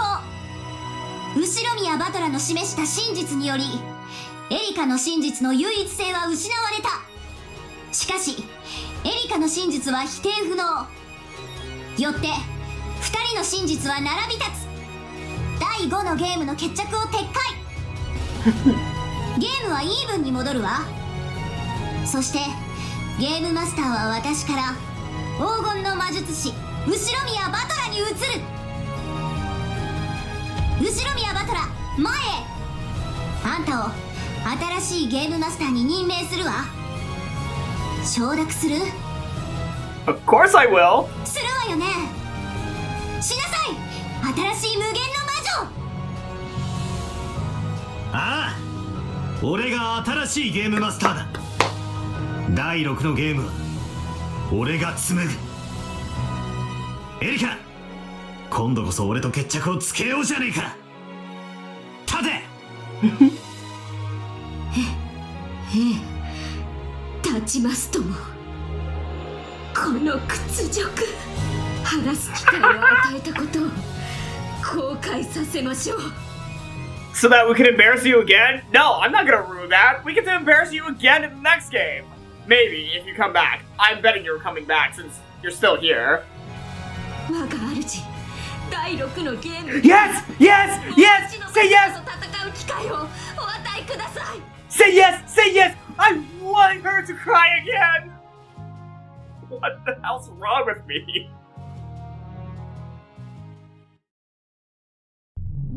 Burn, please. ええ、 Light. Thank you. もちろんよ。チャンスをあげる。あら、すごいわね。あなたがチャンスをあげるなんて。これって奇跡じゃないの？奇跡の魔女ベルンカステル？エリカ、奇跡的にあなたは命拾いしたわ。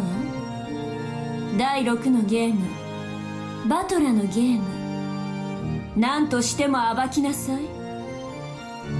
忘却の闇に捨てられたくなければね。はい、我が主。ドラノール。無論です。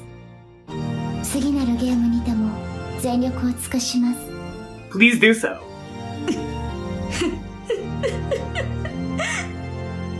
もう客人のふりはしません。私とドラノールであなたのゲームを引き裂いてみせます。 Go ahead and try, bitch. ああ、招待してやるぜ。俺の第6のゲームにな。悪いがタイトルはお前のつけたチェックメイト・オブ・ザではなくなるぜ。 What will you name the game, Battler? Tell us. あなたのゲームです。あなたが名付けるといいでしょう。その挑戦望むところです。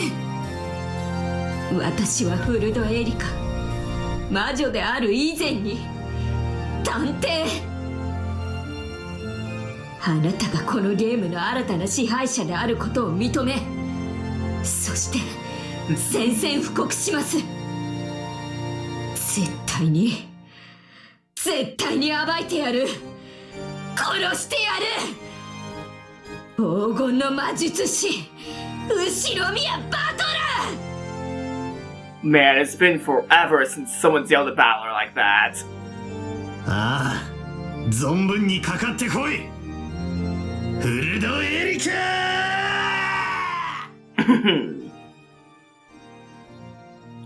And thus, oh, I was about to do my own narration, but let's let Battler do his narration. Just watch, Beato. I'll take charge of your game. And in this next game, I'll prove that I completely understand all of your riddles. Yeah! Wings! Version Hope. Haha! Oh man. Hell yeah. Is there gonna be lyrics in the song? Ooh. Yes, there's lyrics! Oh man, this is a really hard song. Oh man. Alright.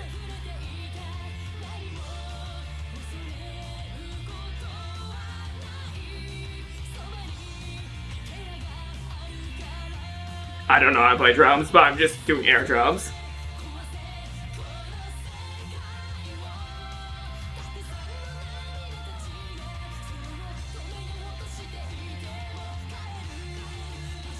Oh man. Oh man. Oh man. I'm just staring at the lyrics. Oh man.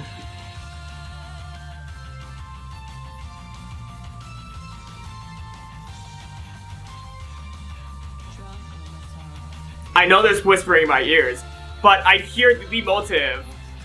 Yeah, I hear the lead motive!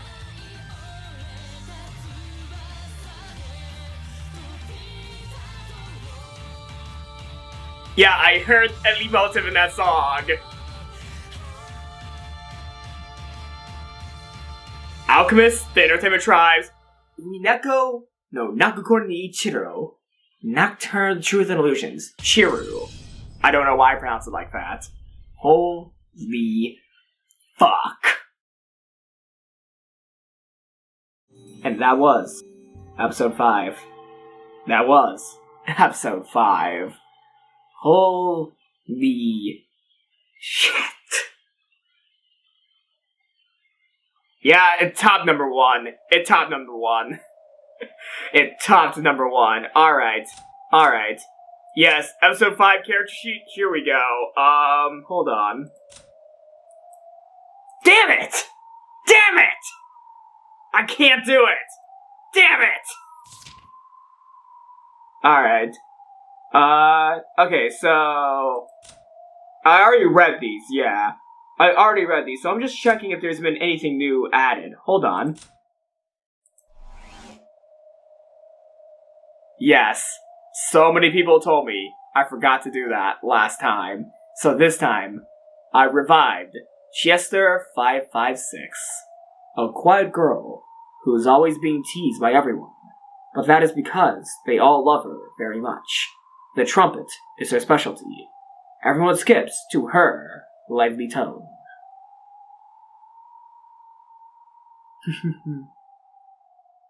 Oh, wait a second. Oh, I get it now. Oh, I know what the Chesters represent. I know what they represent. They represent the one things that Rosa gave to Maria. The bunny statues with the band, the marching bunny band. Yeah, that's what they're supposed to represent. And, she was the one that was destroyed by Rosa. She was the one that was destroyed by Rosa during that scene in episode 4.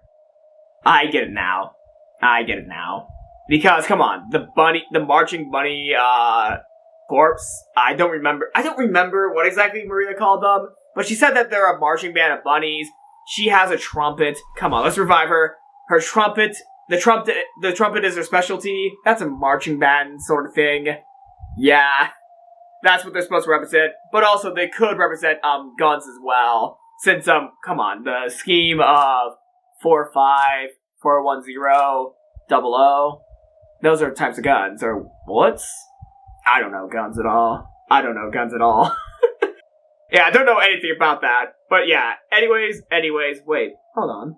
Why is Beatrice and Bernkastel connected with Battler and Lambda Delta being their offshoots?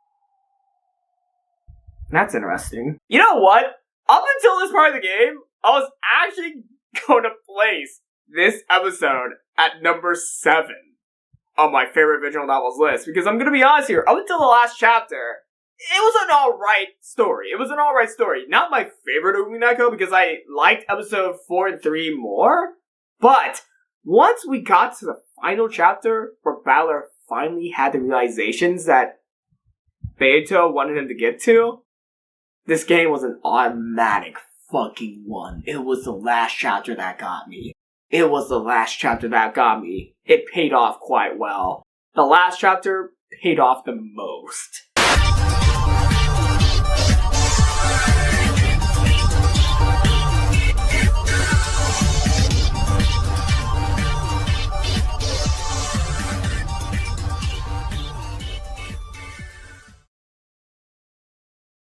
Okay.